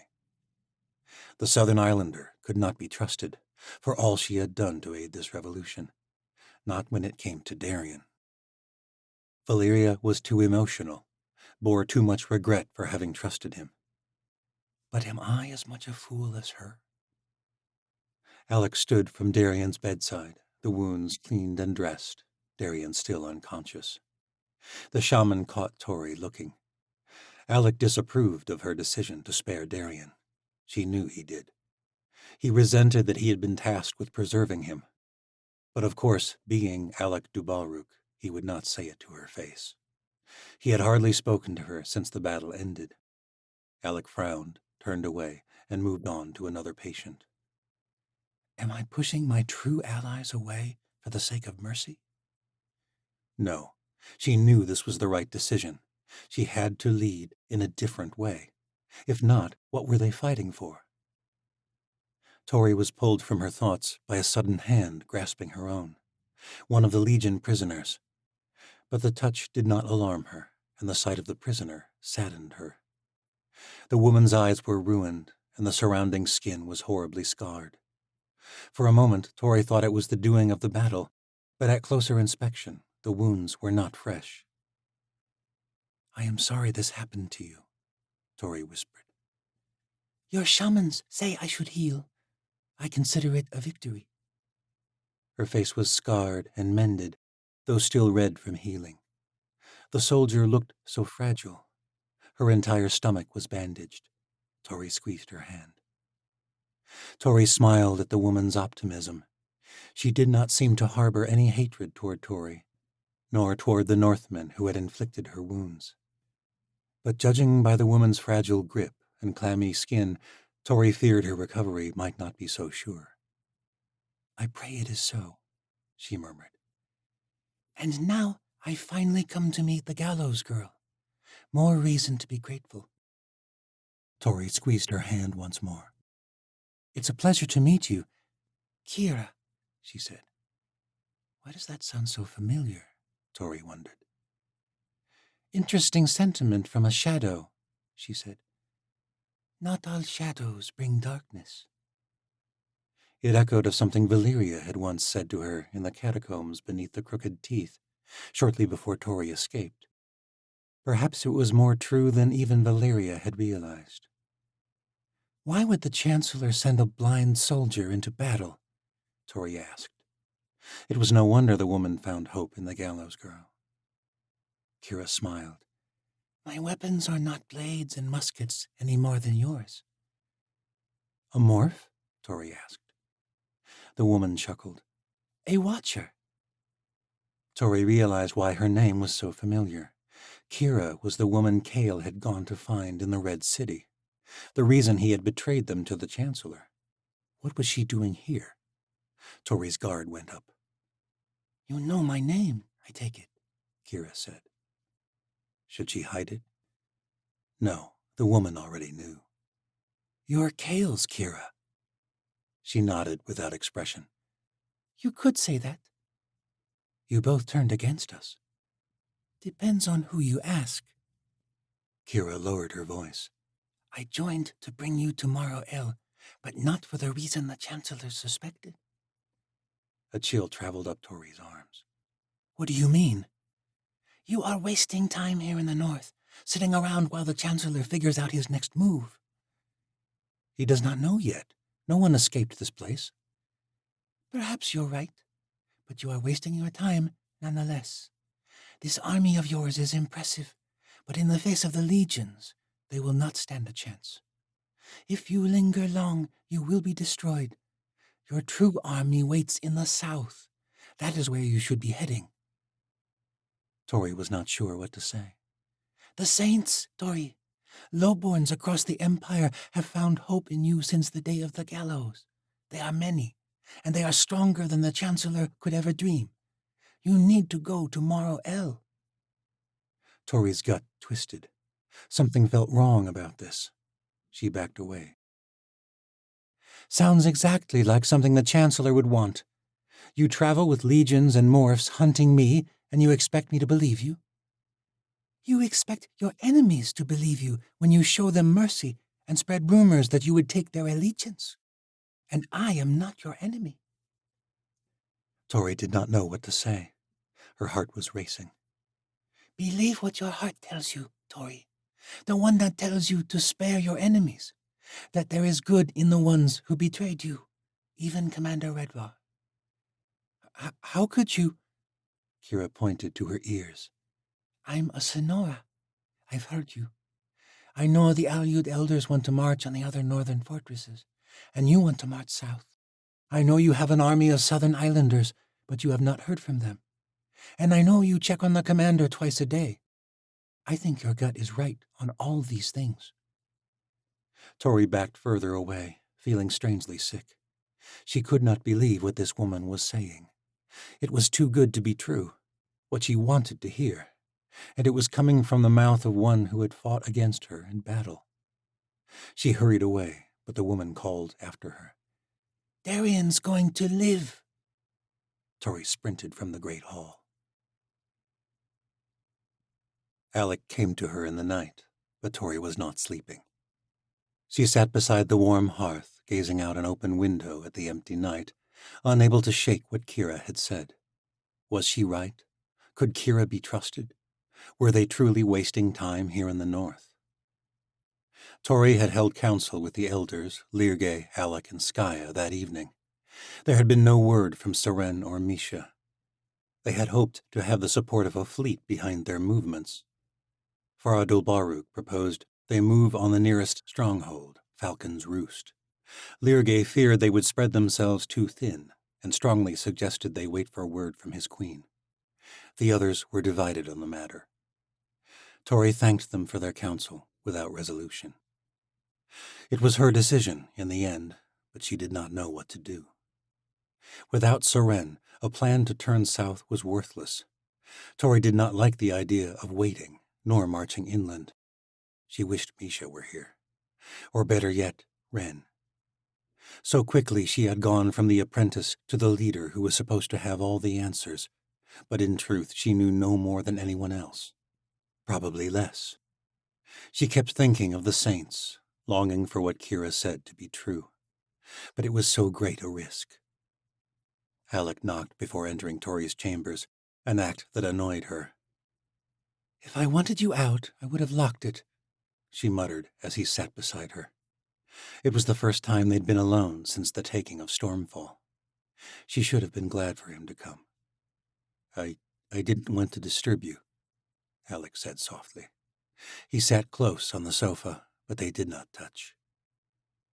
"You saw the light. You knew I was awake, or you wouldn't have come." "I didn't want to assume anything." Tori sighed. "You never do." "What is that supposed to mean?" "I like you, Alec. I want you here. I want your counsel. Why are you so cautious all the damn time?" Alec met her gaze. His eyes betrayed sadness. "I will follow you into anything, Tori. I believe in this revolution, and in you.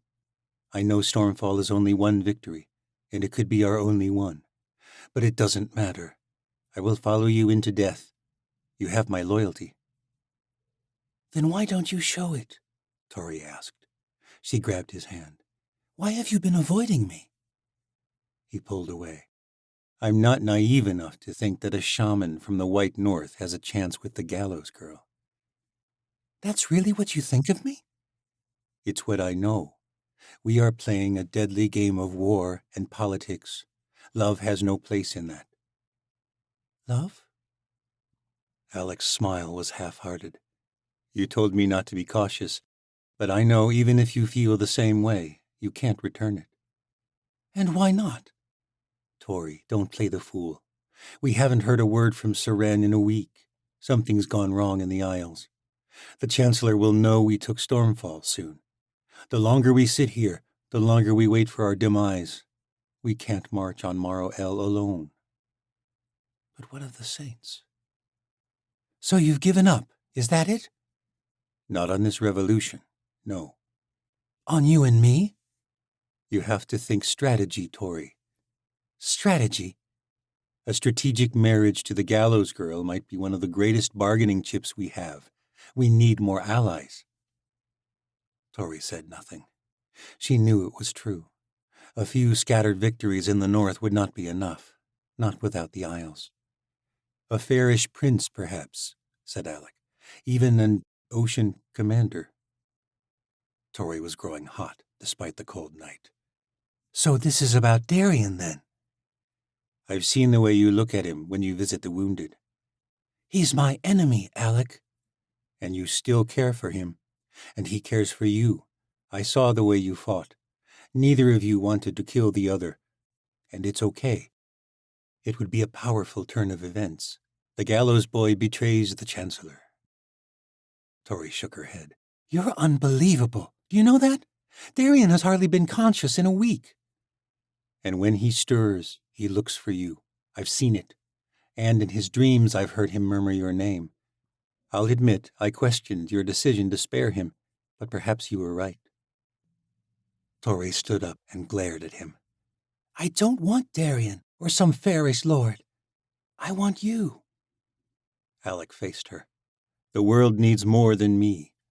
I've spent a lot of time thinking about it." Tori pushed him in the chest. He almost lost his balance. She'd used a slight flare of her conjuring magic. To the abyss with that. What? Don't push me away because you're afraid to lose me. That's Shenza. The world's not pulling us apart. You are. She pushed him again. He stumbled and braced himself against the wall, eyes wide. Tori, don't... But she didn't let him finish. She moved in quick and kissed him, hard and long. And he didn't push her away. Alec pulled her closer. His skin was on fire. His hand held the back of her neck, and her own hands gripped tight around his back. She felt her whole self coming to life in a way it never had before. But then he hesitated. He pulled back an inch or two. She could still taste his warm breath. Tori kissed him again, softly, pulling him back toward her. We don't have any assurances in this war, Alec. All we have is right now. She held his gaze. His dark eyes flickered in the low light. He was about to speak, but Tori interrupted him. Do you want this? He smiled. It was slight at first, and then it grew. Too much. There are no alliances here, just you and me. She barely finished before Alec pulled her close again. He smelled of healing herbs and salves, a strangely alluring scent. Tori's lips traveled to his neck, and he shuddered at the touch. His hands twisted into her wavy locks. Her body arched with pleasure. Tori didn't realize what she was doing until Alec made a startled cry. She had pulled him back toward the sofa, so he was lying on top of her.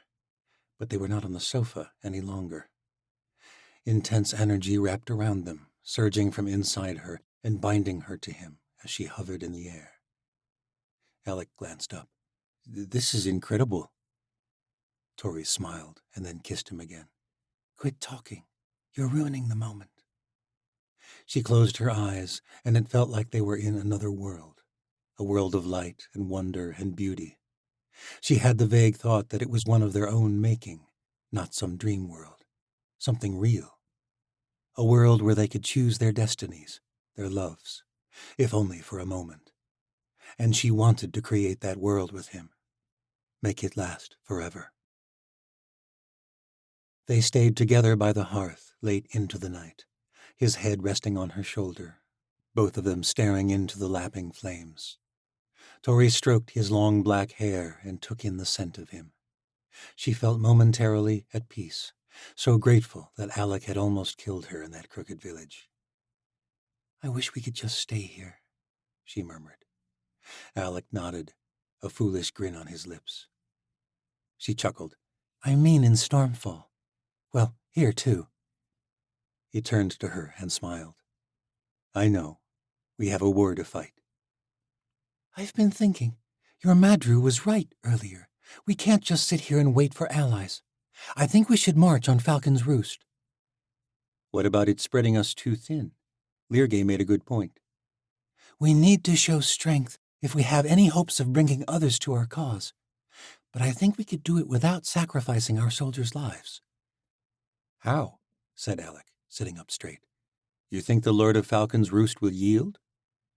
I think the shadows are beginning to see through the Chancellor's brainwashing. I think it is time we make them an offer. They would follow if the commander of the Sky Guard pledged himself to you. Tori had been thinking of Darian's actions during the battle.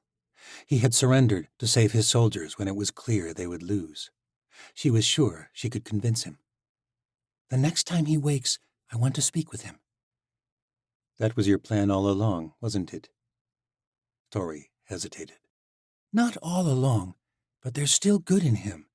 Valeria may not see it, you may not see it, but... A frantic knock thundered against the door. Then it flew open. It was Skaya and Valeria. What's wrong? Tori demanded. It's the prisoner, Commander Redvar. He's escaped. Chapter 41. What? Tori said. He was barely alive a few hours ago. Darian's escape could ruin any hope of turning the other shadows. And if he reached the Chancellor, their revolution would be over with one small victory to show for it. Skaya shook her head. He must have been faking his weakness. He's disappeared from the infirmary. The guards are scouring the fortress, but I doubt they'll find anything. If he was faking it, Tori said, he may have been strong enough to fly beyond the walls. Valeria nodded. But not far. Not with the wound I gave him. She sounded like someone trying too hard to convince herself. Tori should have let Valeria kill him. Gather the rogues and the riders. We'll hunt him down all night if we have to. Skaya and Valeria hurried out to ready the others. Alec lingered for a moment. You were right, Tori said. Valeria was right. I was a fool. Alec gritted his teeth. We'll find him, Tori. Wear your thickest furs. It's cold as the abyss out there. With that, he left. Tori dressed as quickly as she could, layering shirts and furs and leathern armor. Her skin was thrumming with magic, desperate to be unleashed. She would not spare Darien this time. She strapped her saber to her back. The door creaked open. Alec, are the riders ready? I am not Alec. Tori spun, then froze. Darien staggered in and closed the door behind him. He looked like Shenza. His greasy hair was matted to one side, his eyes were bloodshot, and he clutched his side with one hand. The other hand bore a small sack. Tori reached for her magic. The force threw him against the door with a thud. She drew her saber. She had to act fast while she had the upper hand. Let's get this over with, she hissed, waiting for him to draw a hidden blade. But he had none, only the bag. I'm not here to hurt you, Tori. The door flew open, sending Darien to the ground. He moaned at the impact. Skaya and Alec rushed in, swords drawn. Wait! Tori cried. What in the abyss is he doing here? Alec shouted, his eyes fixed on Darien with hatred. I am not here to resist, Darien said with a groan. I'll need to speak. Then speak and be done with it, Alec said angrily. It might be better alone, Darien said, rising to his feet. His bandages were turning crimson. He stepped forward, but Tori shoved him back against the door with her conjuring power. He did not resist her. You'll speak to them or not at all, Tori said. What is in the bag? I was worried it might have been lost in the battle, or else that Valeria had disposed of it. I couldn't speak of it, not until I was sure. Sure of what?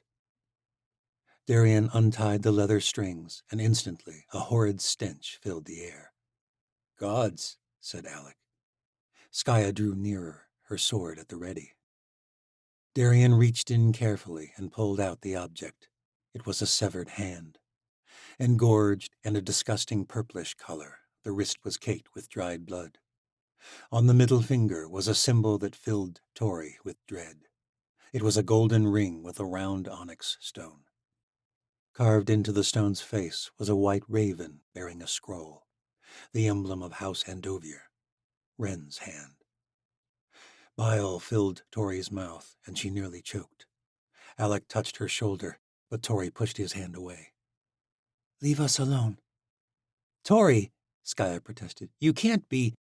It's not a request. Tori felt bad for snapping, but she knew she could not process this with them in the room. I am not leaving you alone with that bastard, Alec said. He can barely walk.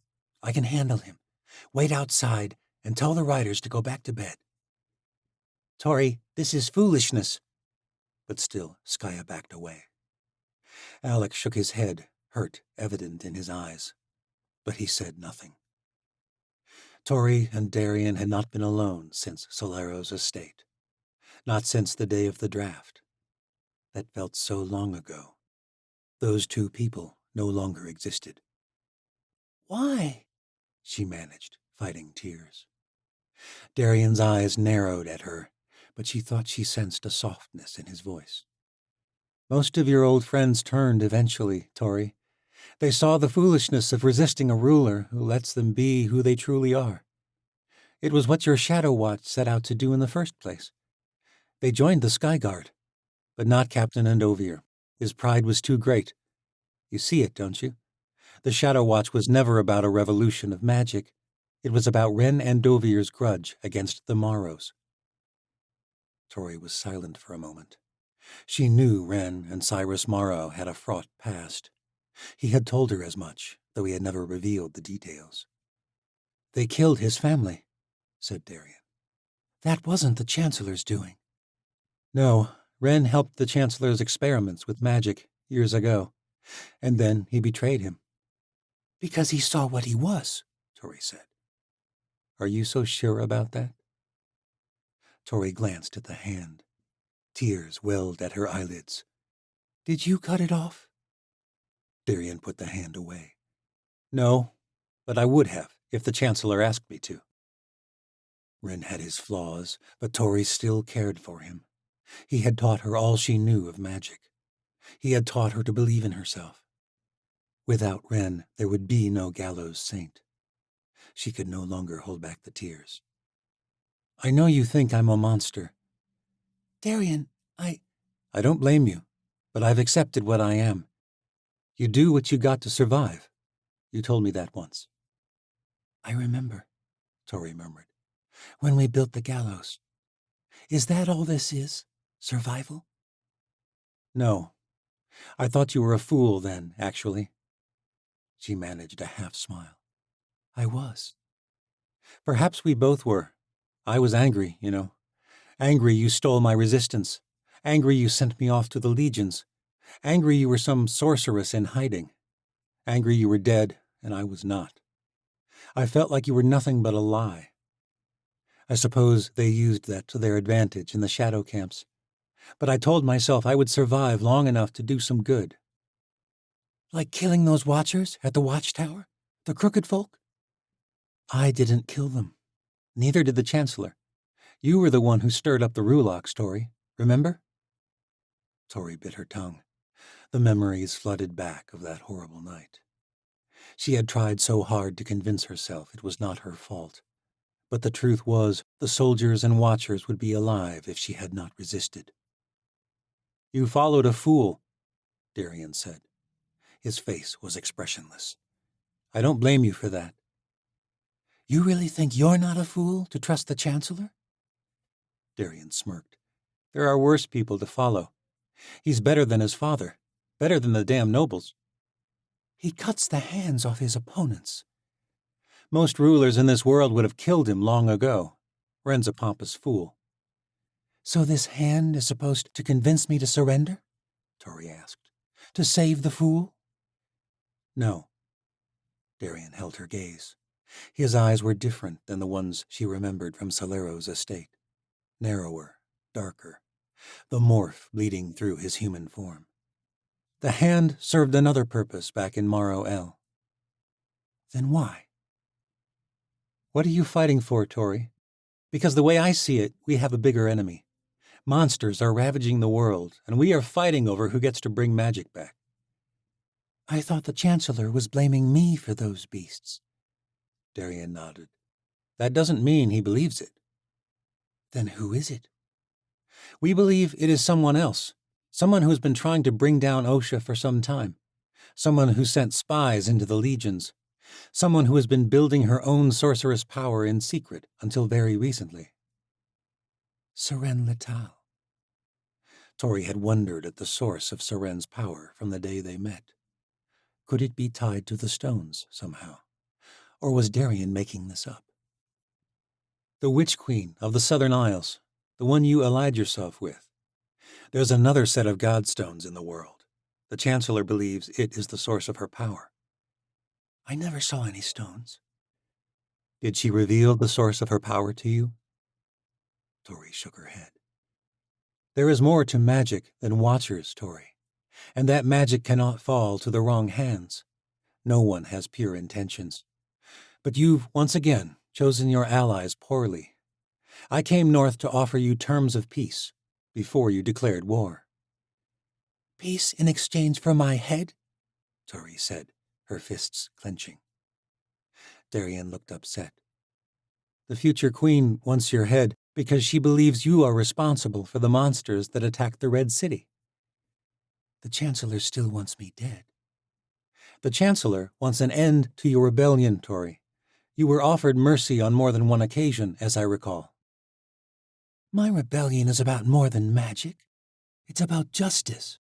We were slaves, Darian, or have you forgotten? Darian smirked. Hardly. I told you I was angry, but I'm not angry anymore. I am alive, and I've come a long way from Solero's estate. You're not free. There is no such thing as freedom, Tori. It's an illusion. There is better and worse. Do you think your rebellion has made things better for the slaves of Osha? It hasn't. So things should stay the way they've always been? Darian shook his head. Things are already changing. Watchers fly beside morphs, and a Klavash boy leads them. And while we weaken ourselves fighting a needless war, the real enemy is waiting to ruin the world. So my question to you is if it's worth it. Is your doomed rebellion worth the lives lost, the bloodshed? Tori did not know what to say. They had won the Battle of Stormfall, and yet she felt as though they had lost. Could Darian be right about Soren? Was the Witch Queen merely using her? What is your plan exactly, Tori? You can't win. Even if the Witch Queen were coming to help you, you're leading them to— What? Tori cursed herself for letting slip that Darian was right about their plans. But it caught her off guard. I don't know what you're talking about. That's why you haven't marched on Falcon's Roost. You're waiting on an army that is never coming. The rest of the Isles are not so eager to bring the world to ruin, and that will be your undoing. You're sitting here waiting like a fawn for a hunter. No one's coming to your rescue. You're fighting a war you can't possibly win. And for what? Some renegade ocean noble who is too proud to admit the world doesn't need him to save them? Tori stood abruptly, her hands shaking. She shouted for Alec and Skaya. They entered immediately. Please escort Commander Redvar to his new cell. We can't have him escaping again. Darian did not protest the shackles. He went peacefully, but he turned at the door. There is another way out of this story, one where we all walk away with our heads. Once she was alone, Tori retrieved the sack Darian had brought her. The stench was growing in the warm bedroom, and it filled her senses as she opened it. She nearly retched, but she did not look away. She peered closely at the rotting flesh. She had held this hand, been taught with this hand. Darian could have taken any hand and put Ren's ring on it, and she doubted she would know it in this decaying state. But she knew it was his. Deep down, she knew Darian was not lying. Not about that. Tori walked over to the fire and cast the hand into the flames. She watched it burn, and she cried, Ren, you goddamned fool. And she had been a fool to follow him. But she did not follow him any more. This war was about restoration. It was about outcasts and lowborns, not magic. To surrender would be to turn her back on all these people who had looked to her for hope. Osha was an oppressor. Just because the Chancellor was no longer oppressing sorcerers did not cleanse him of his other evils. Darian was a fool for thinking so. She hated him for believing it, hated him for casting doubt on everything she stood for, hated herself for questioning her resolve. Tori donned her cloak and left the suffocating warmth of her room. Outside, Lirge flitted about between the towers, but never came near enough to speak. Had he heard what Darian said about his queen? She stood at the battlements, facing the east, letting the cold wind nip at her face. The sting felt good, made her feel alive. A week previous, they had attacked from that direction. They had won the first battle of this war. Why didn't it feel sweeter? Why did Darian's words affect her this way? Because you're afraid he's right. Tori didn't notice Valeria arrive. The southern islander braced against the wall a short distance away, gazing out silently at the coming morning. She said nothing at first. All Tori could think was that Valeria served Soren, and a question had been gnawing at her. Tori had known the Witch Queen had ulterior motives, but was it possible she was the one bringing these beasts upon the world? Someone had to be. Someone had to have the other set of godstones. The way everything happened, Tori said, moving closer to the morph spy. in the catacombs. You set Misha free at a moment when all the legions were distracted. It was perfect. Too perfect. I was waiting for the right moment, Valeria said. When it came, I took it. It was the only possible moment. And before they could come after us, the Nosferati showed up like an invading army. As though it was planned. Valeria was silent. Where did they come from? I don't know, Tori. Perhaps it was the gods. The gods are an easy excuse for something that ought to have a better explanation, Tori said. For a long time I wondered if it was me, but that never felt right. I would have known if I was letting other creatures in from the other world. Perhaps the Nosferati were always there. That never felt right either. They showed up for the first time in centuries, right after the Ruloks returned. Right before the frost giants and Zarela and sea dragons came to ravage our world. No, the Nosferati came from the old world too.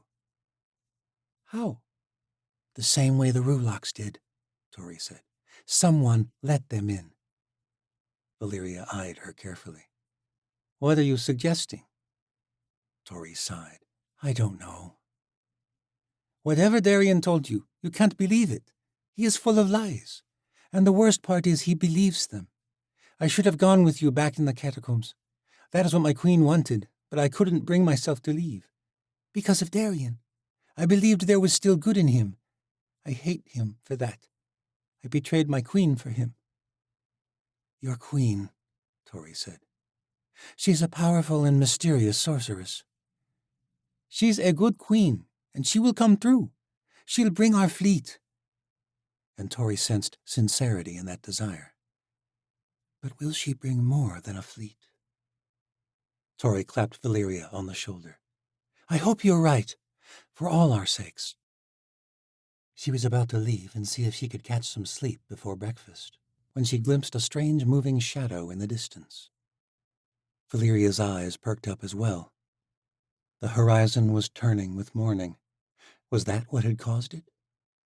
Did you see that? Tori asked. Valeria nodded, her expression stern and concentrated. Leargay shot over to them. I see movement in the distance. Tori had a dark feeling about it. She hurried to the nearest tower. The guard manning it bowed as she approached. Where's your spyglass? She demanded. The Aleut man retrieved it from a cloth sack and handed it to her. I doubt you'll see much at this hour, my saint. Tori snatched the glass and held it to her eye. The glass enhanced the distant hills, though it made them slightly blurrier. She scanned the horizon, but saw nothing more. Do we have any scouts out? Not at night, my saint. No one went out looking for the escaped prisoner? They all came back, my saint. Tori scanned the horizon again, wishing the sun would hurry and rise above the teeth so she could see. It was probably nothing, but... And then she saw it. Another shadow of movement to the southeast in the corner of her eye, and then another and another. She adjusted the glass, and her heart sank. Tori dropped the spyglass on the stone ground. It shattered. Valeria touched her arm and asked if she was all right, but it was several moments before Tori realized what was happening. Her mind raced ahead of her body. Valeria shook her. What did you see? Tori shrugged the girl's hand away. She stood and faced the guard with the strange feeling she was merely an automaton in a dark play, and this was the inevitable climax of some mummer's tale. Had Darien known all along? My saint? Said the guard. Tori spared one last glance, one last hope that it was some trick of the coming dawn. A dark line began to appear at the horizon, stretching wide and growing thicker by the moment. Sound the alarm. Stormfall is under attack. To battle, my saint? The guard asked. Tori bit her lip. Darien must have known. He was hoping she would see them and choose to surrender. No, Sergeant. Prepare to flee. We must fly to the ships. The guard saluted her and rang the warning bells. Tori was about to fly to her chambers and fetch her sword, but Valyria grabbed onto her. "Flee?" Valyria said. "We can't give up Stormfall." Tori turned to her. The girl's eyes were wide. She gripped Tori's wrist, but Tori barely felt it. The world was turning without her, and it was turning against her. "We have no other choice. We can hold this fortress, my saint. A horde from Falcon's Roost can't have more than a few hundred soldiers, maybe 1,000. We outnumber them, and we hold a fortress." Tori merely shook her head. "They are not from Falcon's Roost." "What do you mean? Whose army is it? How many are there?" Tori could now make out the shapes she'd seen through the spyglass. Even from this distance, the tall, serpentine necks were unmistakable. She felt nothing but inevitability. "Rulox," said Tori. "The entire horde is marching on Stormfall, and the Chancellor and his Darkling Witch are leading them." Chapter 42. The ground quaked as northern soldiers scrambled to grab weapons and any supplies they could manage. With their old master marching on Stormfall, the prisoners were barricaded in the Great Hall so they could not turn on the Northmen. Tori could not risk losing their one shot at escape. The Aleut sailors had gone ahead to ready the ships. It was likely they would not fit, especially with the bear riders, but they had lost many in the battle, and Tori hoped it would not come to leaving anyone behind. They would have to flee through the side gates of the stronghold, and quick, or else they would be going out to a slaughter. Gone was the courage and strength of the people of the north who had taken this fortress a week previous. They were replaced with sheer terror. It was etched on their faces, young and old, man and woman. The horde would reach them within the hour. The elders attempted to maintain order, but it was quickly turning into a panicked retreat. Tori took her only sword and her thickest cloak. When she left her chambers, Alec nearly ran over her. His face was ashen. She touched his cheek. She had to be stronger than any of them, or they would descend into madness. "We're getting out of this alive." Alec shook his head and pulled her toward the nearest tower. Smoke rose over the trees in thick plumes from the fjords where they had anchored their ships. Tori felt like she'd been punched in the stomach by a frost giant. "The Chancellor knew," Alec said stiffly. "A fleet of ships arrived just as our sailors reached the ships. Only one made it back to warn us before we marched to our deaths." All Tori's strength left her. She collapsed on the ground. Alec just stood there, gazing helplessly out at their ruined escape and the oncoming horde. "How?" The oceans didn't have a war fleet. They preferred to fight on land. They were from the southern isles, Tori. Sir Ren failed. The world pressed in on her. She could hardly breathe. Her chest heaved. She stooped forward and clutched her chest, pulling in short, desperate breaths. Her mind whirled, and she could barely see straight. She pounded the ground over and over again. "Gods! No, no, no, no!" And then she went still. Alec joined her on the ground, taking her hand. She looked up into his dark, beautiful eyes. He gritted his teeth as he spoke. He was crying, not out of helplessness, but determination. "We can still fight them, Tori. You've heard the songs. Some of the greatest heroes fell fighting battles they knew they would lose. The power of this rebellion does not have to come through victory. People will remember this battle. They will sing of our bravery.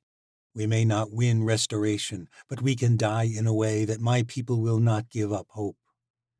We defend a fortress surrounded by a chasm 50 feet wide, accessible by only 2 bridges. We may lose, but we can bring many down with us."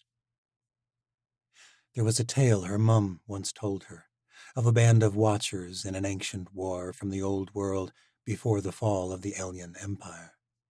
A few dozen sorcerers had held a fortress for days against an army of thousands, but they all died. What did it matter if they didn't live? Tales were tales, nothing more. Those watchers had died useless deaths, and Tori could not let her followers share the same fate. Tori gripped Alec's hand, but shook her head. I can't ask that of you, let alone any of them. You've given up? Tori stood up, and Alec's fingers slipped from her grasp. Those old songs are the glorification of needless death. I will not let all of you die for me. We'll die for our people, for hope. The Chancellor is here for me, Alec. If I surrender, you may all have a chance. Don't give up your hope of restoration for nothing. Darian offered me terms of peace, and I am going to accept them. Tori kissed him one last time and walked away. Terms of peace? Don't be a fool, Tori. Tori fought back tears as she turned back to him. I've been a fool far too many times, but this is not one of them. He'll kill you. Tori could not meet his gaze. It was their only chance. She could not hope in the Chancellor, but perhaps. She descended the steps to the courtyard. Expectant eyes fell upon her as she approached her waiting troops. They had followed her through storm and bloodshed. They had watched her defeat death in the trial of fire and ice. And she knew they would follow her if she asked them. To war? A young captain asked hopefully. Tori did not answer him. She turned to Skaya. Bring me Commander Redvar, she ordered. Skaya's mouth hung open. Tori, he's our bargaining chip. Tori shook her head. I am our only bargaining chip. That was an order, Captain Baruch. Skaya held her gaze for a long moment, then hurried off without another word. Murmurs struck up across the yard. Tori gave no answer, but Faradul Baruch offered an explanation. She's turning herself in. As the murmurs became a tumult of whispers, the High Elder approached. My mind is made, Tori said, grimacing. You were right about this war. I wish I was not, Gallows Girl. I will do what I can to bring terms of peace for your people. Faradul Baruch crossed her arms. For a minute, I thought we might have a chance. You gave even me a bit of hope, damn you. Tori nodded. Don't lose hope in your restoration, Elder Baruch. Only in me. Faradul Baruch walked away. Skaya escorted Darian out, chains linking the shackles on his wrists with those on his ankles. Unbind him, Tori ordered. Skaya did as she was told, but the others, understanding what was happening, began to voice their protests. Darian rubbed his wrists, but smiled grimly. Thank you, my saint. Was he mocking her? Suddenly, Tori doubted her hope, but it was all she had. I have considered your terms, and I have decided to accept them. 500 of your comrades are in the great hall of Stormfall. You can attest that we have treated them well. I would ask that my own soldiers receive equal treatment. The murmurs grew to cries of outrage, but Tori raised her right fist, and they turned silent. Darian nodded. They will be allowed to return to their lands in peace in exchange for your surrender. My saint, no! Let us fight! Cried a young Aleut man. Tori thought his name was Seldak. Others echoed the sentiment. Tori shook her head. You have all fought bravely, and I have been proud to march beside you. But a good leader does not send her people to slaughter. I cannot ask you to die needlessly. This rebellion is over. The people protested, but Tori had no more to say. She turned and gestured for Darian to walk out ahead of her. The ground shook as the rulocks outside neared. The massive wooden gates of Stormfall groaned open. The sight beyond took Tori's breath away. At least 100 rulocks filled the fields of ice and scree. Behind them stood thousands of Legion soldiers. She had been a fool to think her ramshackle army stood any chance against such a force. A fool to trust the Witch Queen. A fool to believe in Ren. A fool to resist the Chancellor. Together, Tori and Darian marched out to face him. The cold northern air cut through Tori's cloak. Darian walked out in front of her across the snowy plain. The rulocks towered like battlements above them, still and tranquil, though their massive teeth were clenched threateningly. The Chancellor and his darkling witch stood at the head of the force. How did they subdue the beasts? Tori shivered at the sight. The Chancellor controlled these monsters, and if it was true that Seren Letal controlled the Nosferati, this would be one damned war for the ages. It might be best if the Northmen retreated back to the peace of the Ice City. You made the right choice, Tori. She gritted her teeth at Darian's voice. I'm not a fool, Darian. I know the Chancellor will never let me live. No, Darian said emptily. Likely not, but I promise you I will do what I can. It doesn't matter. It's not about me. Save your breath to spare the Northmen. Darian stopped. For a moment, his eyes looked like those of the old Darian, no hints of morph. You told me that I knew Mary hadn't turned, that I let her get close to you. His voice trailed off, and Tori steeled herself for his words. She had been wrong. She was wrong about everything, and this was her greatest mistake. You were right. Tori didn't know what to say. Was that a tear in Darian's eye? She sighed. I loved Mary like a mother. I watched her die, and it killed me. I loved you too. No matter how far into the indoctrination of the legions I fell, deep down that never went away. Not completely. Tori nearly choked. She bit her tongue, fighting back tears. Why are you telling me this now? I had to, before it's too late. He walked on. The Chancellor was smiling when they reached him. He dismounted an ebony courser. The godstones glowed threateningly in Medea's right hand in case Tori tried to resist. But Tori was not trying to sense her magic. The Chancellor wanted a lamb. She would give him what he wanted. She could feel Medea pressing in on her mind from astride her snow-white mare. Tori did not fight her magic. She has no ulterior motives, Medea whispered. The end has come at last, Cyrus Morrow said. Tori raised her hands in surrender. Darian offered me your terms of peace.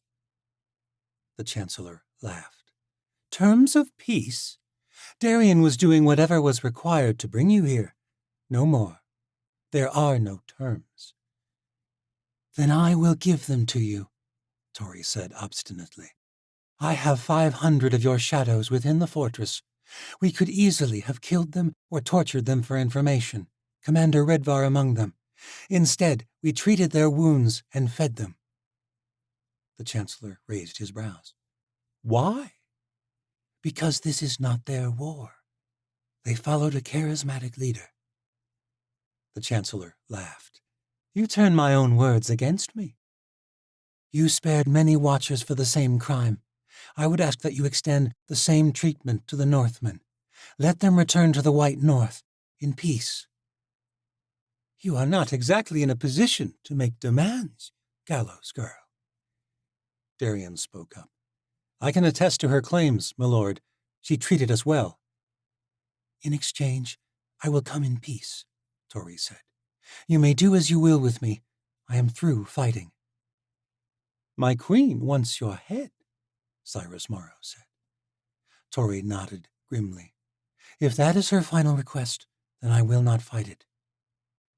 The Chancellor thought for a while before answering. If you come peacefully, then I will spare them. Medea, bring me the elements. Medea handed him the bloodletting instruments Tori knew so well. Her blood drained from her in a steady flow until she was sufficiently weak. She held on to Darian's arm for support. It felt strange to touch him, but she did not feel the revulsion she had felt before. Darian grimaced when she met his gaze. He did not enjoy seeing her pain. When it was finished, the Chancellor drank a vial of her blood. Then a pair of morphs fixed shackles on her wrists. The Chancellor turned to Darian and Medea. Commander Redvar, you will remain until all of our soldiers have been released and lead them back to Morrow El. We'll reward them all with a feast upon our return. Take Lord Burns' men as well. Darian's brow furrowed. My lord, shouldn't Lord Byrne remain to rebuild his fortress? The Chancellor shook his head. Reconstruction of the fortress will take some time. It will be better this way. Medea will remain with the Rulocks until our soldiers have been safely returned to us. Once Stormfall is clear, she will lead the attack. Tori choked. I spared your men. I came peacefully. You never came peacefully, the Chancellor spat. You came with an army. You seized my fortress and showed me there is a force on Osha's borders we had all along forgotten. An enemy I will not allow to escape only to fight another day. I already made that mistake with you. Tori looked to Darien. She had seen the good in him. Surely he would not stand for this senseless death. He said nothing. Tori let out a desperate shriek, hoping to warn the others, but it was stifled quickly as the morphs fixed a gag over her mouth. She squirmed to get away, fought through the pain, but the Chancellor's blow came from behind. The flare of conjuring magic sent her to the ground, and her body ached from the jarring impact. Her eyes filled with tears. No, no, no! Oh, gods, please, no. Now, said the Chancellor, we have a wedding to prepare for. The morphs jerked Tori to her feet and dragged her off.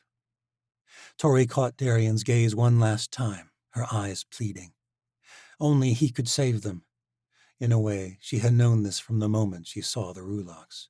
He was their only hope. The boy who had resisted at the gallows. The boy who had never stopped caring for her, who had allowed her to escape in the catacombs. The boy who would not stand for pointless death. But the voice of hope did not come from Darien. It was not uttered aloud at all. Your true army lies in the south, a voice said inside her mind, echoing the same words Kira had spoken to her. Tori's heart raced. It could only be one person. Chapter 43. Medea met Darien's gaze and held it for a long time as the Chancellor left with the gallows girl in tow. The darkling witch toyed with the Chancellor's godstones in her hand, turning them over and over. Her wild dark hair shuddered in the northern wind, sweeping across the soft wrinkles under her eyes. Darien had always wondered how old she was. There was something unnerving about her that felt ancient and youthful at the same time. Darien had spent so much time in her presence, but she was a mystery to him. He did not know where she came from. No one did. If he could believe those at court, she had joined the Chancellor's company some time after the day of the gallows. Though most believed she had been secretly counseling him much longer, perhaps when he first began to experiment with magic. The unknown haunted her gaze. Darien glanced away. The Chancellor rode over the distant snowy hills, a small retinue of morphs in his company, and disappeared over the horizon. Tori had struggled at the news. One of the morphs had beat her, after which she seemed to resign herself to the inevitable. Darien had nearly broken face then. It had taken everything in him to hold himself back from pummeling the morph that struck her. He wondered what Medea was thinking, and realized an instant too late that she was wondering the same thing about him. Except she could peer into his mind. He hastily attempted to guard himself. Medea had given the order to convey the terms of peace to those within Stormfall. The lie that once the Legion prisoners were released, the northern folk would be allowed to return to the White North. The messengers had reached the front gates of Stormfall. You question the Chancellor's decision, Medea whispered. They stood at the front of the Rulock horde, a host of legions behind them. The beasts towered over them. Darien marveled at the way Medea had subdued them. She'd not only stopped their attack on Morrow El, but convinced them to fight for the Chancellor. Why would they choose to follow him? Never, Darien said emphatically. Medea smiled with thin, pale lips. It is not the first time I have sensed such conflict in you. I don't know what you're talking about. You were torn The day the Chancellor chose you to become a morph? I was not. Your friend was torn as well. Darian's mind raced. He tried to ward off the thoughts, but there was no denying it. Medea knew. She had known him all along. He had not fooled her, not even when he had fooled himself. He resisted the urge to fly. Nevertheless, you served your Chancellor well, Medea said. The message delivered. The gates of Stormfall spread wide, and General Thuva and Lord Byrne led a large host across the bridge. Everything was going as the Chancellor had planned. Darian found his voice. I have always been loyal to the Chancellor, as I am now. Medea smiled. You underestimate my power, Commander Redvar, but you are not the only one. I am no traitor. Medea touched his arm, and shivers shot through him. No, but sometimes traitors are saints, my boy. A sense of understanding passed between them. Darian could not quite believe it. Was it possible? You don't mean to follow through on the Chancellor's orders. I said no such thing, Commander. But she had thought it. She had shared her mind with him for an instant. It had felt like the strangest thing, like a thread weaving into his thoughts. Only you and I received the order, Darian realized aloud. No one else knows this treaty is a trap. You have a choice to make, Commander Redvar. You have questioned the Chancellor's actions since the day you became a morph. You have obeyed your orders, but your heart, no matter how hard you've tried to suppress it, has not been fully invested in Cyrus Morrow's cause. The Gallows Girl escaped in the midst of the Nosferati attack under your watch, and now you are faced with another opportunity to do some good. You mean to let them go? I mean to do what is just. Darian looked into her dark eyes. Was she playing him for a fool? Or was she sincere? How could he know? If he said the wrong thing, she could turn his traitorous thoughts against him. He thought of all the people in that fortress condemned to die. They were not evil. They had cared for him and his soldiers. Under no moral obligation. Tori had ordered that. Meanwhile, the Chancellor was growing erratic and cruel. The de-handing of Ren and Ovier was just the beginning. Now he ordered the slaughter of people who had willfully surrendered, who had returned their prisoners to them. He was going to execute Tori. She had followed a fool, but Darian had seen good in her treatment of the legions. He had seen her longing for justice for the Aleut, a people much like his own, subdued by the Ocean Empire long ago.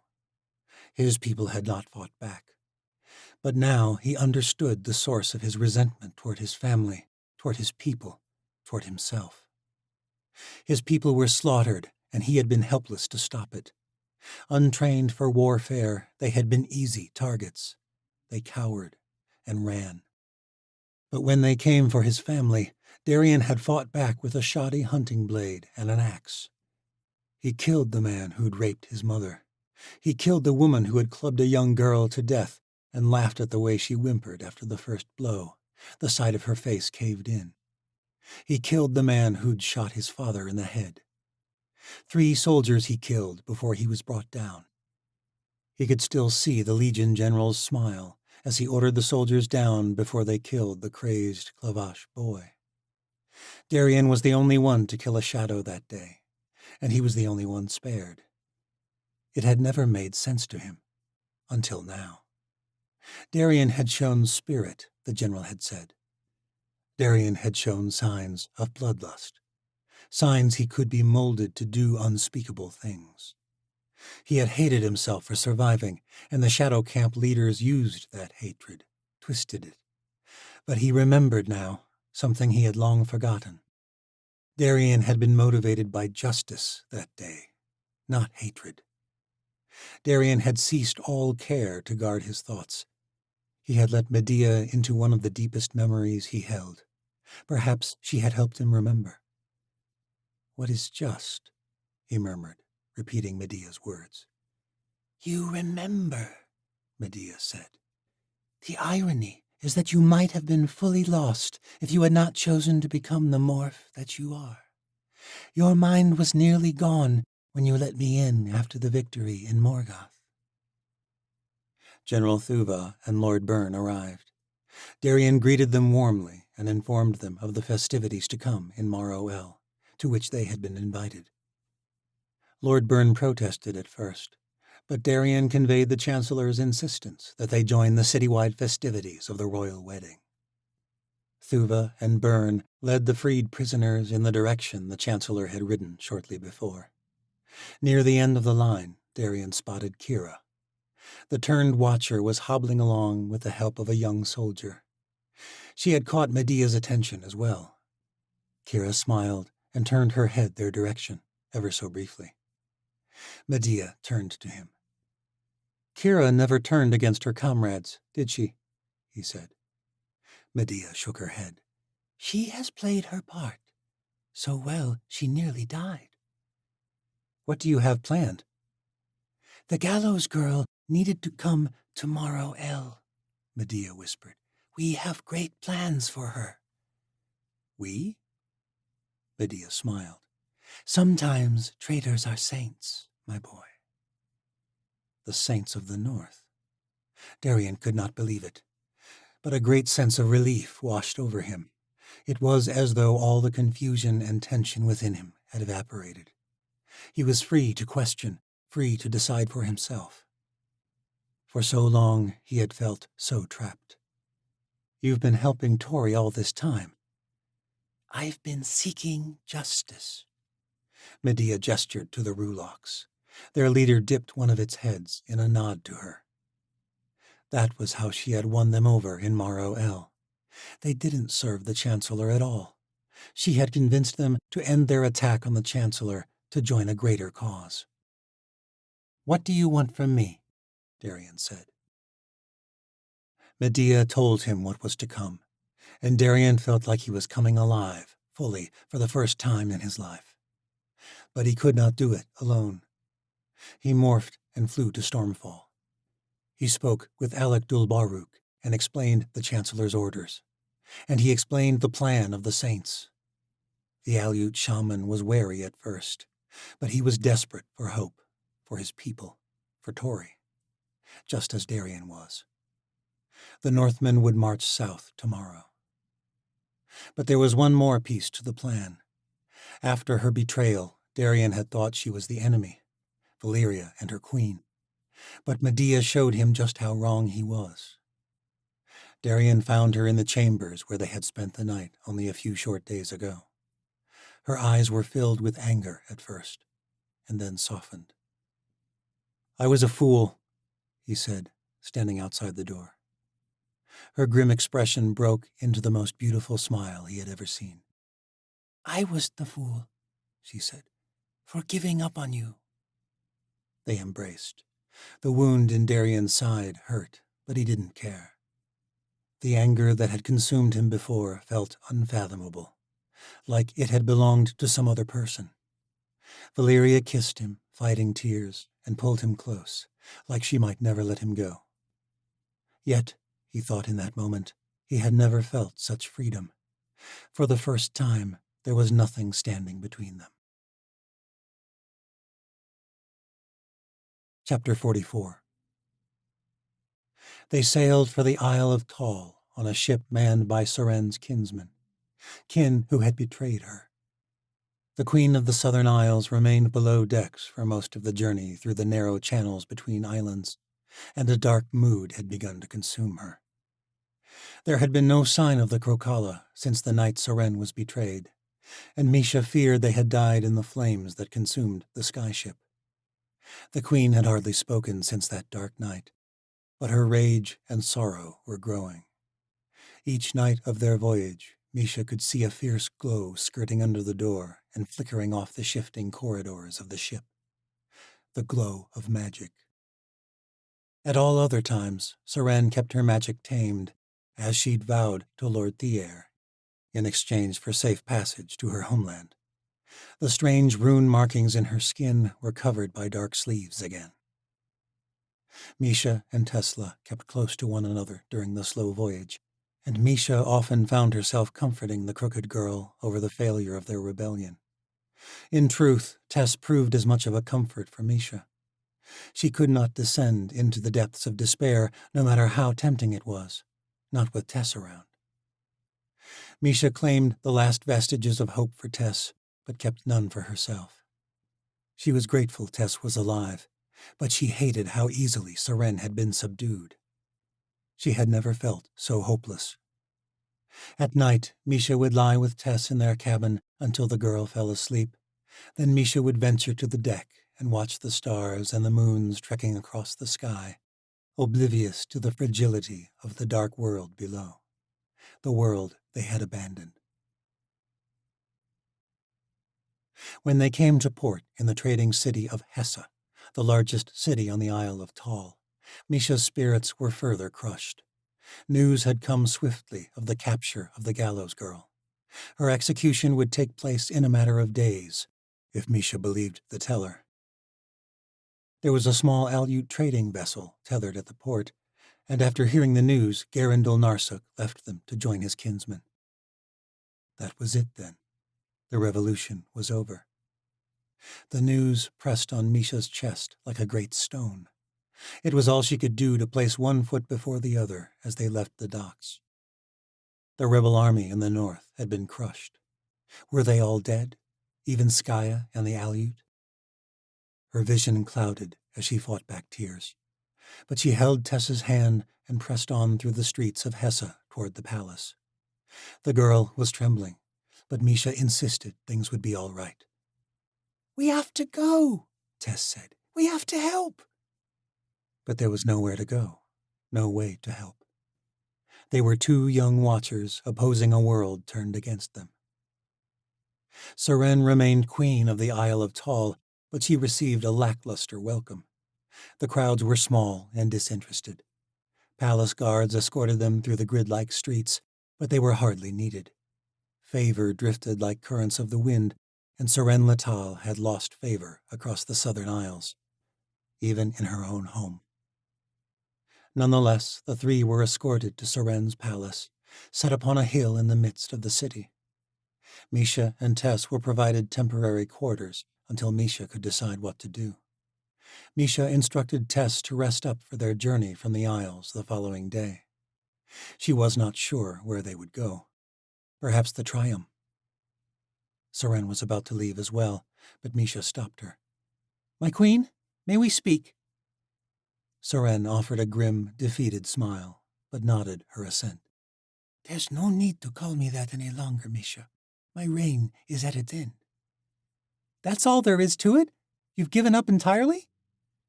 "It's the will of my people, and I must honor it. You do not hail from the Isles. You could not understand."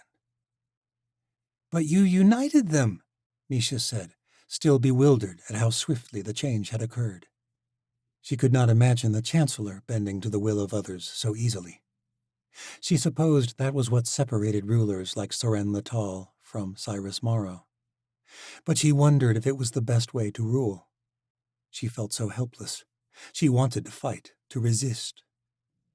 The Isles had made a deadly mistake. They should be made to pay for their betrayal. Yet she knew, deep down, there was nothing they could have done. 3 sorcerers against a kingdom were no match. "The Isles have united against me," Seren said. "Even my own people. When the time comes, Parliament will select a new ruler, and I will not even be Lady Seren any longer. I will be Seren Taldona, as I was as a child. A brief anomaly in the history of the world. The witch who ruled the Isles for a moment and then faded into oblivion. The magic of our time will belong to the oceans. Gods damn them." "But Tori—" "At the rate news reaches us here in the south, she's probably been dead several days." "That depends on the messenger, my queen." The sudden voice made them both turn sharply. Misha's hand went straight to her blade. The face she saw took her by surprise. "Valyria?" The silver-haired morph nodded and bowed to one knee before her queen. Seren crossed her arms. How did you get here? The guards let me in. One of them remembered me from the days before you sent me to infiltrate the legions. They did not seem to be on high alert. No, indeed, said Seren. I thought you died. It's been long since we heard report from you in the legions. I am sorry, my queen, but I promise you, my loyalties have never wavered. That is why I am here. Why is that? I was the one who brought the news from the north. Tori is to be executed in 2 days, and I've come to bring you to Morrow El to stop it. Although Misha had no idea how Valyria could possibly think they could stop the execution, her heart stirred with hope. But she knew they could not fly there in 2 days, not even if they had Seren's skyship. Impossible, said Seren. Our war is over. We have more allies than we thought, Valyria said. A swirl of mist formed behind her, and Misha could not believe her eyes. She ought to have reached for her blade, but she felt peace in her mind. The mist faded. Medea did not attack. She smiled. Lyrgay the Crocala darted from the last wisps of mist and hovered at his queen's shoulder. Our war is far from being over, Lyrgay said in his guttural buzz of a voice. It sounded almost cheerful. Valyria and the demon fairy told them of what happened at Stormfall. Tori's sacrifice, the Chancellor's orders to slaughter the Northmen, how Darien had refused and joined Medea, the plot of the saints in Osha to overthrow the Chancellor. Misha was overwhelmed by the stirrings of hope. We must be swift. Medea closed her fingers around the gemstones, and they glowed with a fierce emerald light. A space opened in the invisible fabric of the air, and on the other side was a narrow street in a city dusted with snow. Seren hesitated. What can we do? I have no army, nothing to offer. You're a witch, my queen, Medea said. What we need is your magic. And when the world is set right, when Osha falls, the Isles will realize their mistake. You will be queen of the Southern Isles again. Seren was silent for a moment, but Misha noted the way Seren's demeanor sparked at the potential to remain queen. Misha didn't notice Tess arrive. She was still dressed. She gripped the queen's hand, her eyes wide with hope. I heard you from the other room. The queen smiled. Of course you did. We have to go. We have to help them, my queen. Seren looked down at the young crooked girl. You're right, young watcher. The witch queen squeezed Tessa's hand tight. They were the first to cross through the portal, Lyrgay shooting through the mists after them. Before Misha went through, she hugged Valyria and kissed her cheek. The fierce soldier was taken aback. What's that for? You saved me again, Valyria. The morph gripped her shoulder. I haven't saved anyone yet. Misha stepped through the portal, and Valyria followed. They stood in a dingy street, somewhere in the merching district of Morrow El, Misha suspected. The bright towers of the ocean capital shot up around them like great teeth, but the largest of them was visible even from this distant corner of the city, and Misha had the dark sense they had just entered the jaws of the beast. Part 12. The White Citadel. The citadel was one of the last remaining structures from the age of the Watchers. Forged by magic, it withstood millennia of war and turmoil. Kingdoms and empires rose and fell, but still the tower stood. From New Histories of the Old World. Chapter 45. The Chancellor was the first to arrive in Morrow El. He paraded the gallows girl through the streets to thunderous applause. High lords and the people of their estates, merchants, bankers, and other middle-born tradesmen, all of them roared at the sight of the gallows girl in chains. The city was nearly rebuilt. The Rulaks now marched for the Chancellor. The world was being restored after the devastation wreaked by the gallows girl and her monsters from the old world. Even the monsters themselves might not be the curse they had first thought. The Sky Guard escorted the Chancellor's entourage down the main thoroughfare, and Cale was among them. Amidst the pomp and revelry, his mind was consumed by Kira, or rather her absence. The Chancellor assured him she would be alive. Commander Redvar was supposed to arrive with the others soon, but Cale could not stop himself from worrying she had been killed. There was never meant to be a battle. Redvar was supposed to negotiate in the north, quick and simple.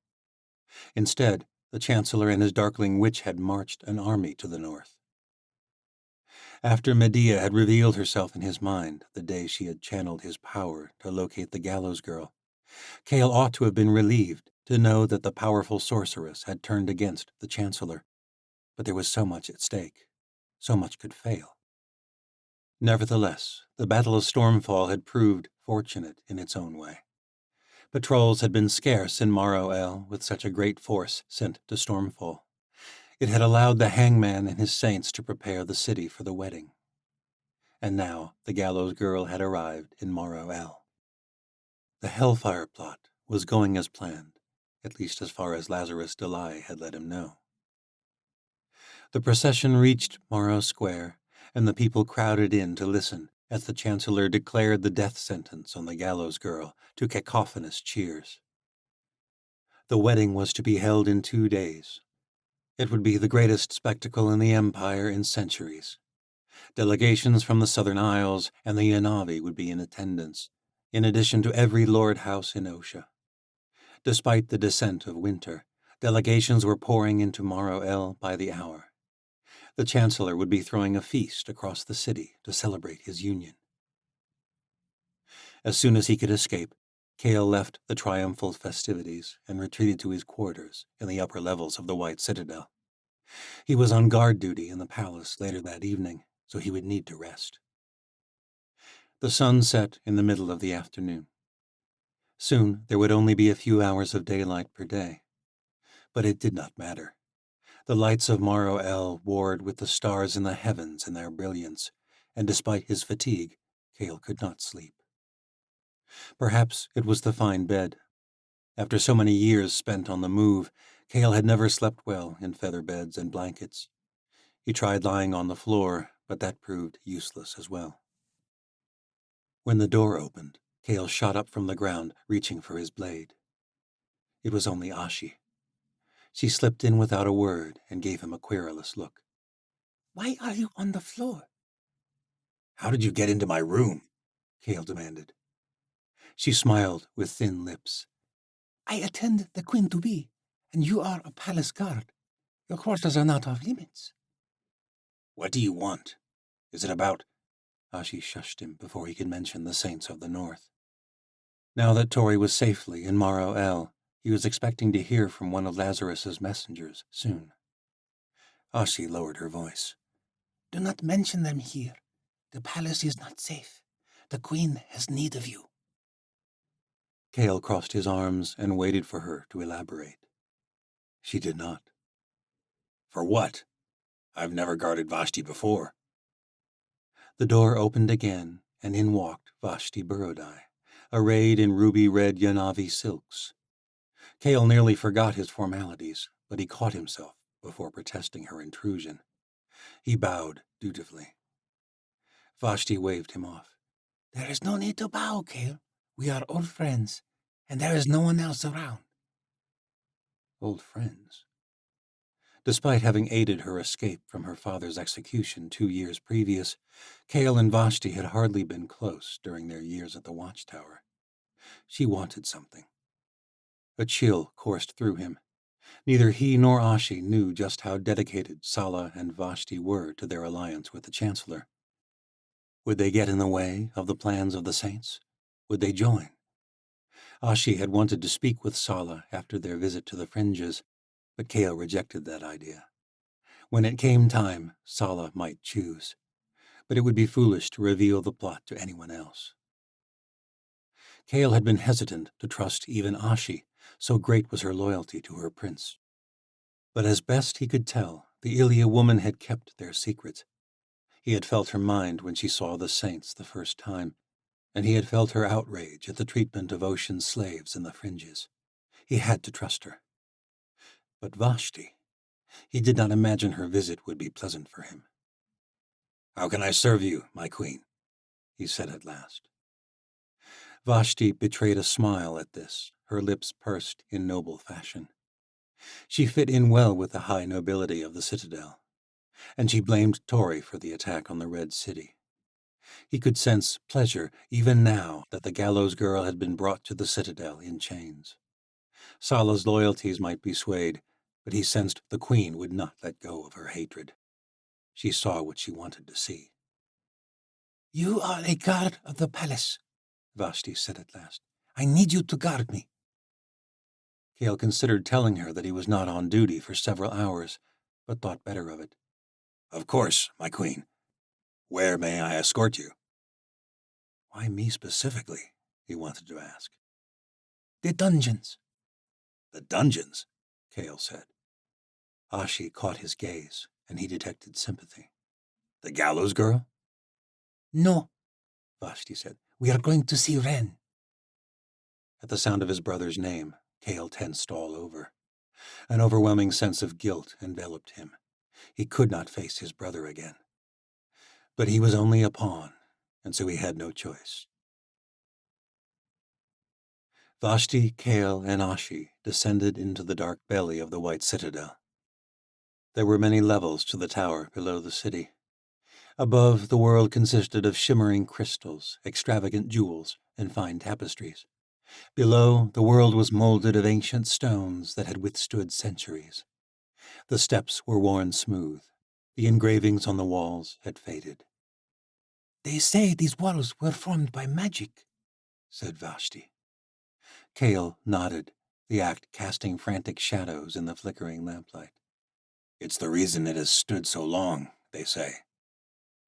"How long?" "No one knows." Vashti chuckled. "You're from Morrowind. Surely you know their histories." "History that ancient fades into myth, in my experience." "What do the myths say?" "The myths have evolved since the fall of the old world, my queen. But my family preserved some ancient stories. According to my mother—" A lump formed in his throat. Cale had not thought of his mother in some time. She had been dead for so long, her memory had begun to grow faint and fleeting.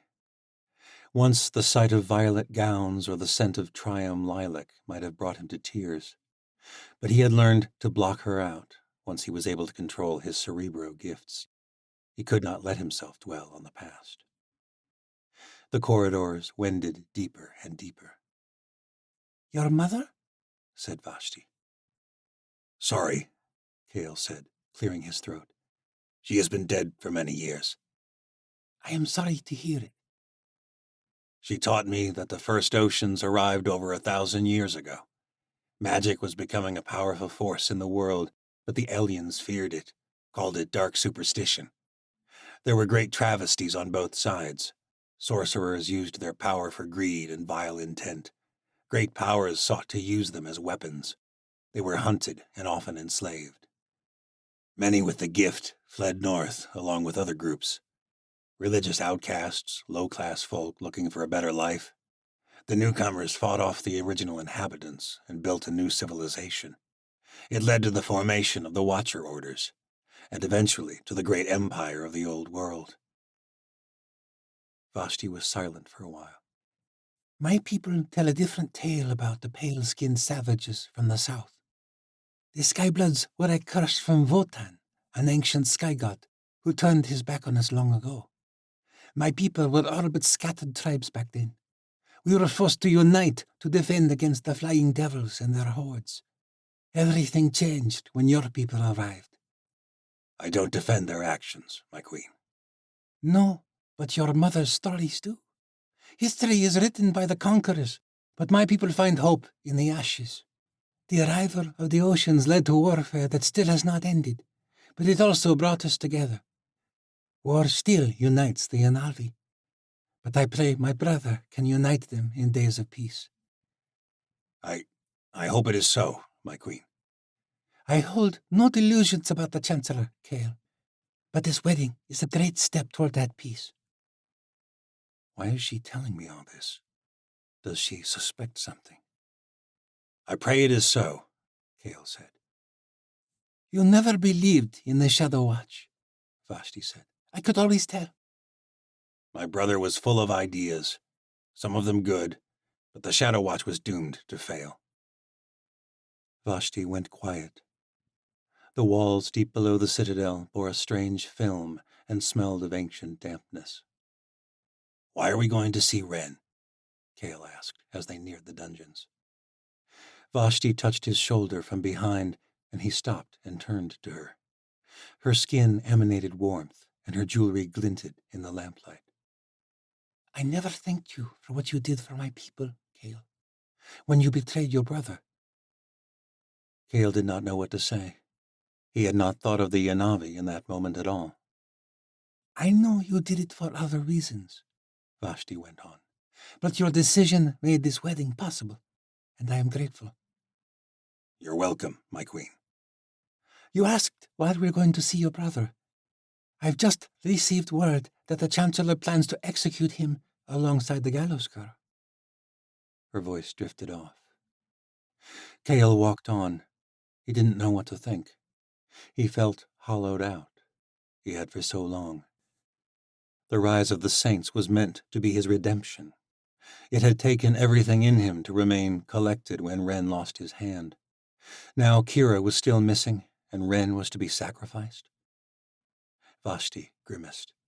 If he had not been such a fool, things would not have gone the way they did at the watchtower. I never wished for this when I betrayed him. There are things I cannot change, but that does not mean I don't have regrets. I needed to tell him that before the end. They reached the depths of the dungeons where the Watcher prisoners were kept. The morph guards protested only momentarily before standing down before their queen-to-be. A scowling female morph escorted them to Wren's cell. They passed several doors, and Kale wondered whether Tori was chained within one of them. The morph unlocked a cell at the end of a hall. The latch clanked as it opened, and Wren looked up feebly. His skin was nearly translucent, his eyes vacant. He sat hunched in the corner, clutching his stump arm to his chest. He tried to speak, and then fell into a fit of coughs. His eyes settled on Kale for a moment, but Wren seemed to look through him. Vashti went forward and knelt beside him. She touched his forehead. Ereyeva, you're on fire. The morph was about to leave, but Vashti ordered that he bring bandages and alcohol. The morph scowled, but knew better than to argue with her queen. The bandaged stump was caked in dried blood. The dressings had not been changed in days. When Vashti reached to unwrap them, Wren pulled away. It's infected, Wren. Let me help you. I'm going to die. What does it matter? Kale remained back in the doorway. He could sense Vashti's brokenness at the sight of the man she had once loved. Wren held out his stump weakly. Why are you here? Wren murmured. Vashti turned to Kale and Ashi. Give us a moment, will you?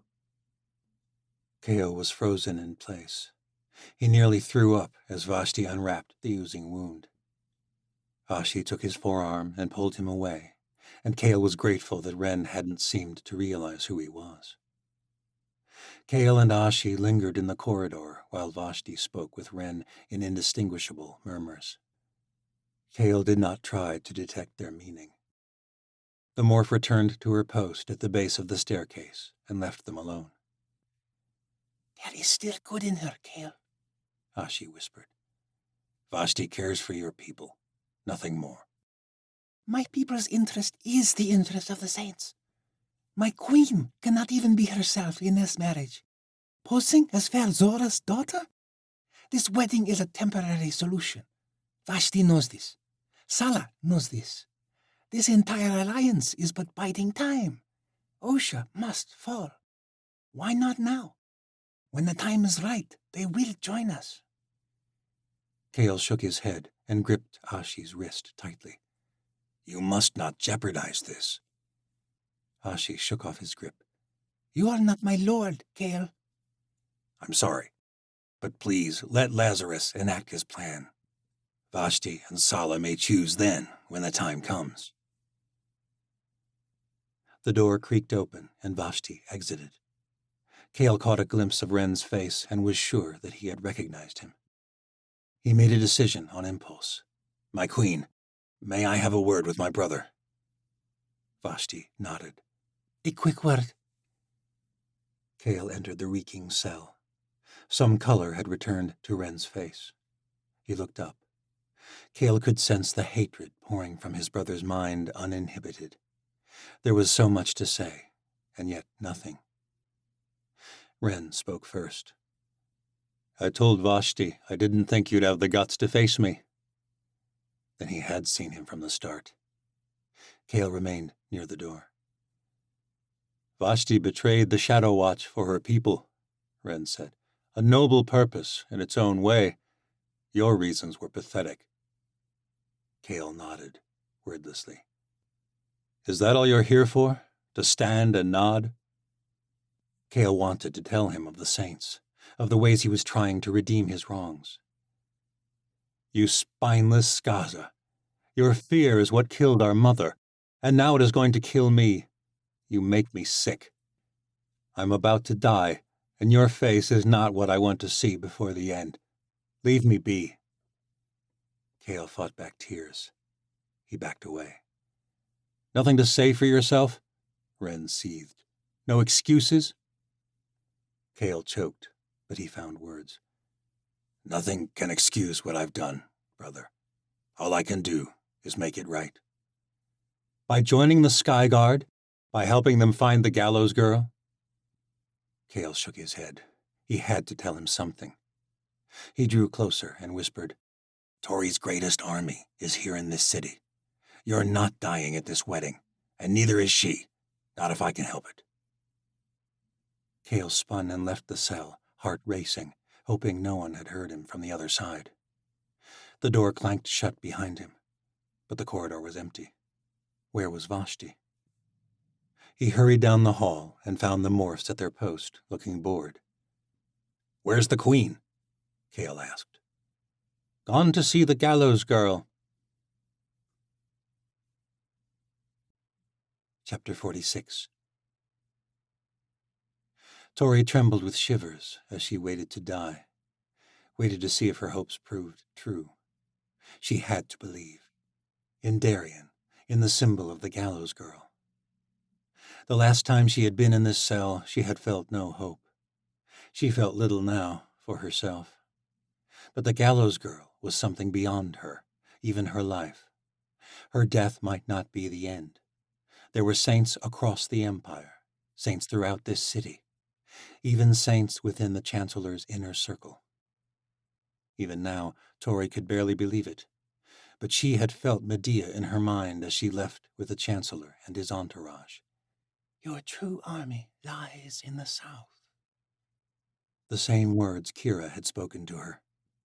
If Medea and Kira were working with the saints, then there was hope for the Aleut and the Crooked Folk, for Skaya, Alec, Seren, even Darien. Of course, there was the possibility that all of it was a lie. Darien, Medea, the army in Osha. But she could not believe that. She had to cling to hope. When the door opened, the sudden light blinded her for a moment. Tori heard soft footsteps. The door closed, but the light remained. Her eyes slowly grew accustomed. The visitor said nothing until their eyes locked. The Yanavi princess's eyes were filled with hate, but to her surprise, Tori did not return the animosity she had once felt so strongly toward her. She pitied Vashti, the daughter of a father who had become a monster, who had sacrificed his daughter to save face before his people, in the same way his father had tried to save face when his affair with Tori's mum was discovered. Finally, the princess spoke. I've waited long for this day, gallows girl. Tori nodded weakly. I know you have. For what it's worth, I was sorry to hear what happened to the Red City. Save your groveling. You will die for what you've done to this world. I regret many things, But resisting the Chancellor, I can't apologize for that.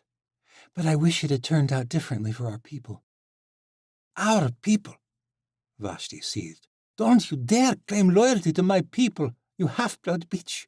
You unleashed hell on this world. You stirred up the Rulaks, and you let the other beasts through. The beasts that destroyed my city. Tori said nothing. She thought of what Darian had said. Was this entire rebellion aimed at the wrong foe? Had she allied herself with the enemy of the world? Did Seren possess the other stones? Was it someone else? Or was Vashti right? Tori had never ruled it out. It might have been her. You don't deny it, Vashti said with satisfaction. I don't know what happened. I've thought it through over and over again. I don't know what power lay in the gateway the Chancellor used. I never tried to let anything else through, but I don't know. You don't know?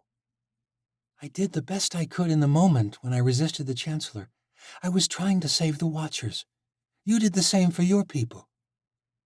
Vashti rolled her eyes. Spare me your flattery. It will not save you now.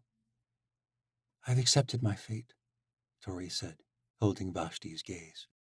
I just haven't accepted yours. Vashti's eyes bore into her. What are you talking about? It was my choice to come to Maro El. Too much blood has already been spilled on my account. I accept what's to come. The road ends here for me. But it doesn't have to end for you, or for our people, Watchers or Yanavi. What are you saying? Your loyalties are not yet set in stone. Are you happy with the choices you've made? Vashti crossed her arms and huffed, and Tori expected the conversation was over. But then Vashti spoke. I don't regret my intentions, but I blame myself for what happened to the Watchers. I never wanted them to die. Zaya, Joran, Gani, Elena. Their faces haunt me every day. Me too, Tori said. I hate you all the more for that. I don't blame you. Silence hung over them. You despised me at the watchtower, Vashti said at last. You have more reason than ever now. But you don't anymore. Not after I betrayed the Shadow Watch. Not after I asked for your head. Why? You despised me at the watchtower. I despised you back. I still despise you, Tori. Tori breathed deeply. I never knew my father. My mom raised me on the steppe, but he was a Burodai. I already know that. It doesn't change anything. What you don't know, what I didn't know, is that we are more than just related by tribe. My father was Aaron Burodai. Vashti's face turned to stone. Impossible! That is Shenza! Tori shook her head. The chains binding her wrists to the floor rattled with the movement. I didn't want to believe it either, but my mom showed me. How? She's dead! There is a temple in the north where the veil between the ether and our own world is thin. My mom came to me, in a sort of vision. I saw him, too, through her eyes. Vashti was biting her lip, fighting tears. She would not look at Tori. Really? Then what did he look like? Tori had memorized every moment of her mom's vision. It was the most beautiful thing she'd ever seen. Her parents in love. It was the year I was born. He was tall and muscular. He rode a magnificent white horse with a gray mane. His face was narrow and smooth, except for a thin mustache. Long dark hair he pulled back in a long braid. Skin that radiated in the sun. He had a scar on the side of his neck, just below his ear. Vashti's expression had fallen. We're sisters, Vashti. I know it's hard to believe, and I know that your father was— Don't speak of him! Vashti screamed. 2 more people rushed into the room. Kale and a woman Tori didn't recognize, who appeared to be a servant. Tori's heart quickened at the sight of Kale and Ovier. She thought again of what Kira had said. If it was true, then Kale was part of this as well. My queen, said the servant woman, noting her mistress's distress. She touched Vashti's arm, but the Yanavi princess pulled away and fled the room. The servant hurried after her, but Kale and Ovir remained. It seemed like so many months ago that Tori had said goodbye to him at the watchtower, before he'd betrayed them to the Chancellor. He looked from her to the door, as though contemplating something. There was no one else there. A distant clamor echoed down the halls. Guards. Kale, Tori began. Kale touched a finger to his lips. He reached within his cloak and retrieved a piece of parchment. He placed it in her hand and backed away. On the parchment was inscribed the symbol of a gallows cleft in two. Her heart thundered in her chest. When she looked up, Kale was leaving. Wait, Tori called. Please. He turned. The guards neared. The wedding must go on as planned, Kale said, and then saints will rise. He closed the door and was gone. Tori cried with relief. She closed her fingers around the parchment, clutching it like a babe to her mother's breast. It was but a slip of paper, and yet it contained the hope of the world. Chapter 47. Before the wedding, Cyrus Morrow spent a blissful last night with his favorite nightling. A night of passion and little sleep. He lay awake beside her deep into the night, pushing aside all the pressing thoughts that plagued rulers of great empires. He stroked Reyna's dark hair as she laid her head on his chest. She was so beautiful, her charcoal eyes, her copper skin, her slender waist and curved hips. The way she softly whimpered with each breath in her sleep. The rhythm of it usually helped Cyrus sleep himself after the throes of passion had faded, but not tonight. His mind was like a skiff tossed by violent waves upon the shores of sleep. So much was about to change. He had never wanted to marry, not after Elara. That had been so long ago, yet Cyrus Morrow could see her face when he closed his eyes.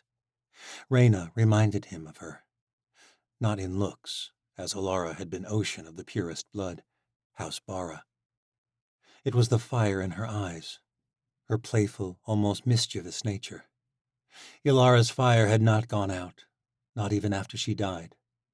Cyrus Morrow allowed himself no regrets but one.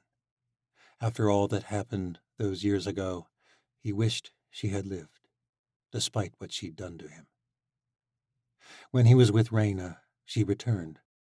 Not the Elara he had known, but the Elara he wished he would have known. An Elara who loved him back, even if it was but an illusion. He reached for Reyna and realized her side of the bed was empty. He shot up in bed. The fairish girl, draped in nearly transparent scarlet silks, stood silently at the window beside the hearth, gazing out at the city. He hadn't felt her stir. The fire was dancing fervently. She must have stoked it after he had drifted off to sleep. It was nearly morning. Cyrus donned his Kendrak robes and approached her from behind, wrapping his arms about her. "Why aren't you sleeping?" he asked. It was not like her. Usually Reyna slept as sound as a child in his feather bed. The nightling did not look to him. Something was wrong. "What becomes of me now?" she murmured. The Chancellor straightened up. "What do you mean?" "I don't want to return to the night houses. All nightlings envy girls like me.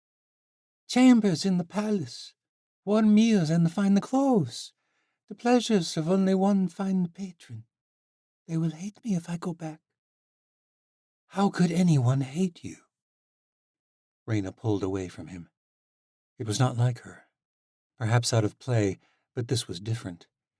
"The other girls might envy me, but they don't look fondly on the playthings of nobles, let alone the Chancellor."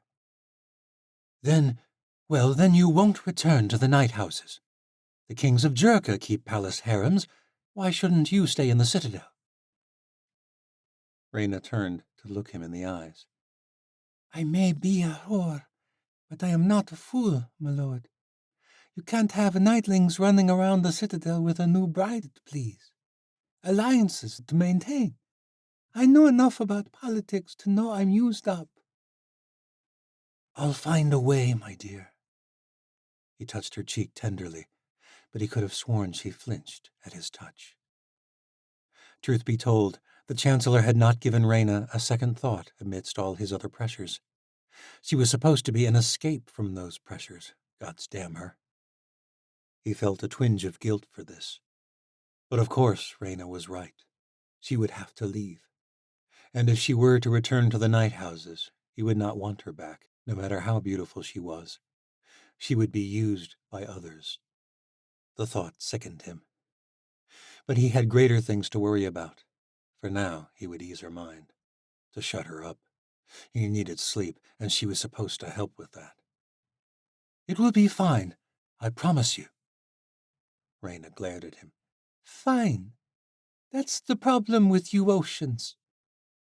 Cyrus Mara was growing irritated. He liked her spark, but this was bordering on defiance. Excuse me? You use things up and cast them away. Human things. Like we are pigs or dogs. You call yourselves civilized, but you're no better than any other kingdom in this wretched world. Hold your tongue, whore. I've indulged your fire, but I will not be spoken to like some murcher on the street. I've treated you far better than any woman of your station deserves. Oh, yes, thank you, my lord. I ought to grovel at your feet. She turned so quickly and unexpectedly, Cyrus Morrow lost his balance and fell to the floor. His head thudded against the fine marble. He clutched the back of his head, dazed. She pushed me? He swelled with anger, about to cry out, when he realized he couldn't speak. It was as though invisible hands were covering his mouth. He must have hit his head even harder than he thought. Reyna stood by the fire. Her back was to him for a moment. He tried to scramble away, but his limbs wouldn't work. He was paralyzed. Oh, gods, what is happening? Reyna turned to him. She held a wrought iron poker above her head. Why in the abyss had his attendants left something like that in his chambers? Here's my thanks, my lord, Reyna cried, and brought the iron poker down upon his head. The Chancellor shot up in bed, his head pounding like a hammer upon an anvil. The bedroom doors flew open, and a servant rushed to him. He pushed the boy away madly, fearing for his life. Don't touch me! The sheets were soaked with sweat. Where's Reyna? He demanded. Who? The boy asked dumbly.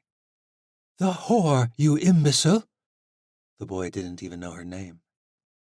Sorry, my lord. She left at dawn. The boy threw open the curtains, nearly blinding Cyrus Morrow. His head throbbed worse. It was dawn already? Shut them! The Chancellor demanded. What are you doing in my chambers? The boy stammered fearfully. Tears welled in the corners of his eyes. I'm sorry, my lord. The Lady Medea ordered me to wake you. The Chancellor breathed with some relief. She's returned? Aye, my lord. Just now she returned from the north. Then send her in and leave us be. The boy made to run away, but Cyrus called him back. And don't you ever enter my chambers again without admittance, or I will have your head. The boy nodded tearfully and ran away. The Chancellor donned furs and sat in the chair by the hearth, double-checking that there was no fire poker left behind. There wasn't. His chest rose and fell turbulently, and he tried to catch his breath. He drank some water and then some wine, but nothing remedied the terror he felt. The dream had been so real.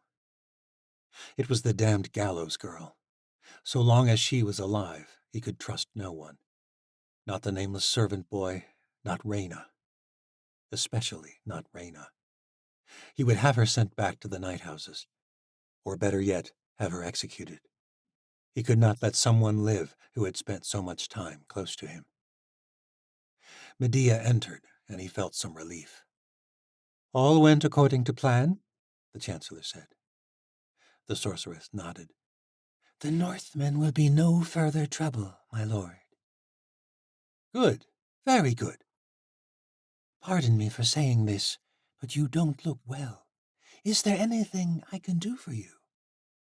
The sorceress touched his arm kindly. I need this day to be over with, Cyrus Morrow said. I need the gallows girl to be dealt with once and for all. The execution will commence after the wedding, according to the Queen's request. Her head will be served during the wedding feast. The Chancellor shook his head, running his hands through his hair. No, I would have her killed before. My lord? Medea's dark eyes spread wide. Before the wedding? Wait until the crowds have gathered for the ceremony in the square. The gallows girl will be executed on the balcony before the entire city. I will not parade my bride in the square while the saints still have their gallows girl. She dies before the wedding. Of course, my lord. I will have Commander Redvar wear his sword. Don't bother, Cyrus said. I thought you wanted him to do the deed. I will do it with my own sword. My lord, on your wedding day? This alliance is built on the gallows girl's blood. What do I care if that blood is on my robes when we are wed? Chapter 48. When Kale saw Kira, his heart filled with rage. She was broken, even worse than she'd been when she left him. She came in the early hours of the morning, knocking at his door. He pulled her into an embrace, and she nearly screamed in pain. She had been badly injured at Stormfall. Ashi led her into his chambers. "What happened?" he demanded, helping Kira into the room. Her skin was pale with exhaustion and fighting infection. She felt clammy all over. Kira huffed with dark laughter. That morph from the Red City. Turns out she was on our side. The morph who had pretended to be Kira, who had tried to convince him to kill Sala, to prevent the alliance this wedding would bring. Valyria. But why would she? She tried to save the gallows girl, but she didn't know that Tori's hope for victory was not at Stormfall, but in coming to Morrow El. She nearly killed me. An unfortunate misunderstanding, to say the least. Kira's voice was weak, but she smirked at her own dark jest. We have no more time to waste, Ashi said. What do you mean? Said Kale. Kira coughed violently. She gripped his arm for balance. Come, he said, gesturing to the bed. She looked nearly as fragile as she had after her encounter with the Chancellor in the Red City. We need to get you to a healer. No time. The streets are filling. For the celebrations, sure, but the wedding is not for hours. Your work is done. Ashi shook her head as Kira fell into another fit of coughs. The Chancellor means to execute Tori this morning, before the wedding. Kale cursed. Before? Where are the saints? Kira asked. The plan is moving forward. The saints have infiltrated the city. What is Lazarus planning? To take the city, Kale said. No one knows the whole of it. Those of us in the Citadel are meant to ensure the takeover goes as planned before the Chancellor can execute Tori. Forget that, Kira said. You must warn Lazarus and the others. The execution is 3 hours ahead of schedule. But what about Tori? Ashi shook her head. If the saints aren't ready, none of it matters. Kale gripped Kira's hand, a dark fear creeping through him. This plan was crumbling, as he had feared it would. For weeks he had been anticipating Kira's return, and now he had to leave her right before the few saints in the Citadel rose up. And she was so weak. This is our moment, Kira said, squeezing his hand back. Our redemption, our revenge for what was done to the others at Jala. So much evil has been done by the Chancellors. Today it ends. It will work. We'll make it work. Gods, he hated to leave her. She touched his face, and warmth shot through him. Don't worry for me, Kale. I was always the stronger one anyway. He chuckled in spite of his fear. I love you, he said. Kira's fingers traced his face and found his lips, and she kissed him. Me too. I always have. Now go. He turned to Ashi. Stay with her. Keep her alive. I will, Ashi said. Kale leapt from his bedroom window and disappeared into the thick morning fog that hung over Morrow El. He flew across the city toward the Merching district, grateful for the cover of mist. He found the Nightling, Nyla, and a host of others preparing themselves for the festivities at Lazarus's estate. Vendor carts that appeared to sell food and ribbons and banners were being loaded with weaponry that would soon fill the streets. Nyla's eyes went wide at the sight of him. What are you doing here? Your post is in the citadel. The processions have begun for the wedding. The Chancellor is executing the gallows girl before the wedding. What? Nyla said, too loudly. The saints gathered around, drew nearer. Get back to work, she shouted. And be quick about it. I need those carts in the streets yesterday. The saints set back to work. Where is Lazarus? Kale demanded. Nyla shook her head, cursing. I can't tell you. Lazarus's orders. He has to know what's going on. The girl bit her lip and pulled him away from the others. No one is supposed to know. He will understand. Our success depends on it.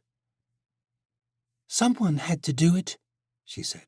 Of course it had to be him, but he didn't want anyone to know until it was done. Until what was done? Kale demanded. He searched her mind and felt nothing but darkness. Lazarus is in the sewage tunnels below the city. He's going to set it off. Set what off? The Morgothian shipments, remember? The ones we hijacked. They contained the secret to the Morgothian firebombs. That's what Lazarus has been planning all this time. Shenza, Kale said. Lazarus is going to blow up the citadel. Tears welled in Nyla's eyes as she nodded. We have to warn him, or it will go off hours late. The Nightling barked orders at the remaining saints, then grabbed Kale's wrist. Together they sprinted through the crowded streets and made for the vents at the heart of the city. Morrow El was brimming with people making for Morrow Square. They thought they were coming for a wedding. They had no idea what was to come. Kale feared there was no time. He saw movement at the top of the White Citadel. They were readying for the execution. Chapter 49. Darian's heart thundered in his chest as he escorted Astoria to the palace at the pinnacle of the White Citadel. A great fear plagued him, but his path had already been set when he spared the Northmen. Northmen who were now marching toward Morrow El. Darian had betrayed the Chancellor. There was no undoing that. But he feared he had made a mistake. Medea had sent Valyria after the Witch Queen, and the thought of the sorceress from the southern isles still unnerved him. The Chancellor needed to be deposed. The order to slaughter the Northmen had been the final breaking point, when the Chancellor's cruelty was made plain to him. But Darian still did not see the Chancellor as the great enemy of the world that Tori and Medea and the saints saw him as. Darian still feared there was another enemy. Chaos was about to take this city. And though he had chosen betrayal, his heart remained ill at ease. But he could not turn back. He had set himself down a path through a dark and twisted wood, and all he could do was hope there were no monsters at the end of it. He escorted Tori by the arm up the winding stairs from the dungeons, up through the many levels of the citadel. Behind them, the morphs followed. There was commotion in an adjacent hall. Soldiers hurried past toward the main staircase used by the lords and ladies. Many of them were being ferried up to the central palace upon magnificent litters, so as not to overexert themselves. "The Aleut?" Tori whispered to him, as morphs turned aside to let the soldiers pass. It was the first time it had been safe enough for her to risk the words. Even so, he barely heard them. Darian did not meet her gaze. He merely nodded and squeezed her arm indistinctly. Tori held her blank expression, but there was a spark in her eyes, a renewed fire. Her fist closed over something hidden in her palm, which she had held on to from her cell. He wished he could speak with her. There was so much to say, and no time. The Chancellor had changed the order of the day, and the entire city was scrambling, and Darian feared Tori might not make it out alive. What would happen if the Saints were not ready? He could only pray they were. He could only pray all of this was not one great mistake. He prayed as he had never prayed before in his life, to Rivka, the god of his ancestors. He had not believed in gods since the day the legions killed his family, but he felt a sense that he had been spared death, despite the many opportunities for it to take him, for this moment. His actions could dictate the trajectory of the world. If there were benevolent gods somewhere, surely they must help him now. He needed strength and wisdom because the task before him was insurmountable. What if this is the wrong choice?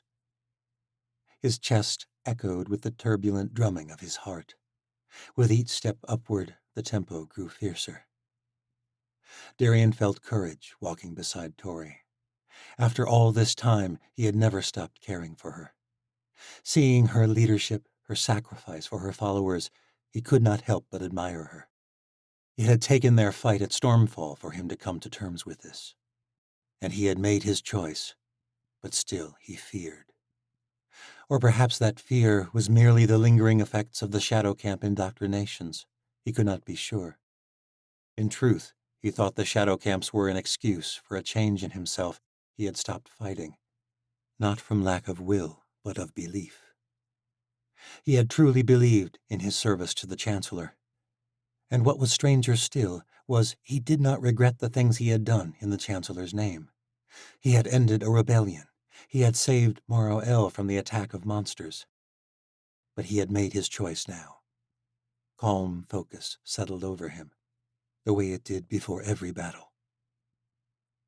The palace doors spread wide, ushering them into the Chancellor's magnificent inner halls. The morning sun bent the light into 1,000 brilliant shimmers. The Chancellor sat upon his crystal throne, a seat that would soon be taken by another. Darian was about to commit treason. He was about to turn the world on its head. The Chancellor smiled as they entered. His bride-to-be was dressed in the traditional scarlet silks of Yanavi matrimony. The lords and ladies of the High Council were gathered, along with many other high-born nobles, adorned in fine jewels and raiments of intricate tailorship. Darian gripped Tori's arm one last time. The Chancellor descended from his throne. There was no turning back. His task was before him. He is part of the grand scheme of the Saints. Darian Redvar was to be the one to kill the Chancellor. Part 13. Wedding of Fire. The Wedding of Fire will forever be remembered as the day the New World ended. From Dawn of the Third World. Chapter 50. The Chancellor descended his throne, pale blue eyes alight. He had waited for this moment for months, and he did not hide his pleasure at the sight of the gallows girl in chains, her blood drained, her head hanging in defeat. Astoria clenched her fists tighter as she approached. She kept the gift in her right hand. It had come with her last meal. She did not know who had brought it, but it was the last sign of her hope in the Saints. Darian released her and stepped back. Tori breathed slowly, in and out, forming wisps of vapor in the frigid winter air. The great doors of the Chancellor's throne room were thrown open to the balcony. The lords and ladies were dressed in thick furs, and Tori shivered in her threadbare cloak. Cyrus Morrow wore all white, the way he had the day Darian was drafted into the legions. But there was one stark difference. At his side, he wore a saber. Vashti stood stoically before a second throne that had been set beside the Chancellor's. When Tori looked to her, Vashti held her gaze, but her dark eyes were unreadable. Had she brought Tori the gift? Tori felt warmth course through her body.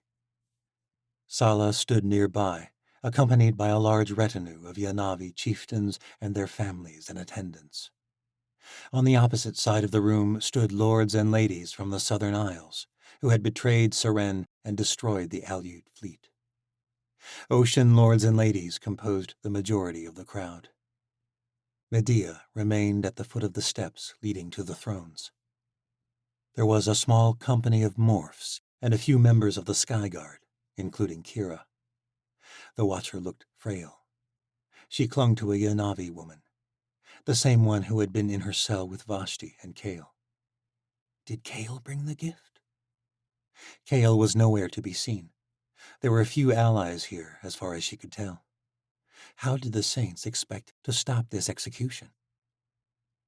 The Chancellor reached her and touched her chin with cold hands, forcing her to look into his eyes.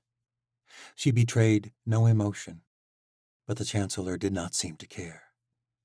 "Astoria Burrodai," the Chancellor began, "you have sought to destroy us. You unleashed monsters upon the New World. You allied yourself with traitors." A pair of guards brought Ren forward. One of them was Daja. He would not look at Tori. Ren looked so frail it made Tori sick. His rotting, blood-drenched clothes hung loosely over his scrawny frame. His cheeks were sunken and his eyes glazed over. But he held his head high and nodded to her as he came to her side. They had been in this situation once before, but this time the Chancellor would have no mercy. "Today you are sentenced to death for rebellion against the Empire. I can think of no better way to celebrate the unity between Osha and the Yanavi than to destroy those who would tear us apart." Those gathered in the throne room applauded. Guards seized Tori by both arms, and she and Ren were dragged out of the room to the great balcony of the White Citadel. Tori trembled despite herself, wondering if the saints were there, wondering who had delivered what she held clenched in her fist. The warmth in her body increased, despite the cold air outside on the balcony overlooking Morrow Square. She could feel. More than the Chancellor could know. She would not die a martyr, not without a fight. Tori looked out at the city. Morrow Square was filled with people, and at the sight of her, they all went silent. Thousands of them, gathered there to watch her die. The Chancellor's voice boomed across the city. "Behold, the gallows girl, the great enemy of Osha!" The gathered masses erupted with jeers, and Tori's stomach knotted. There were no saints down there. She looked away and glanced around the crowded balcony. There were faces she knew. Daja, the boy, Jan. Vaughn, who had taught her the ways of the Conjuri. Sara, the Watcher healer. It seemed all of the Watchers, except Ren, had joined the Sky Guard. Had it been one of them? Was there hope for the Watchers who had betrayed her? Tori could feel the blood in her veins, every pulse of her heart. "Osha must remain unified," the Chancellor went on. "Osha must remain strong in the face of those who would destroy us." At this, the lords and ladies nodded their assent. Were they as loyal as they appeared? "The New World must remain strong, together." Vashti and Sala nodded. Vashti's brother. My brother. What would they do when everything exploded? The lords from the southern isles offered their agreement at the Chancellor's words. They had betrayed Seren, but were they loyal to the Chancellor? "We must unite against those who would destroy us. In truth, the gallows girl is not the true enemy. She is merely a symbol, an idea, that has turned us against ourselves." Monsters have returned to this world. They have destroyed the Red City and the fleets across the boundless sea. They tried to lay low our own city, but we have prevailed." Cheers rose up across the city. "The Chancellor and his Darkling Witch! The Chancellor and his Darkling Witch!" Tori's heart fell. The oceans were more united than she had realized, but they were united by a lie. Medea stood by the Chancellor's side, the Darkling Witch who had betrayed him. Or had she? Where was her army in the south? Tori would find out in a few moments. "While our true enemies seek to return our world to an age of darkness," the Chancellor went on, "the Gallows Girl has sought to destroy us from within, to seize a fragile moment in the history of the world and use it to her advantage. But she has failed, and now she will die." The guards shoved Tori and Wren to their knees at the edge of the long arm of the balcony, so all the square could see. Jarring spasms shot through her at the impact, but even so, Tori could feel her mind awakening. She clenched her fist tighter. For a moment she met Wren's gaze. His eyes did not look hazy anymore. He nodded to her, gritting his teeth at the movement. Then he dropped his head, ready to die. Tori looked out at the city one last time. She looked beyond the walls of Morrow El. For a moment she thought she saw something beyond the haze that hung over the city. But then it was gone, just a shimmer in the clouds. The cold chill of the Chancellor's saber on her skin brought her back from the realm of hope. Perhaps it had all been an illusion, one final trick of the Chancellor. But Tori's senses did not lie. She could feel the energy behind the world again.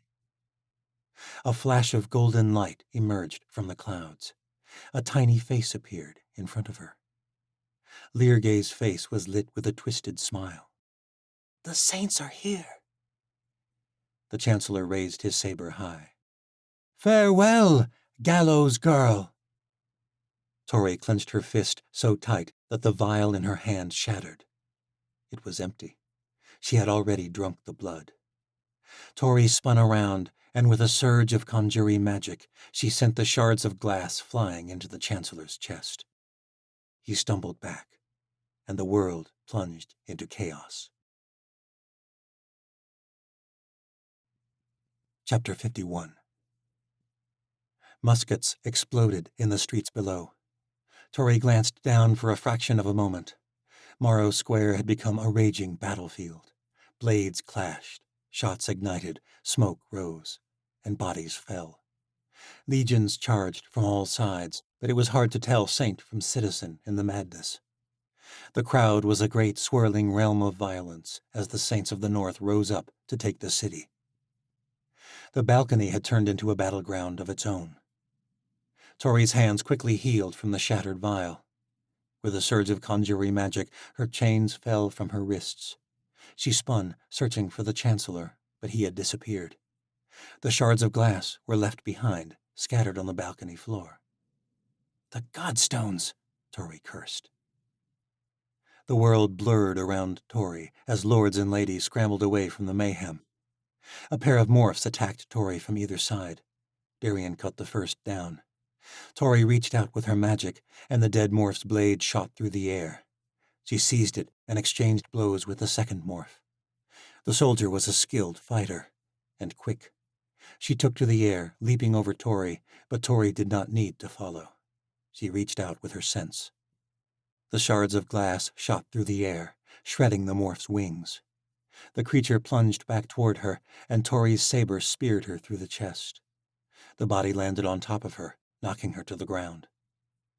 A hand reached for her and pulled the body aside. It was not Darian. "Daja!" "Good to see you again, Gallows Girl." Tori clasped his dark fingers. "You too." A blade swung at her head, and she ducked.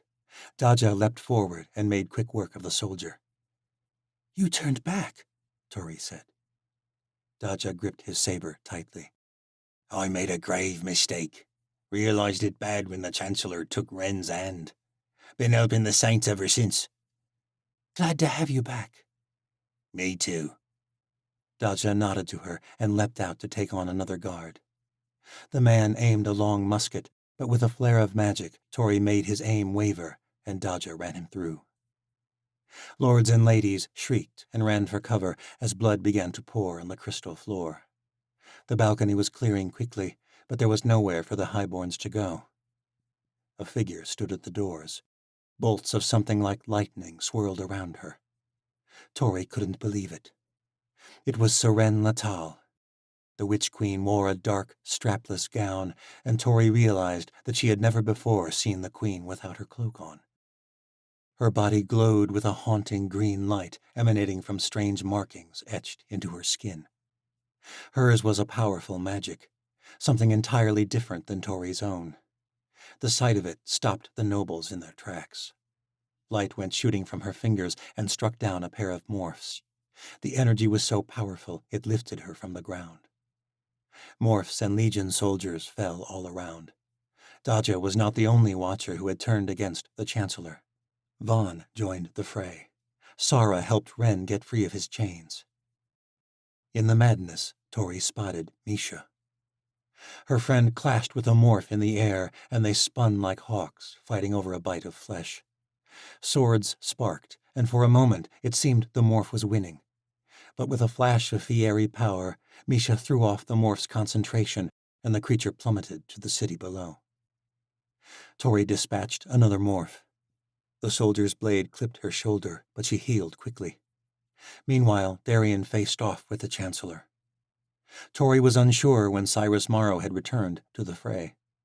He used the stones to appear and disappear between blows, but Darien's reflex for battle was remarkable. He reacted to the Chancellor's reappearances so quickly, it was as though he knew where he was going to come from. The Chancellor had healed himself from the glass, but his white clothes were drenched with dark stains where he'd been pierced. His magic was fueled by Watcher blood, but how long would it last? Blades clashed in a blur, Darien and the Chancellor spinning and dancing through the air. The Chancellor might have used the stones to escape, but it seemed he could not quite comprehend just how great this betrayal was, until it was too late. The battle was dwindling around him, and the morphs on the balcony were falling fast. This realization was distraction enough for Darien to disarm him. The Chancellor was about to use the stones to flee when Medea came to his aid. She blocked Darien's attack, knocking him to the ground. She helped the Chancellor back to his feet. The Chancellor turned to Darien, eyes alight. "You little shit! After all I've done for you!" Too late, Cyrus Morrow realized Medea too had betrayed him. In her fingers she held the Godstones. Energy shot from her palms, sending Cyrus Morrow to the ground, writhing in pain. The Chancellor curled into a ball. Suddenly he seemed little more than a child. Medea eased up, and the Chancellor lay still, groaning.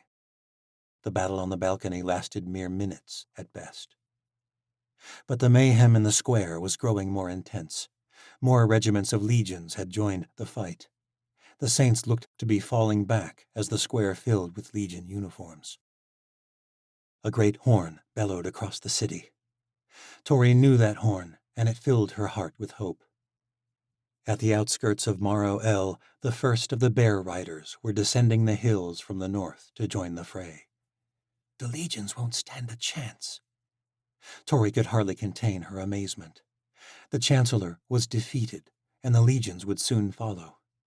Kira and Medea had not lied.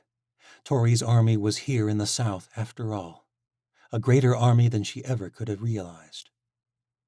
Valeria Sardona landed on the balcony in her morph form beside Seren Latal. Valeria had helped lead the attack in the streets. "The city is ready to fall, my queen." Seren clasped her shoulder in a matronly manner. "Well done." Lyrge hovered over his queen's shoulder. Valeria rushed to help Darien to his feet. She pulled him into an embrace and kissed him. Tori was glad to see them restored. Misha pulled Tori into a hug. Tori did not try to hide her tears. She was so glad that her friend was there and alive. After the fleet from the Southern Isles had attacked at Stormfall, she had feared the worst for her and the Queen. It was difficult to fathom how much had changed in moments. Tori was alive, and the Saints had all but won. "How did you get here?" Tori said. Misha smiled. "Valyria came for us, but it was really Medea. She was behind this all along." "You traitorous whore!" the Chancellor shouted as he struggled to his feet, extending his sword pathetically out in front of him. He was shaking from the agony of Medea's energy. Cyrus Morrow stood alone. The ocean lords and ladies backed away. Vashti had disappeared in the chaos, and Tori guessed the Yanavi princess had flown off when it was clear the Chancellor was about to lose this fight. Sala stood back with his kinsmen. He had not joined the fight on either side. The Southern Islanders kept their distance from Seren, who brandished bolts of light threateningly between her palms. "You are a ruler of traitors, Cyrus Morrow," Seren shouted. "You turn kin against kin, blood against blood. Did you really think it would never happen to you?" Medea, Seren, and Tori closed in and surrounded the Chancellor. Lyrgay hovered over his queen. Darien came to Tori's side, and she was glad to stand beside him on the same side of this war. Mary had been right about him all along. Cheers rose up in the streets as the bear riders of the north came thundering into the city. The legions fought bravely, but the tide seemed to be turning, as Valyria had predicted. "Do you hear that?" Tori said with dark delight. "That is the sound of your empire crumbling." The Chancellor seethed. "You won't prevail. I have thousands of legions, dozens of morphs." But no morphs had come to his aid after the first had fallen on the balcony. Either they were more loyal to Darien than the Chancellor, or they, like Vashti, understood a lost cause when they saw it. "You do not command them any more," said a voice Tori did not recognize. It was one of the noble ladies, a fierce-looking woman in a sapphire gown that hugged her slender form. "Lady Dragonus!" the Chancellor cried, realization dawning. He turned to Medea. "You took her to the old world." Medea smiled. "You thought I was striking fear into her heart, but in truth I was revealing the power that you were growing too afraid to wield after your flight from the Nosferati. I convinced her to bide her time. Even your own people have turned against you." Dragonus smiled a darkly satisfied smile. It made Tori uneasy for some reason. "I never feared you, nor any of you Morrows. The council has spoken. The Morrow reign ends with you." "And I suppose you think you'll rule now?" the Chancellor said with a sardonic laugh. "We've chosen another." Tori was surprised to find it was Ren who had spoken. He stepped forward weakly, leaning on Sara for support. Lady Dragonus grasped his hand with both of her own, a greeting of comrades. Tori had nearly forgotten that Ren had friends in the White Citadel. "Andovia!" "You cut off my hand and left me to rot," Ren said. "How do you think I survived for so long? I've had friends on your council for years." Dragonus smiled and nodded. "I've been waiting for this day for quite some time." The Chancellor laughed. "You think you could rule Andovia? This city would crumble within days." Ren was unfazed. He stood tall, despite his frailty. "I never said it was me. Medea is the one who saved this city. She subdued the Ruloks, and she will usher in our third world, a world where sorcerers will not be hunted, nor will they be pawns in the games of nobles. Our world will be greater than any age of this world." Tori felt a rush of relief, as though she had completed her task. The future of the world was a weight she had dreaded to bear, and she was glad to see it falling into other, more capable hands. You are the face of the old regime, Medea said to the Chancellor. Your ancestors tried to rid the world of our kind. You never deserved these stones, and now they will be your undoing. The godstones glowed with bright light in Medea's palm. She grimaced, and a portal opened up on the balcony of the White Citadel. With a flare of magic, Tori wrenched the Chancellor's sword from his hand. Darian leapt forward and seized the Chancellor by the arm. Valeria took hold of the other. Medea led the way through the portal between the worlds. Darian and Valeria shoved the Chancellor through. And Tori, Ren, Lady Dragonis, and Seren Latal, with Lirgay darting after, followed them into the old world. Tori could feel the dark pull on her heart the moment she returned to that dreaded hell world. They stood upon a hill in the very same valley the Chancellor had brought her to at the watchtower. The ruined necropolis spanned in every direction, jagged white stone splayed out like so many ancient bones, but there was something different. There was no longer a single gateway. There were dozens of stone arches, spanned by the strange film-like substance that held back the old world from the new. The valley was filled with hundreds, no, thousands of beasts. Rulaks and Nosferati and frost giants. The once calm sea to the west roiled with the tales of mighty sea dragons. But there were other creatures, too, ones Tori had never heard of. Enormous ape-like creatures with long tusks, bearing spears made of shattered bone. Swift reptilian beasts with bony spines and claws the size of daggers. There was a host of dark shadowy figures that seemed to dart in and out of existence like wisps of black smoke. Tori shuddered at the sight of them. The creatures turned slowly toward them as they became aware of the presence of the intruders from the world beyond the gates. They did not attack. They looked up the hill as though they'd been waiting for them to arrive. The Chancellor's face betrayed a fear Tori doubted he had ever felt before. "Behold, the army of the Third World!" Medea cried. Chapter 52. Medea led the way down the hillside into the midst of the hellish inhabitants of the old world. Tori and the others were speechless as they walked beside monsters that could devour them in moments, especially here where their magic was useless. However, the beasts seemed to notice none of them but Medea.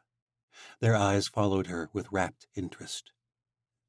Tori watched the others, Ren and Dragonis and Seren. All of them took in the sight with wide eyes. They had put their hope in Medea, the darkling witch who had subdued the Rulaks. None of them seemed to have realized just how great her power was. She walked among the beasts, and they dipped their heads. She brushed their arms and their snouts, and they murmured with satisfaction and expectancy.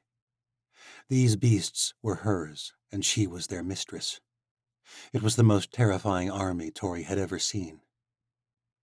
Darian and Valeria stood guard over the Chancellor, but Darian's expression was not as joyous as Valeria's. He took in the sight and muttered what Tori was thinking. "It's a goddamn army of monsters."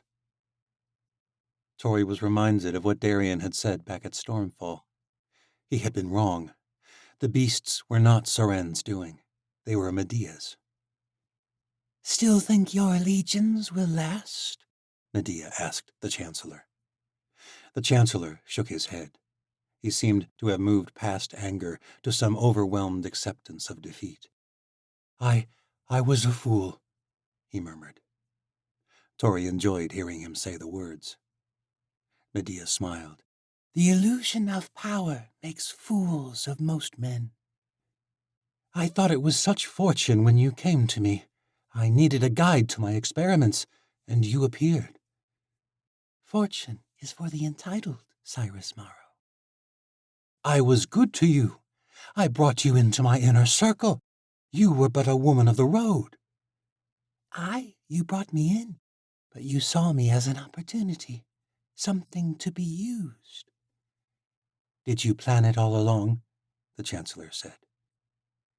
Medea brushed the long neck of a nearby Rulak. I did not plan it from the start, she said. For some time I thought you might be the one to restore the world, and I wanted to aid you in that effort. Restore it? Medea gestured around.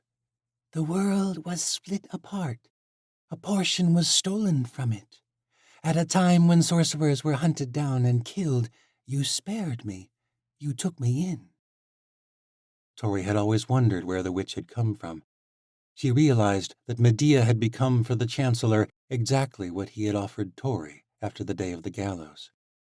While Tori had rotted in his dungeons, Medea had been the sorceress at his side. I saw what your ancestors did to the old world, she went on. I was there lifetimes ago. Lifetimes? Medea smiled. You used to say there is more to this world than our small corner. You never knew how true that was. What are you? The Chancellor asked. I've been called many things. An ancient, a witch, a goddess. Words are but a lilting breeze, shifting, shapeless things. But I've watched the world. I've seen ages rise and fall. You call this the third world, but you do not know just how many ages have come before. You brought the Nosferati upon us in the catacombs, the Chancellor said. Darian's grip had gone tight on the Chancellor's shoulder. I'm afraid not, said Medea. You had the Godstones, remember? The Nosferati were a mystery to me as well for some time. But after enough traveling between worlds, I realized the truth. They had reached one of the gateways at the edge of the city. What looked like a shimmer of the strange film-like substance from afar proved to be a flickering. Briefly, the lethal film between the worlds vanished, and the gate opened completely. Medea stuck her hand into the empty space. A few moments later, the gate flickered again, and the portal sealed once more. Your ancestors never meant for the gateway to be opened. They intended to lock away the beasts of the old world forever. Your own experiments brought the Nosferati upon you. These gates are wearing down. Across the city, one of the arches flickered, and several of the ape-like beasts passed through into a jungle world before the gates sealed up again. When the film returned, 3 of the creatures were killed by the barrier that kept them out of the new world. All the destruction that has plagued the new world these past months was your doing, Cyrus Morrow. But I intend to rectify that wrong. For all creatures, just as I did with the Rulocks. It is time for the old world to end. The Chancellor shook his head. You will bring our world to ruin. Medea gestured around. Worse than this? The gray world was taking its toll on Tori, the nothingness beginning to seep in. She hoped Medea would hurry on with the end of the old world. Darian grimaced, still holding tightly to the Chancellor's arm. He must be feeling it too. Darian met her gaze and shook his head. There was something in his eyes, but Tori couldn't place it. You'll need more than a set of Godstones to end this world, the Chancellor said. Medea grinned. Aye, 2 sets of stones it took to create this world so many years ago. And 2 sets of stones we have. The realization came slowly for all of them. Perhaps it was an effect of the old world. Medea gestured to Seren. The runes in the Witch Queen's skin glowed, even here in the Nothing world, a primal greenish hue. Seren caught Tori's gaze and smiled apologetically. I'm sorry I kept it a secret, Tori. How? Said Cyrus Morrow. In the south, magic is practiced differently than the ways of the Watchers, said the Witch Queen. Its power lies in knowledge. It must be taught and shared. The Godstones are a part of you, said the Chancellor. How is that possible? That, too, was something shared. I was given this power by another, the skolai of my youth. He taught me the ways of sorcery until I was ready. Every rune upon my body was a spell hard-earned, and when I was ready, he passed his power on to me. A tear formed in the queen's eye. I did not know it would kill him, but the great magic of the south can only be wielded by one. He sacrificed himself so that I might change the world. And now, said Medea, for the first time since the old world, the two great powers are reunited, and we shall change the world forever. We shall undo the evils your forefathers brought upon us. The third world will be ruled by those who have been left behind, persecuted, enslaved, and forgotten. You will watch the new world be replaced with one much greater than you ever could have imagined. And then, Cyrus Morrow, you will die. Seren took hold of Medea's outstretched hand, and together they strode toward the gateway. The strange film dissolved in their hands. Torre glanced around the hell world. All of the gates had begun to dissolve. Medea let out a cry, whether from pain or triumph, Torre did not know. The army of the third world poured through the many gateways in long lines. They emerged into realms of mountain and desert, jungle and sea. It was different than the way the Rulaks had entered the new world. This was not a stampede. It was ordered, the march of otherworldly regiments. As the last of the army poured through, the ground trembled.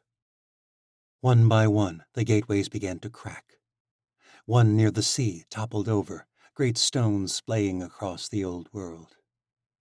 Medea and Seren grimaced with the pain. The stones glowed brightly in Medea's palm, and Seren's skin rushed with something like green fire. The sky began to morph, almost as though it were bleeding. And then Torre realized what it was. Color returning to the sky. It seemed to drip down from the clouds and coat the grass with splatters of green. The old world was coming to an end. The cracks and rumbles were so loud they nearly drowned out another sound. Torre had been so enamored by the transformation of the old world, she had not realized the transformation that had come over Seren. The green fire was growing stronger. It was consuming her. The Witch Queen shrieked with agony. Valeria let go of the Chancellor and rushed to help her. She pulled Seren away from the gate. There was an explosion of light.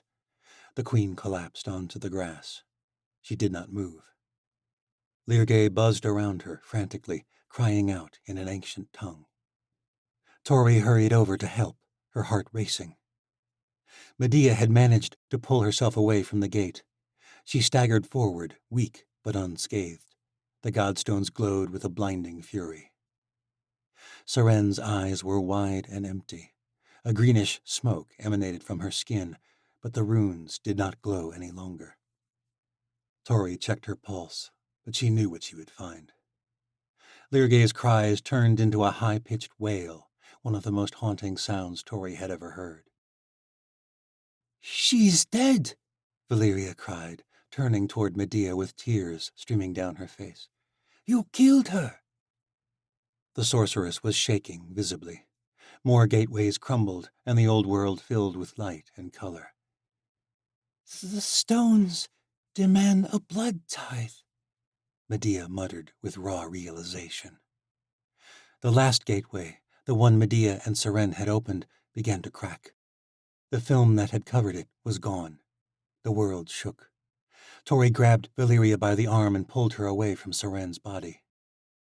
A stone fell, and with a flash of magic, Medea defended herself. As the old world came to an end, her magic worked. Medea leapt aside, narrowly missing another shard of pale stone. Beyond the gateway, for a moment, Torre saw a vast desert. More stones fell. Torre and Valeria scrambled away from the crumbling arch, and in the chaos Torre glimpsed two dark figures flying upon dark wings. One of them turned back and caught Torre's gaze, only for a fraction of a moment. Then the two morphs disappeared through the last traces of the remnant portal to the new world. Medea cried out, reaching with her magic, but it was too late. The gate crumbled. Tori glanced around the newly colored world, mortified, as she realized what had happened. The Chancellor had escaped, and Darian had gone with him. Chapter 53. Kale and the Nightling revolutionary hurried through the dark sewage tunnels beneath the city. Dimly, Kale wondered if this was the same tunnel Tori had once escaped through when he had helped bring her to the watchtower. They entered from the streets and wended their way deep into the narrow underground passage. He and Nyla were both cerebros and knew what the other was thinking as they crept through the dark. Shinza. The stench was overwhelming. It squelched with each footfall and coated the walls. The fumes seemed to press in on them. Ahead shone a faint light. There was the dim rumble of thunder in the distance. "The saints have risen," murmured Nyla. "We must hurry." Kale hoped it was so. He hoped Kira and Ashi and the others would make it out alive. He knew it was wishful thinking. The sound made him sick, made him regret his decision. These thoughts had been plaguing his mind as they raced through the dark. He felt so helpless, but he could not let it sway his resolve. Nyla hoped to ensure that Lazarus was ready to blow the citadel. The capstone of months of planning the Hellfire plot, the act would ensure the victory of the saints. And Kale meant to stop him. He knew it was what Kira would want, and more importantly, he realized now, it was what he wanted. The saints needed to rise. The Chancellor needed to fall, but not like this. He displaced these thoughts with thoughts of excrement, letting Nyla see something in his mind, but not the thoughts he wanted to hide. He was a far more practiced cerebro than she. When they found Lazarus to lie, the ancient man was frantically arranging a system of fuses, attaching them to large barrels and sacks. The floor was dry here in the depths of the tunnels, and it was covered with Morgothian firebombs. A strange dark powder coated the floor. The place was eerily quiet so far beneath the city. Nyla rushed to his side. "The Chancellor has rushed the executions. The saints are rising as we speak." Lazarus cursed.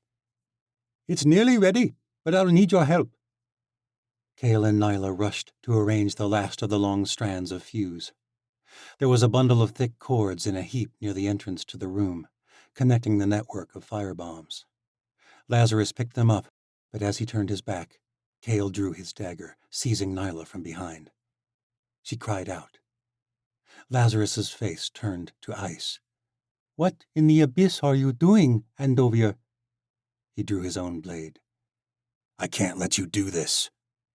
Kale steeled his resolve. "You Skaza!" cried Nyla, squirming against his grip. Kale pressed the blade against Nyla's neck until it drew blood, and she stopped moving. "Don't make me kill her, Laz." "I told you he was a mistake," Nyla said. "His woman is in the goddamn tower." "Shut up," Kale hissed. "You would betray the saints?" Lazarus said carefully. "This is not a resistance," said Kale. "This is madness. You will bring in a regime just as violent as the one before it if you do this. There are innocent people in that palace, Laz. Servants, your own saints. Kira and Ashi, Tori and Ren. They knew the risk." "Do the saints know about this?" Kale shouted. Lazarus shook his head. "They believe the bombs will aid their fight in the streets. The true plan is known only to a select few. But we all joined this cause willing to die to end Osha's rule of tyranny." "You will kill every person in that palace, and thousands more in the streets." "Medea and all your Watcher friends will fly to safety. The Gallows Girl will live, and so will Kira." That might be true, but Kale could not help but think of Ashi. All the Yanavi. He thought of those he had lost on the Isle of Jala, his mother, the ghosts that had haunted him all these years. Lazarus had been the lone survivor of that attack, just as he would survive this one. If he died in the explosion, he would be hailed as a martyr and return in some other fool's body. "That's not good enough," Kale growled. There are 20,000 Legion soldiers defending this city. Lazarus gritted his teeth. We may gain an advantage by surprise, but we do not have nearly enough saints to win this battle. This citadel has stood since the old world. It is the symbol of ocean oppression. If it falls, the city is ours. Kale shook his head. I can't let you do this, Laz. Then kill her and be done with it. I trained you, Kale, and I have a younger body again. Do you really think you can stop me? But Kale called his bluff. You would sacrifice your own daughter? Lazarus's eyes betrayed the truth.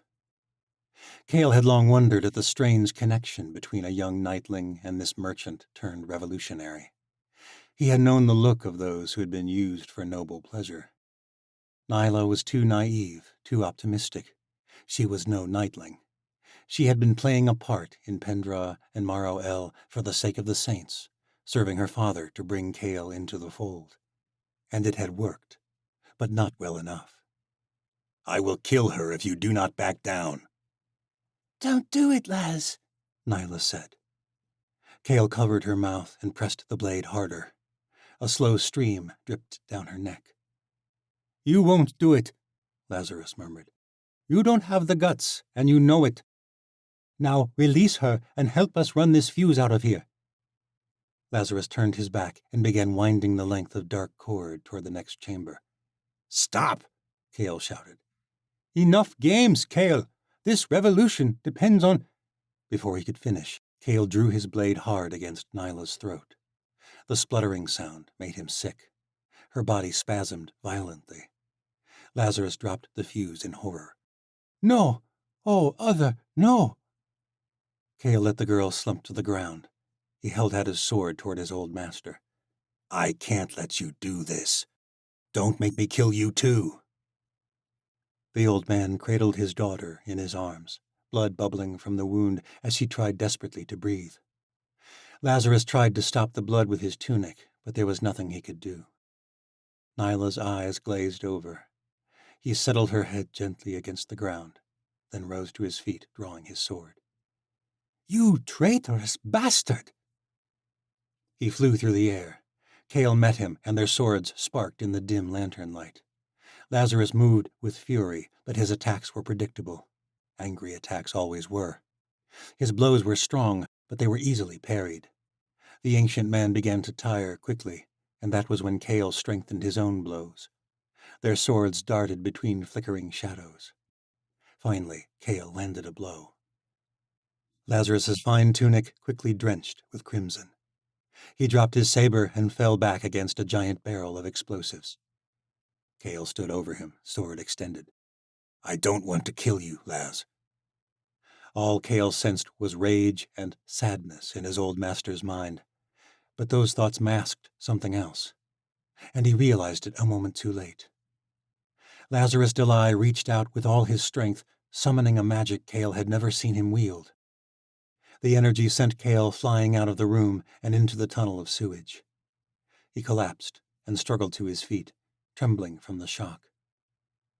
Within the room, Lazarus slumped against the explosives, clutching his side.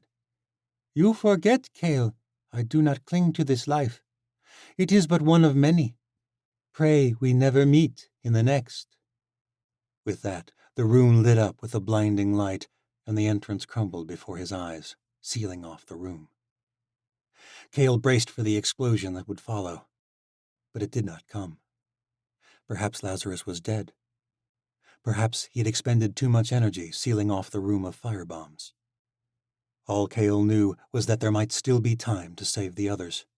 He took flight and darted through the narrow tunnels. The passages winded nonsensically, but he was guided by a desperate hope. Chapter 54. Tori staggered back into the new world with tears in her eyes. Soren was dead. The Chancellor was still alive, and only the gods knew where. And Darien. Gods, why did he let the Chancellor go? Valyria trembled. Tori helped her through the opening formed between the worlds with the godstones. Lyrgay darted through and vanished from sight. wailing at having left his queen behind. Ren and Lady Dragonus followed, and lastly, Medea. The opening closed in a swirl of mists. They emerged in the throne room of the central palace to gaping mouths and wide eyes, the crowd from the balcony. The Yanavi and Southern Islanders stood in the corner, guarded by several watchers. The godstones still glowed violently, but Medea stowed them in her robes. The sorceress did not speak, but her expression said everything. 3 people who had passed through the portal had not returned, and everyone knew that something was dreadfully wrong. Misha hugged Tori tightly. They said nothing. The silence was answer enough, but not for the nobles of Osha. "What happened in there?" said one of the nobles. What do you think happened? Medea snapped. "The Chancellor." Is alive, Lord Bara. He escaped with the aid of his god's damned minion. And the Witch Queen is dead. The expressions of the Southern Islanders were not as mournful as they ought to have been at the news. "What now?" said a noble lady. "Without the Chancellor, the legions will never surrender. The battle has turned down below. The legions are gaining strength. More reinforcements are marching across the meridian. Without the Chancellor—" It matters little, Lady Tindeir, said Medea, seething. "It matters a great deal," said Lady Tindeir bitterly. "Look outside." She gestured out toward the city beyond the great doors to the balcony. "Where is your army of the Third World?" Medea glowered. We cannot set them upon our own city after centuries of being locked away. They would kill everything in sight. "Of course not," cried Lord Bara. "That would be much too convenient. We have no army, no Chancellor, no Witch Queen. We made this uprising happen, and you have sent our plans to—" We will win this war, Medea shouted. The room went silent. Lady Dragonus paced back and forth.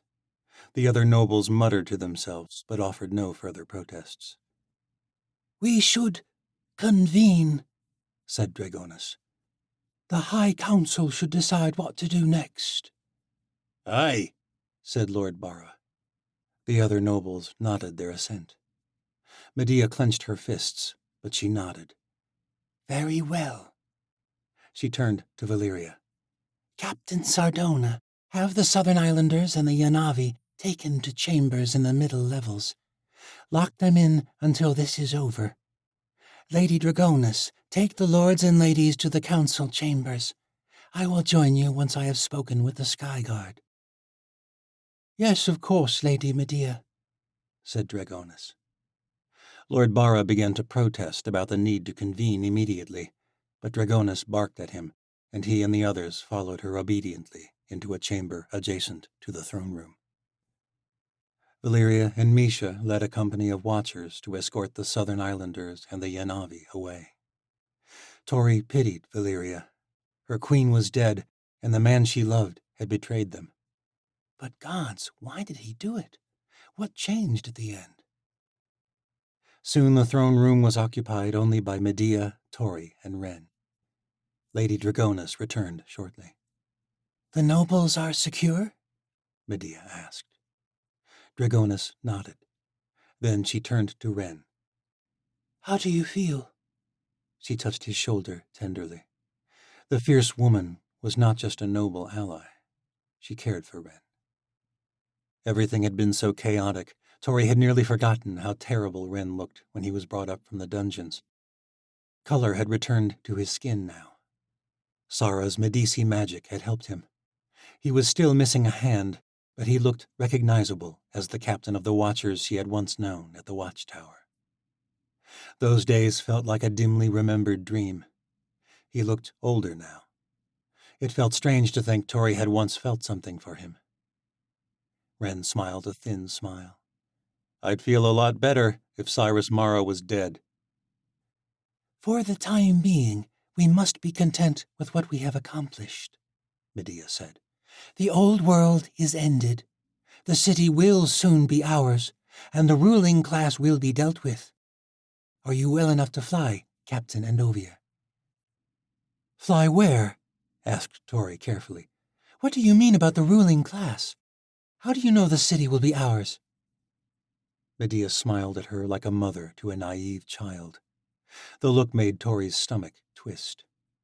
There was something Medea and Ren and Dragonis had been keeping from them. She sensed it now. Suddenly she wondered if Darien had sensed it earlier. Was that the meaning behind his gaze in the old world? "My dear," said Medea, "you are strong, and you have led a revolution, but you know nothing of war." "Thankfully, neither do the nobles of Osha," said Dragonis. "They are so worried about their own petty squabbles for power, it never occurred to them that we don't need them any longer."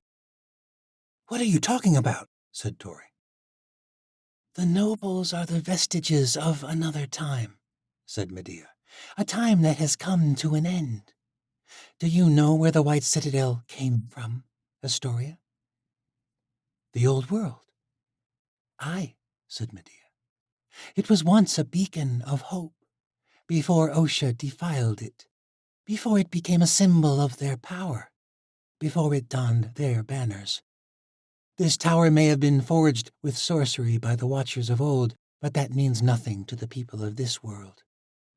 This tower housed the first Chancellor, who ushered in the New World. And this tower has been the ocean symbol ever since.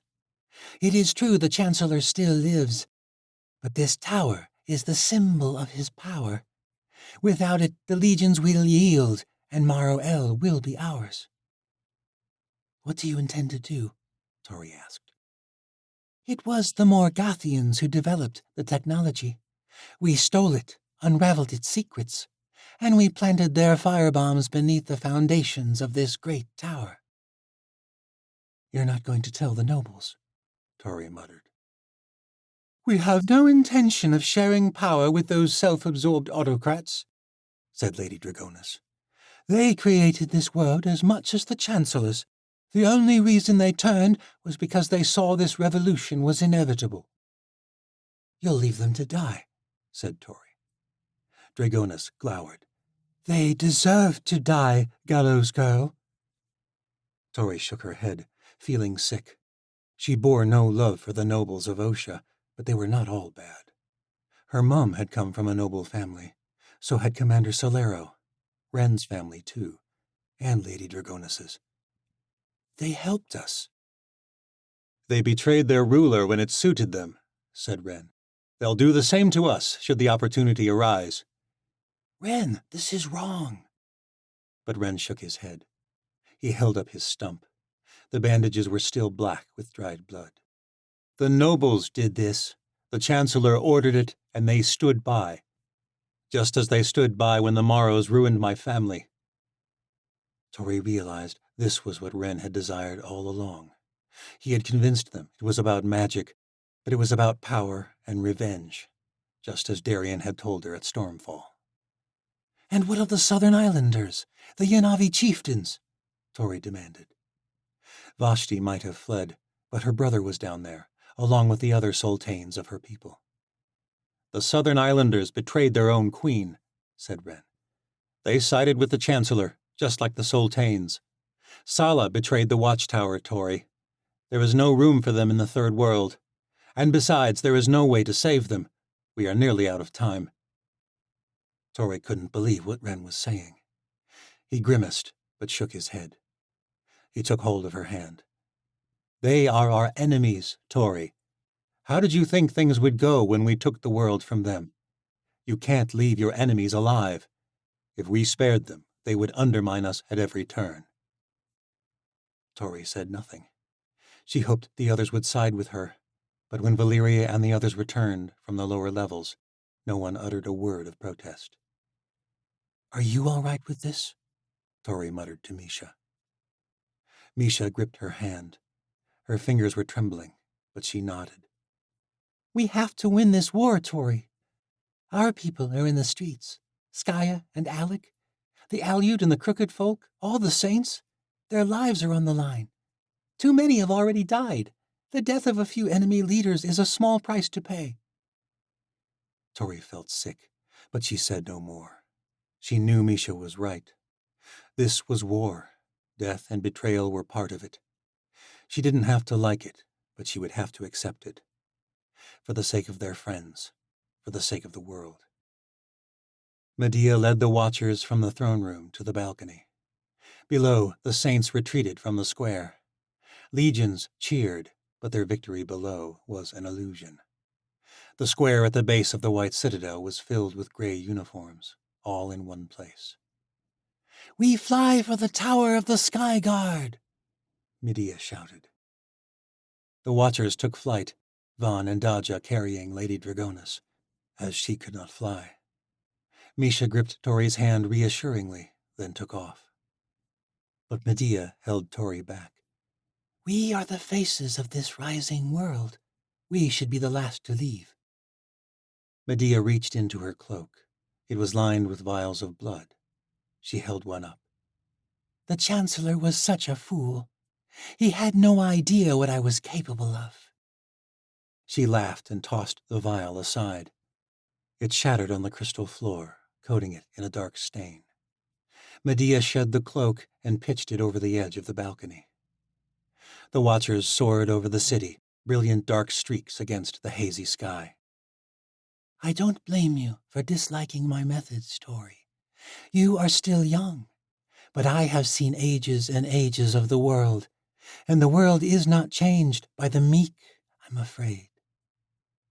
She stepped back into the throne room. Her hand glowed, and a surge of magic shot from her fingers. The doors to the council chambers clinked as the locks turned. A great pounding erupted from the other side. The pounding grew louder and louder as the nobles tried to get out. Tori tried to tell herself that this was right, that they deserved this. Medea led the way toward the balcony. Then the ground began to shake. The floor was like a rug that had been ripped from beneath her. The world swayed, the streets filled with shrieks, and Tori crumpled to the floor. "That is our cue," said Medea. Tori lifted herself from the ground, but the world shook all the harder, and she felt as though the floor was sucking her down. The crystal walls began to crack. Pieces of the crystal ceiling rained down. A large shard speared Tori's thigh, and she shrieked. Medea hurried to her side. Energy passed from her fingers and filled Tori up with a strange warmth, and then it was gone. The shard of crystal still impaled her leg. She felt cold and hollow with the pain. Medea stood. Tori reached for her conjuring power, but her connection to her magic was cut off. She couldn't feel it at all. The pain in her leg was blinding. "What's happening to me?" Medea shook her head. "I am sorry, gallows girl, but there is room for only one savior in the third world." More crystal fell, and Tori's body was pierced with more shards. Her blood poured onto the floor, and the wounds did not heal. Tori's head felt light, but she knew the crystals had fallen with the aid of Medea's magic. Conjuring magic, the magic that she could not manage to wield. Medea took flight from the balcony and left Tori alone in the crumbling tower. Tori reached one last time for her magic, but it was gone. Chapter 55. The White Citadel had stood centuries, through 2 ages of the world, the greatest architectural feat in the New World. But as Kale landed on Kira's balcony halfway up the tower, it felt as though he were landing on a roiling sea. Great plumes of smoke and dust rose up from the streets. Smaller buildings were crumbling, and streets were caving in. Morrow Square had been filled with soldiers, but they were gone now. It was as though the streets had vaporized. The tower shifted violently beneath his feet. Kale hovered above the ground and focused his senses. The minds of thousands of dying people overwhelmed him, the weight of their agony crushing his mind. And he feared there was little hope of finding Kira by his sense. He had seen many watchers take flight moments before the explosion, but he had still sensed Kira somewhere in the tower before the dying mines had crashed over him like a monsoon. Kira's chambers were empty. There was a great clamor beyond the doors. The tower shifted, and Kale nearly lost his footing. He gripped the handle of the door to stabilize and then turned it hard. Smoke and dust poured into the bedroom from the hallways. Lanterns were shattered upon the floor. Some had ignited large tapestries, and flames darted across the fabric. Servants were in a mad dash for the central staircase of the citadel, choking on smoke, trampling over one another to get out before the tower collapsed. A young servant girl was caught in the stampede and shrieked for only an instant before her cries were silenced.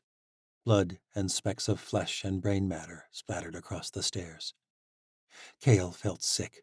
His eyes watered. Lazarus had done this to these innocent lowborns, and Kale knew it was unlikely any of them would make it out alive. He was about to return to the window and fly to another level when he saw someone flying in the narrow space between the mob and the ceiling. Vashti Borodai. Kale took flight and followed her. In finer parts of the citadel, the staircases were wide open, but not here. Kale worried he would strike his head against the stone with the next shift of the tower, but he reached the next level safely. Vashti landed beyond the staircase in a great empty hall, similar to the one Kale had just left. The smoke was even thicker here. "Vashti, what are you doing here?" he shouted between violent coughs as he landed beside her. The fierce princess's bronze face was ashen. "My people are here. Your darkling witch sent the Yanavi below before the explosion. My brother is with them." "The Yanavi?" Kale knew then where he would find Kira, with Ashi and her people. He took hold of Vashti's hand. She was trembling, her eyes red and misty. She had been in the smoke much longer than he had. "We'll find them." They took turns checking doors on that level, but there was no one there. They flew from level to level, great chunks of marble cascading from the ceiling. The building swayed, and Kale nearly collided with a toppling pillar as he flew.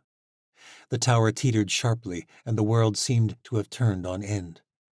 But then it righted itself and held still for a while. Kale was amazed the citadel was still standing at all. Was it possible the explosion hadn't been great enough to bring down the ancient sorceress craftsmanship? Maybe they could save the Yanavi. The staircase was thinning out, as most of the servants had either been trampled to death or made it to lower corridors. Finally, they reached a level with two great doors that had been barricaded shut by fallen debris. The doors were splintered from impact on the other side.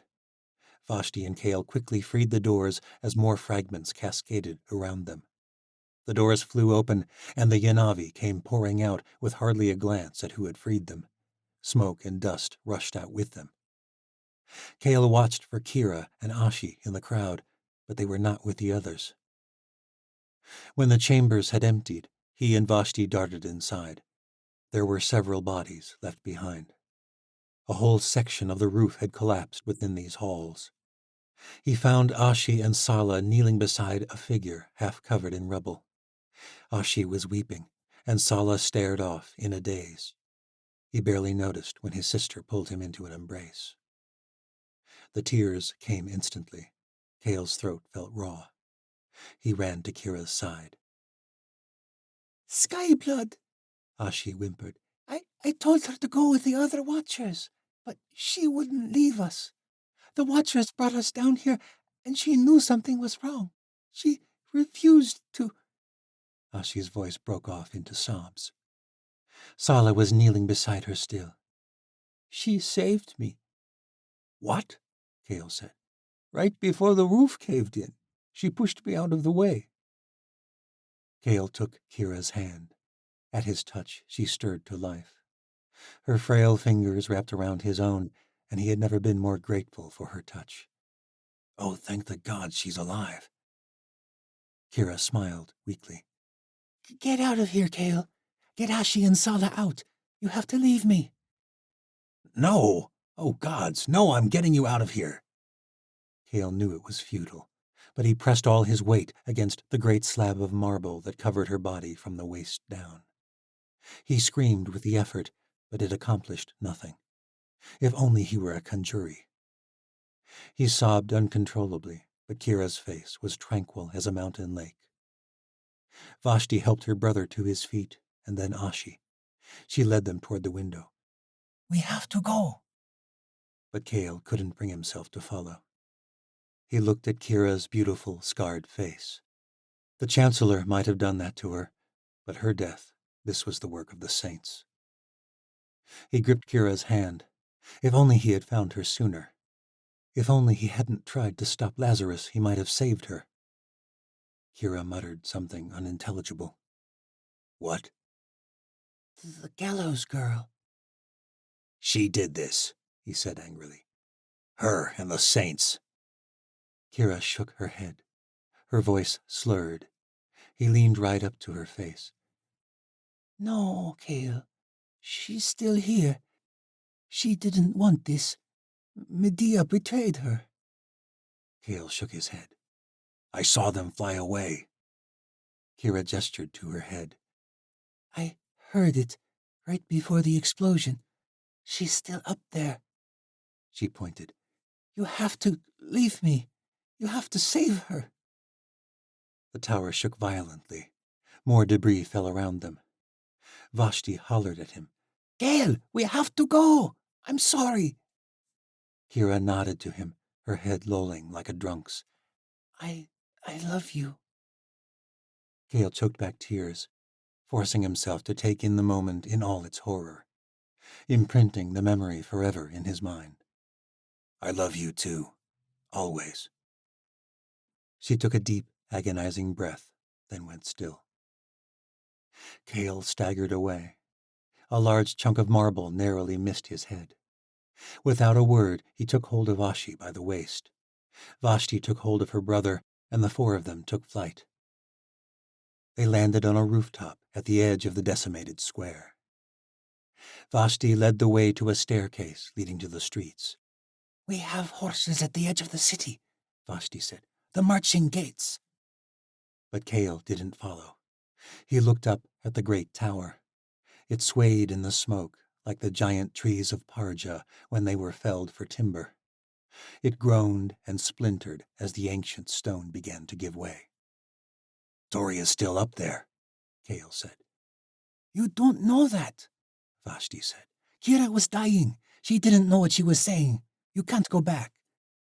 I have to try. She wanted me to try. That tower is about to collapse any moment. We have to get clear of this square or we will die in the fall. Kale shook his head. I'll meet you at the merchant gates. He took flight.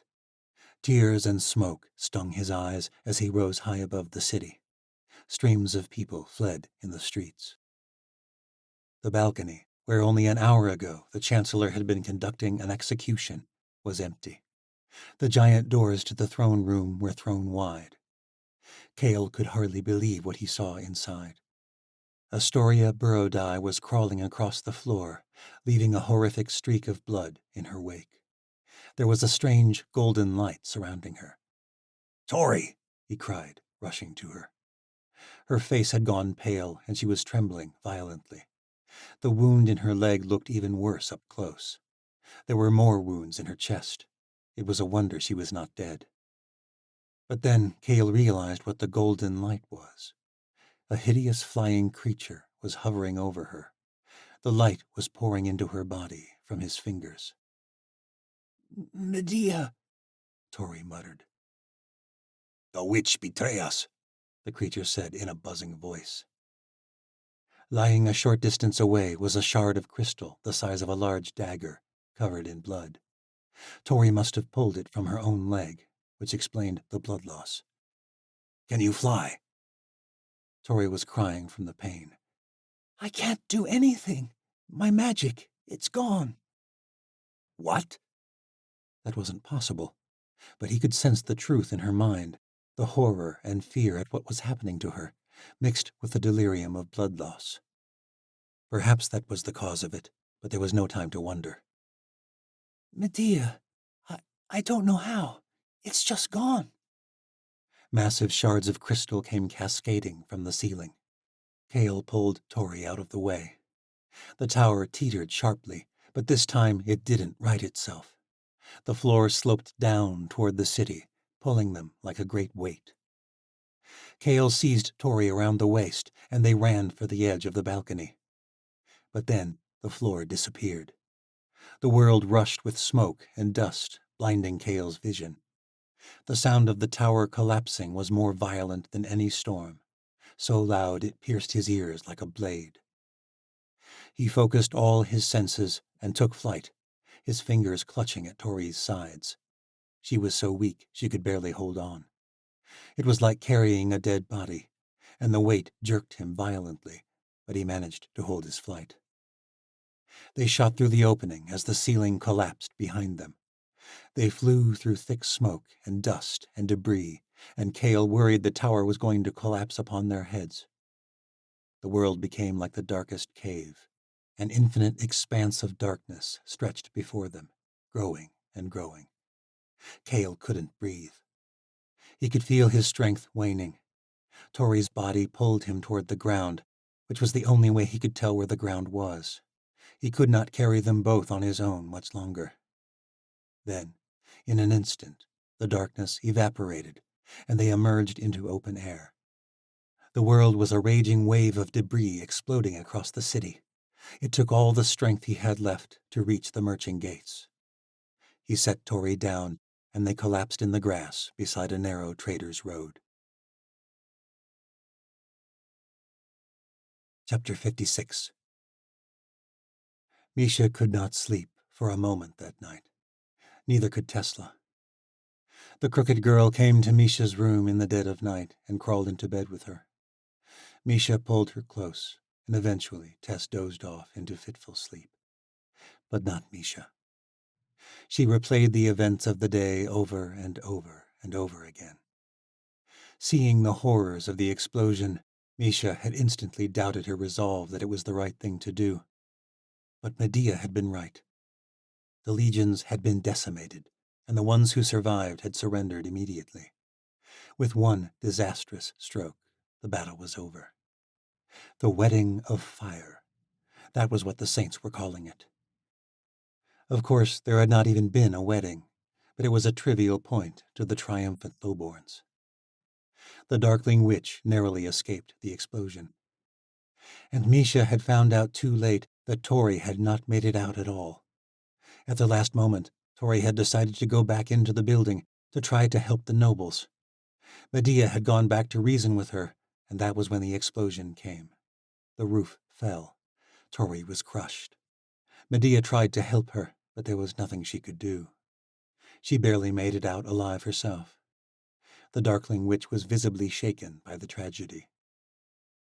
Medea hailed the gallows girl a great hero, a martyr.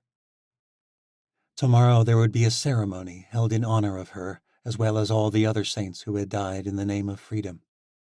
And then Medea was to be crowned High Queen of a new nation, one in which sorcery was celebrated and lowborns were lifted to their rightful place. The northern realms of the empire of Osha were to be returned to the Aleut, where Farah Dulbaruk would continue to rule her people. But now they would finally live once again in their homeland. It was the dream of the saints, the Shadow Watch, the Aleut. It had all come true, but the cost had been so high. Misha cried into her pillow until she felt raw all over. Tori was gone. Seren was gone. The Chancellor had been defeated. She should have been happy, but nothing felt sweet about this victory. If only Misha had realized Tori was not with them when she was flying away. She might have gone back. She might have helped, somehow. But her mind had been preoccupied with Tesla. The girl had been left at the tower of the Sky Guard, safe from the battle, but Misha had not stopped worrying about her through the entire battle. What if the legions came, or a morph? Misha had thought the battle was over. She thought Tori was with the other Watchers. She was wrong. Misha wandered from her chambers at the first hints of light, letting Tess keep sleeping. The tower of the Sky Guard had become the temporary center of the new nation until the city was restored and a new palace was built. Skaya Dulbaruk was already sitting in the dining hall of the Skyguard quarters, sipping on a mug of steaming coffee. Skaya glanced up and held out the mug. This southern drag is disgusting, but it works well enough, I guess. Misha took it and let the steam waft across her face. She had not had coffee in months. The smell took her back to the islands. Was this what it was like to serve Osha? Skaya brushed her shoulder, and Misha leaned into the touch. She was deeply grateful that Skaya and Alec had survived the battle. There was much to be thankful for. She knew that. Skaya smiled grimly at her. Couldn't sleep? Misha nodded. Thought eating something might help. I don't think I've had anything since yesterday morning. Skaya squeezed her hand. Let me make you something. It was funny to watch the warrior scurry around the kitchen with her blade strapped to her side, dressed in her thick leathers. Her tattooed shoulders were bare, and Misha liked to watch her. Skaya had a dressed wound on her left forearm, which she insisted was nothing, but as she moved, Misha noticed specks of blood begin to seep through the bandage. Skaya finished a shoddy porridge that smelled peculiar, but Misha didn't mind. She barely tasted it anyway. Skaya took up her own bowl and ate a spoonful. Gods, that needs something. Don't feel obligated to eat it. Misha managed a slight smile. It's not bad. You don't need to flatter me. She took another bite. How's Alec? Skaya tried another bite or two, then switched to bread. As can be expected, I think. He's in the courtyard now, praying to the gods, I think. Or cursing them. Skaya's voice drifted off, but she sat close, and Misha was glad for her company. She was an amazing woman. You should have seen her lead in the Battle of Stormfall. I'm sorry, we don't have to talk about it. Maybe not yet. Sometime.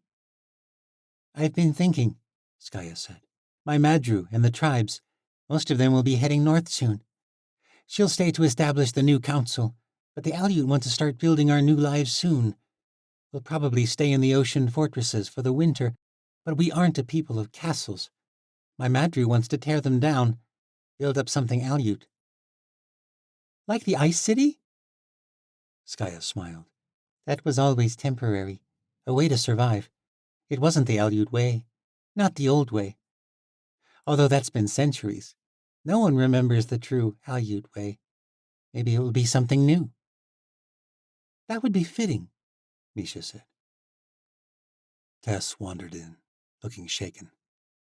Misha pulled her into an embrace. Bad dreams? My brother, Tess said. I dreamed Geordie was freezing to death up north. Don't worry, Tess, Skaya said, mussing her hair. Alec is going to bring him south soon. He is? Misha asked. Alec is taking a company back to Ikala in a couple days. So long as the weather holds, he will try to take them through the teeth. Tess looked satisfied at this and began to eat some bread, opting against the porridge due to the smell. What about you? Misha asked, nervous about the answer. My Madru wants the riders to go north. We don't expect the oceans there to oppose us, but I'll need to be there to be sure there's no trouble. But after that... Misha felt herself growing hopeful. We need Aleut representatives on the new council. My Madru is thinking of appointing one of the elders, but the new army will need commanders.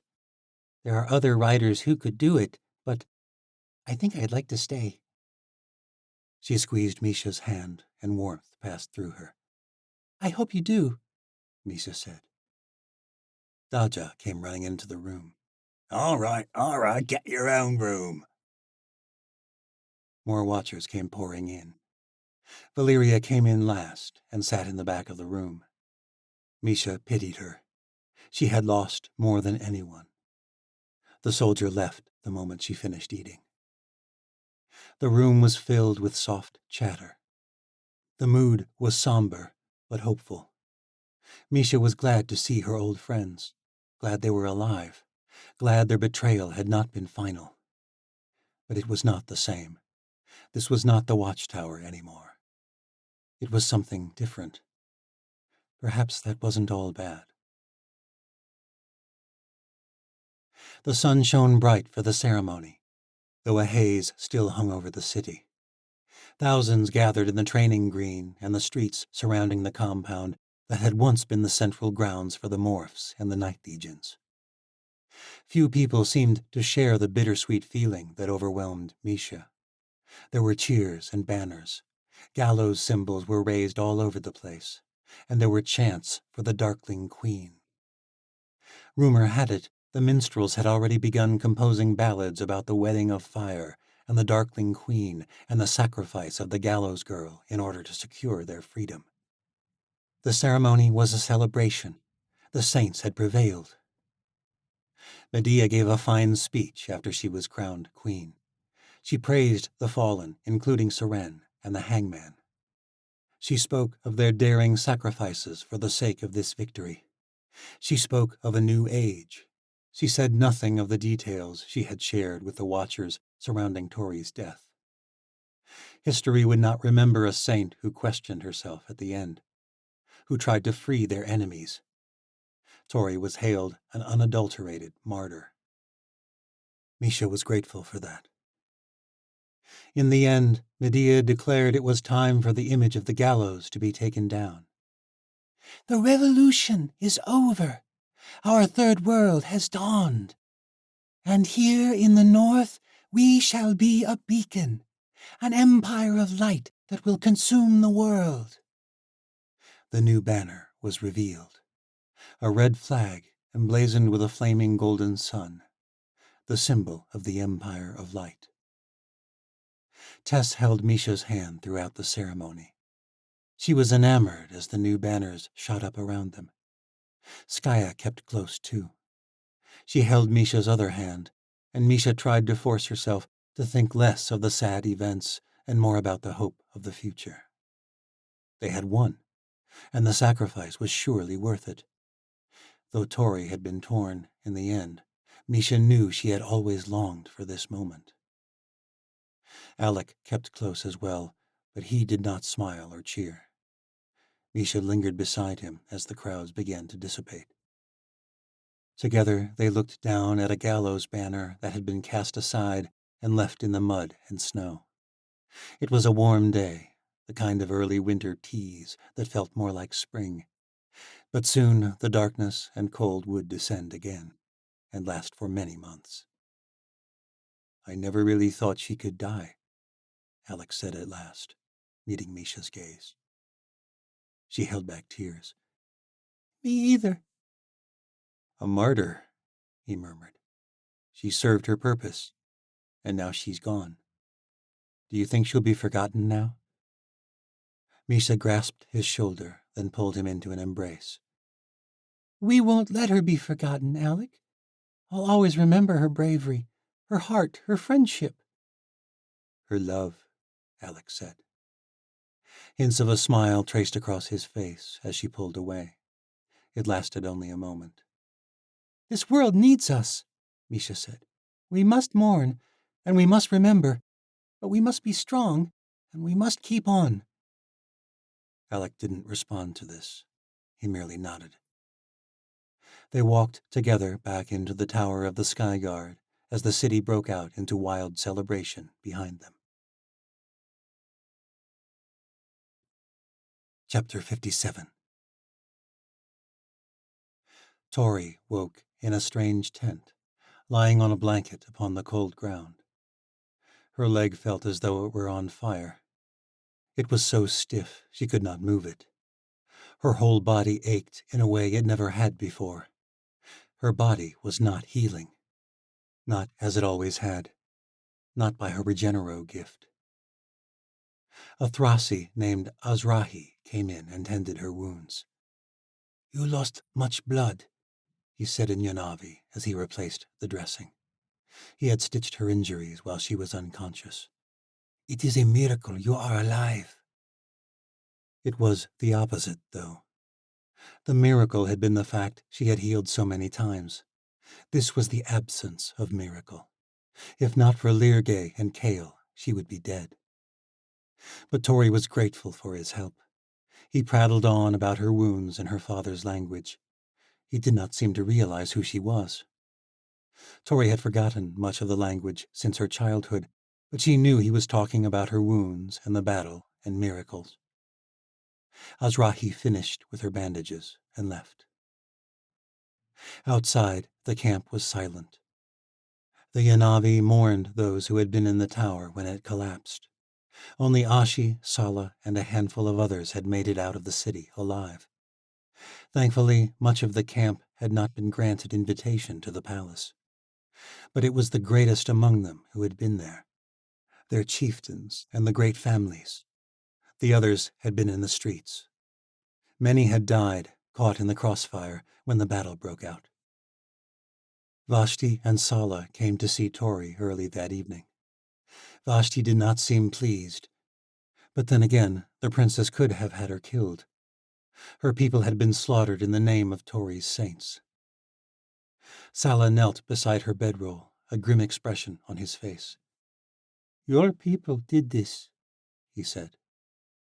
Tori nodded. "I did not know the extent of their plan." "That is not an excuse." "No, it's not."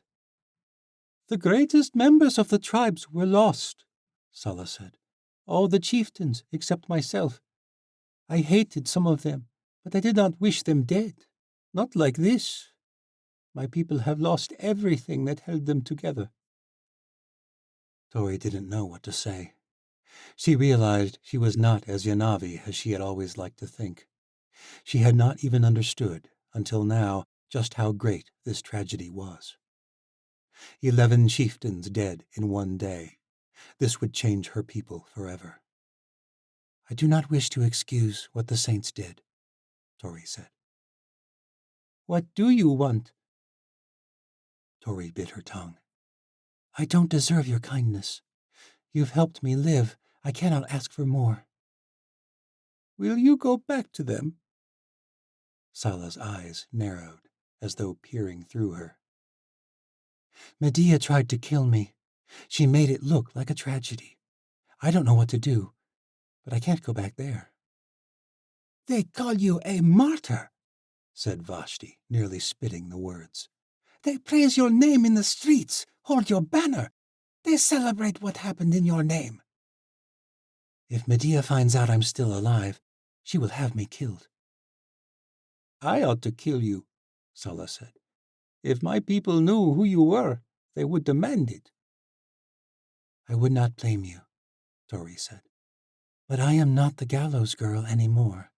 She died in that tower." "Kale says you lost your magic," Vashti said. "How?" "The Godstones. There is nothing left. I don't feel that connection to the world at all. I feel like a part of my soul has been sucked out of me." Tori's body was consumed by a dull ache, and it was more than her wounds. Vashti's cold expression did not break. Tori wondered if she was glad for what happened. If the Yanavi princess was thinking about how easy it would be to kill her now. But Sala sat back, crossing his legs beneath him on the ground. "The dilemma over what to do with you is more complicated than all that. My sister informed me of what you told her in the dungeons, about your father, our father." His eyes bore into her. Tori broke his gaze. "She believes you," Sala said. Tori sighed and glanced at the princess. Vashti merely nodded. "And I believe my sister," Sala said. "And so I cannot kill you." "Thank you," was all Tori could think to say. Then she remembered the only reason she was there at all. "Where is Kale? How is he?" "In mourning," said Vashti. "Ashi is with him, but he will see no one else. He is devastated over the loss of Kira." "Kira is dead?" Sala nodded. "She died saving me." Tori was overwhelmed with how wrong this revolution had gone. She did not know what to think or what to do. So many innocent people had died. "Medea has been declared queen," Sala said, And so my people must leave. Tomorrow, we've been told. We are leaving tonight, before they have a chance to change their minds and kill the rest of us in our sleep. We will take nothing with us. We ride for Pendra tonight to gather the rest of our tribesmen. And from there? Our city is ruined. Our alliances are crushed. But we are a people of the plains. We will make for the southern steppe along the banks of the spillway. The winter will be hard with so little food stores, but we have lived through worse. We survived the New World. We will survive this one as well. Vashti came closer. She did not smile, but she met Tori's gaze. Kale is coming with us. It is the least we can do after what happened to the woman he loved. You may come too, if you want. Tori teared up. It happened all at once like a breached dam. After all they had been through, this gesture of peace was more than Tori could hope for, more than she deserved. Thank you, Vashti. You must take on a new name now that you are no longer the gallows girl. Something Yanavi. Astoria was always such an awkward name anyway, Vashti said. In my opinion, she added.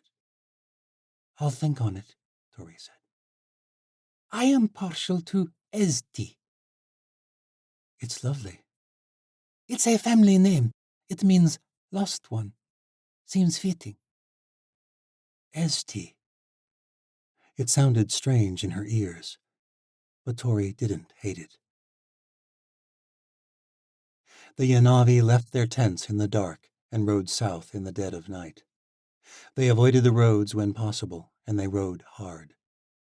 The wounds in Tori's leg and chest throbbed like she was being stabbed again with each stride of her steed. She gritted her teeth and fought through the pain. This was her life now. No more healing, no more flying, nothing. Despite her gratitude to Vashti and Sala, Tori felt hollow. She glanced back at Maro El, now but a faint shadow on the horizon, no tower prominent against the sky. It was where her friends were, Misha and Skaya and Alec, Ren and the Watchers. But it was also where her enemies were. Had Medea been alone in her treachery? Or were there others? Had she always been meant to be a martyr? Would she ever feel the thrum of magic in her body again? Tori cried as she rode. Whether from sadness or pain, she was not sure. The cold tears stung her cheeks and reminded her that she was alive. It was something, at least. She looked away from Maro El, wondering if she would ever see Misha or Alec again. For so long, she had thought overthrowing the Chancellor would end her troubles. She would live in peace after that. Now the Chancellor was gone, and a new evil had taken his place. But Tori was alive, and she was not alone. She rode behind Vashti and Sala out into the night. Lirgay darted along, always hovering nearby, and Kale and Ashi rode beside her. This is not over, she thought. It can't be. Kale spoke to her for the first time since he'd rescued her from the citadel. Someday, we will come back. Someday, Medea will pay for what she's done. No one responded, but they seemed to ride all the harder through the night, a desperate determination in their pace. The sisters hid their faces from the world all through the night. Tori felt she had never known such darkness. Even their daughters were shrouded by clouds, turning away from the dark deeds of the world. End of Book 2. This has been The Rage of Saints, the Shadow Watch Saga, Book 2. Written by S.A. Klopfenstein. Narrated by Stacey Krejci. Copyright 2019 by Stephen Klopfenstein. Production copyright by Stephen Klopfenstein.